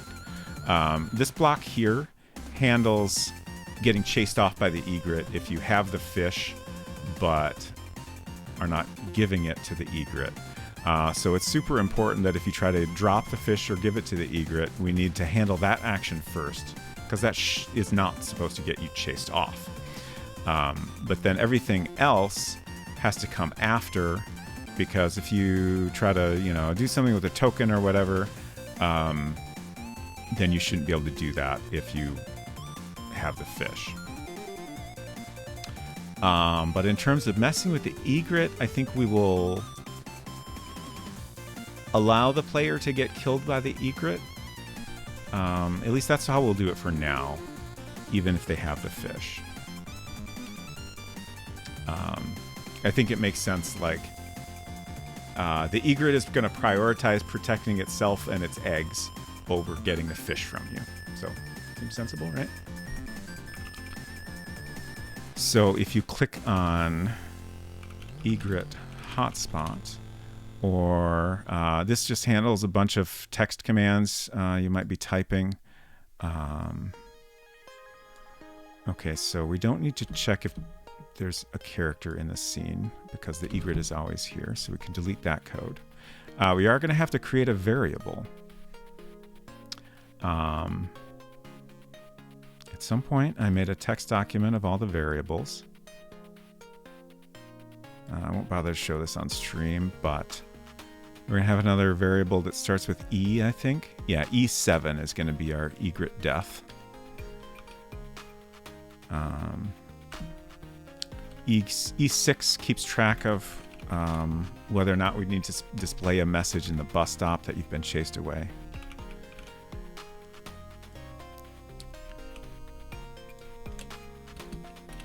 So this variable will start out as a value less than 1. And once you've messed with the egret, it'll give you a warning message saying, hey, I'm not sure you really want to do that. It's kind of looking at you like it's a little angry. You know, something like that. And then if you do it again, you'll get killed.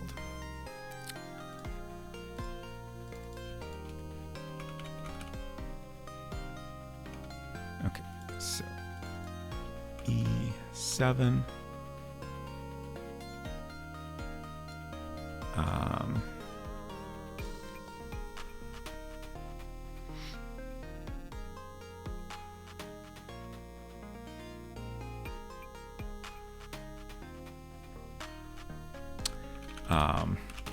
We'll figure out something better for this, but you have great regret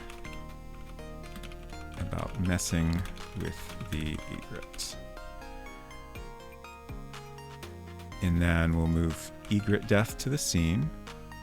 Ooh, I guess we should play the egret sound again when you die. And then the death sound. And this silence, I don't think really accomplishes anything, but we've done it for the other deaths, so I'll leave it there.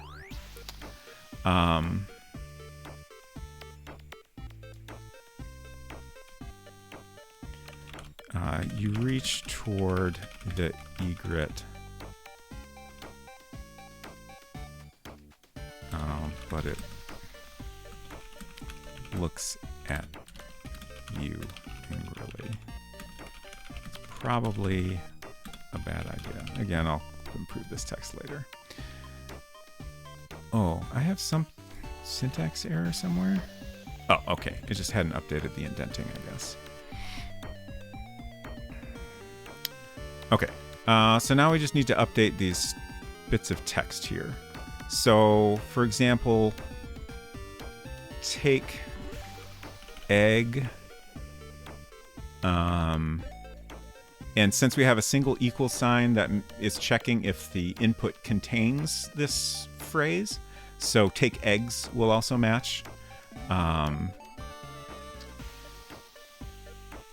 then, as I was explaining earlier, World Builder will convert the word take to get. So this won't actually do anything, but just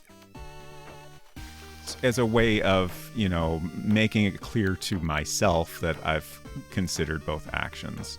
We're leaving both versions in. And then I'm trying to think of what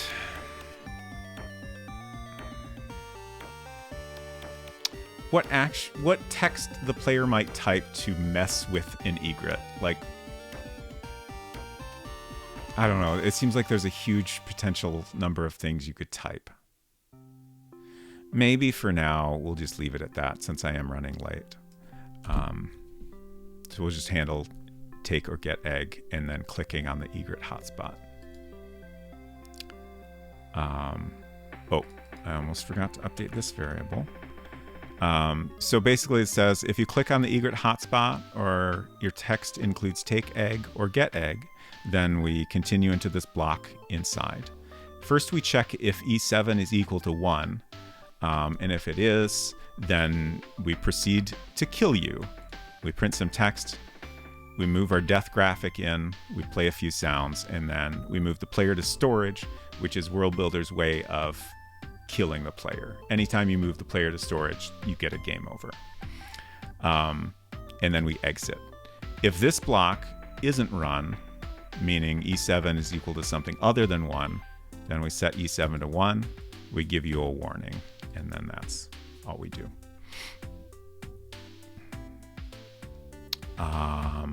Oh, actually, we want this to exit here, because either way we've handled your input and we don't want to do anything else. So we should have an egret death now. Crusader, no egret. Yes.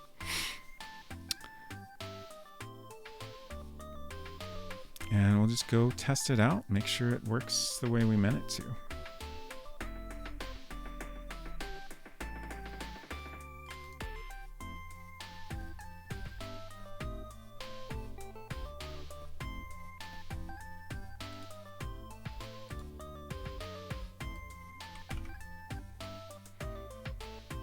Okay, so again, we should be able to click.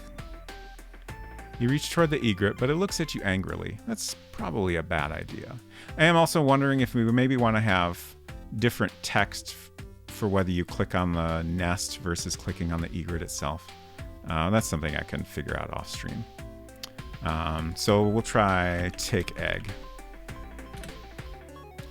You have great regret about messing with the egret. Game over. Pretty good. I'm happy with this. We got our egret death in. Oofda. Thank you for the oofda. And I can check that off the list. So I think now we're completely done with the storefront scene.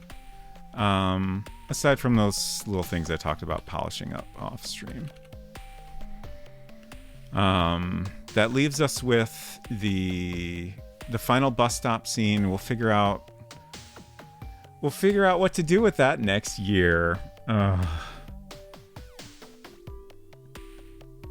We were so close, but it's okay. It's fine.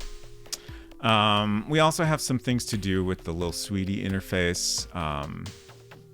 Like I wanted to add an option to reply to the final email message you get, just to kind of give you the option of having some closure. I think narratively that will work well. And also give the player kind of a choice of how they kind of feel about things and choose to handle it, I guess. Even though it won't really make any difference in the game, I don't think. But I don't know. I feel like it'll work well to give the player some way to respond. Next year, are you going off the grid for a month? No, I am not. However, I am participating in Dawsember. Thank you for asking. Great segue. So a week from today is December 1st. So that's going to be the first day of Dawsember. And I will be participating in that. If you go to dawsember.com, there's a page, like on the homepage, it'll show you all the participants that are currently playing, that are currently live, rather. There's a link that'll show you all the participants.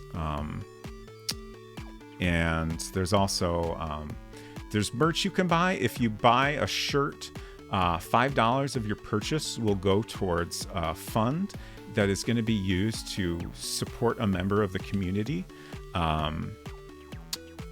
And like in the past, they have,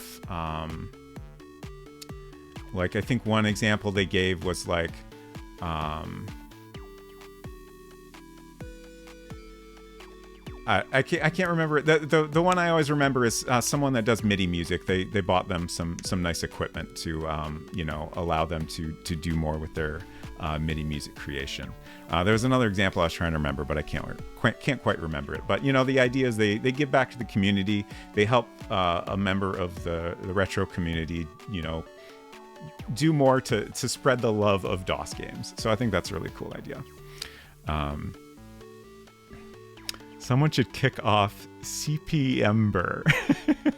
I'm not familiar with that system. There is also there's Marchintosh, which is great. I participated in that earlier this year in March. It's basically just a retro Mac celebration, which is a lot of fun. I don't think there were many people on Twitch doing anything for Marchintosh, but I'm going to do my best to get more people involved this year. So hopefully we'll see how that goes. But yeah, December should be fun. I've been playing Malpidi Island on Tuesdays, so I'll continue that. At one point I was like, if I finish that, maybe I'll play Scapegoat, which is another neat DOS game I've been interested in. But at this point, like, there's no way I'm going to finish Malpidi Island before the end of the year, which is fine. I'm enjoying it a lot. It's a neat game. On Friday, starting a week from today, I will start playing Conquest of Camelot, which I'm super excited about. It's a game by Christy Marks, creator of Gem and the Holograms, and her husband at the time. I believe he has since passed on. But I've never played it before. It's an era of Sierra games that has just wonderful graphics. Same era as like Colonel's Bequest and King's Quest IV. So just really nice, like high-res pixel art and limited color palette and stuff. And I think I just said this, but I picked up a box copy of it a while back on eBay. So we'll check that out too, and see all the goodies inside and stuff. So that'll be a lot of fun. So that's what I'll be doing for December. And next year, well, at some point early in the year, is going to be my affiliate anniversary, but definitely at some point in January, we'll finally get back to this World Builder game and hopefully finish it up. It shouldn't take too much longer, so we're getting so close. Let me figure out how we're going to raid here. I'm actually going to pick someone off the December homepage here. Okay. Sonovel, of course, is streaming, but we're going to raid someone we don't get to raid as often. Fractal Mind Mike, which is great because he's actually one of the organizers of December, along with Artyom Havoc. And I don't know if I've ever raided him. He's a great person, really enjoys streams. And he's got all kinds of box games and neat stuff to share, and he's always playing interesting stuff. Yeah, Fractal Mind Mike is fantastic. Oh, he's also been, I don't know what he's playing tonight. Okay, December prep and podcast. Oh, he's got a guest on. Okay. He has been playing Gabriel Knight 3. I was hoping he might be playing that tonight, but it doesn't seem like that's the case. But I'm sure it'll be a great time regardless. Thank you all so much for hanging out. Made a lot of great progress. We got some raid messages here if you would like to participate in the Robot Parade. Hope y'all have a great weekend. Hope we'll see you Tuesday, and take care of yourselves. Bye. Thanks.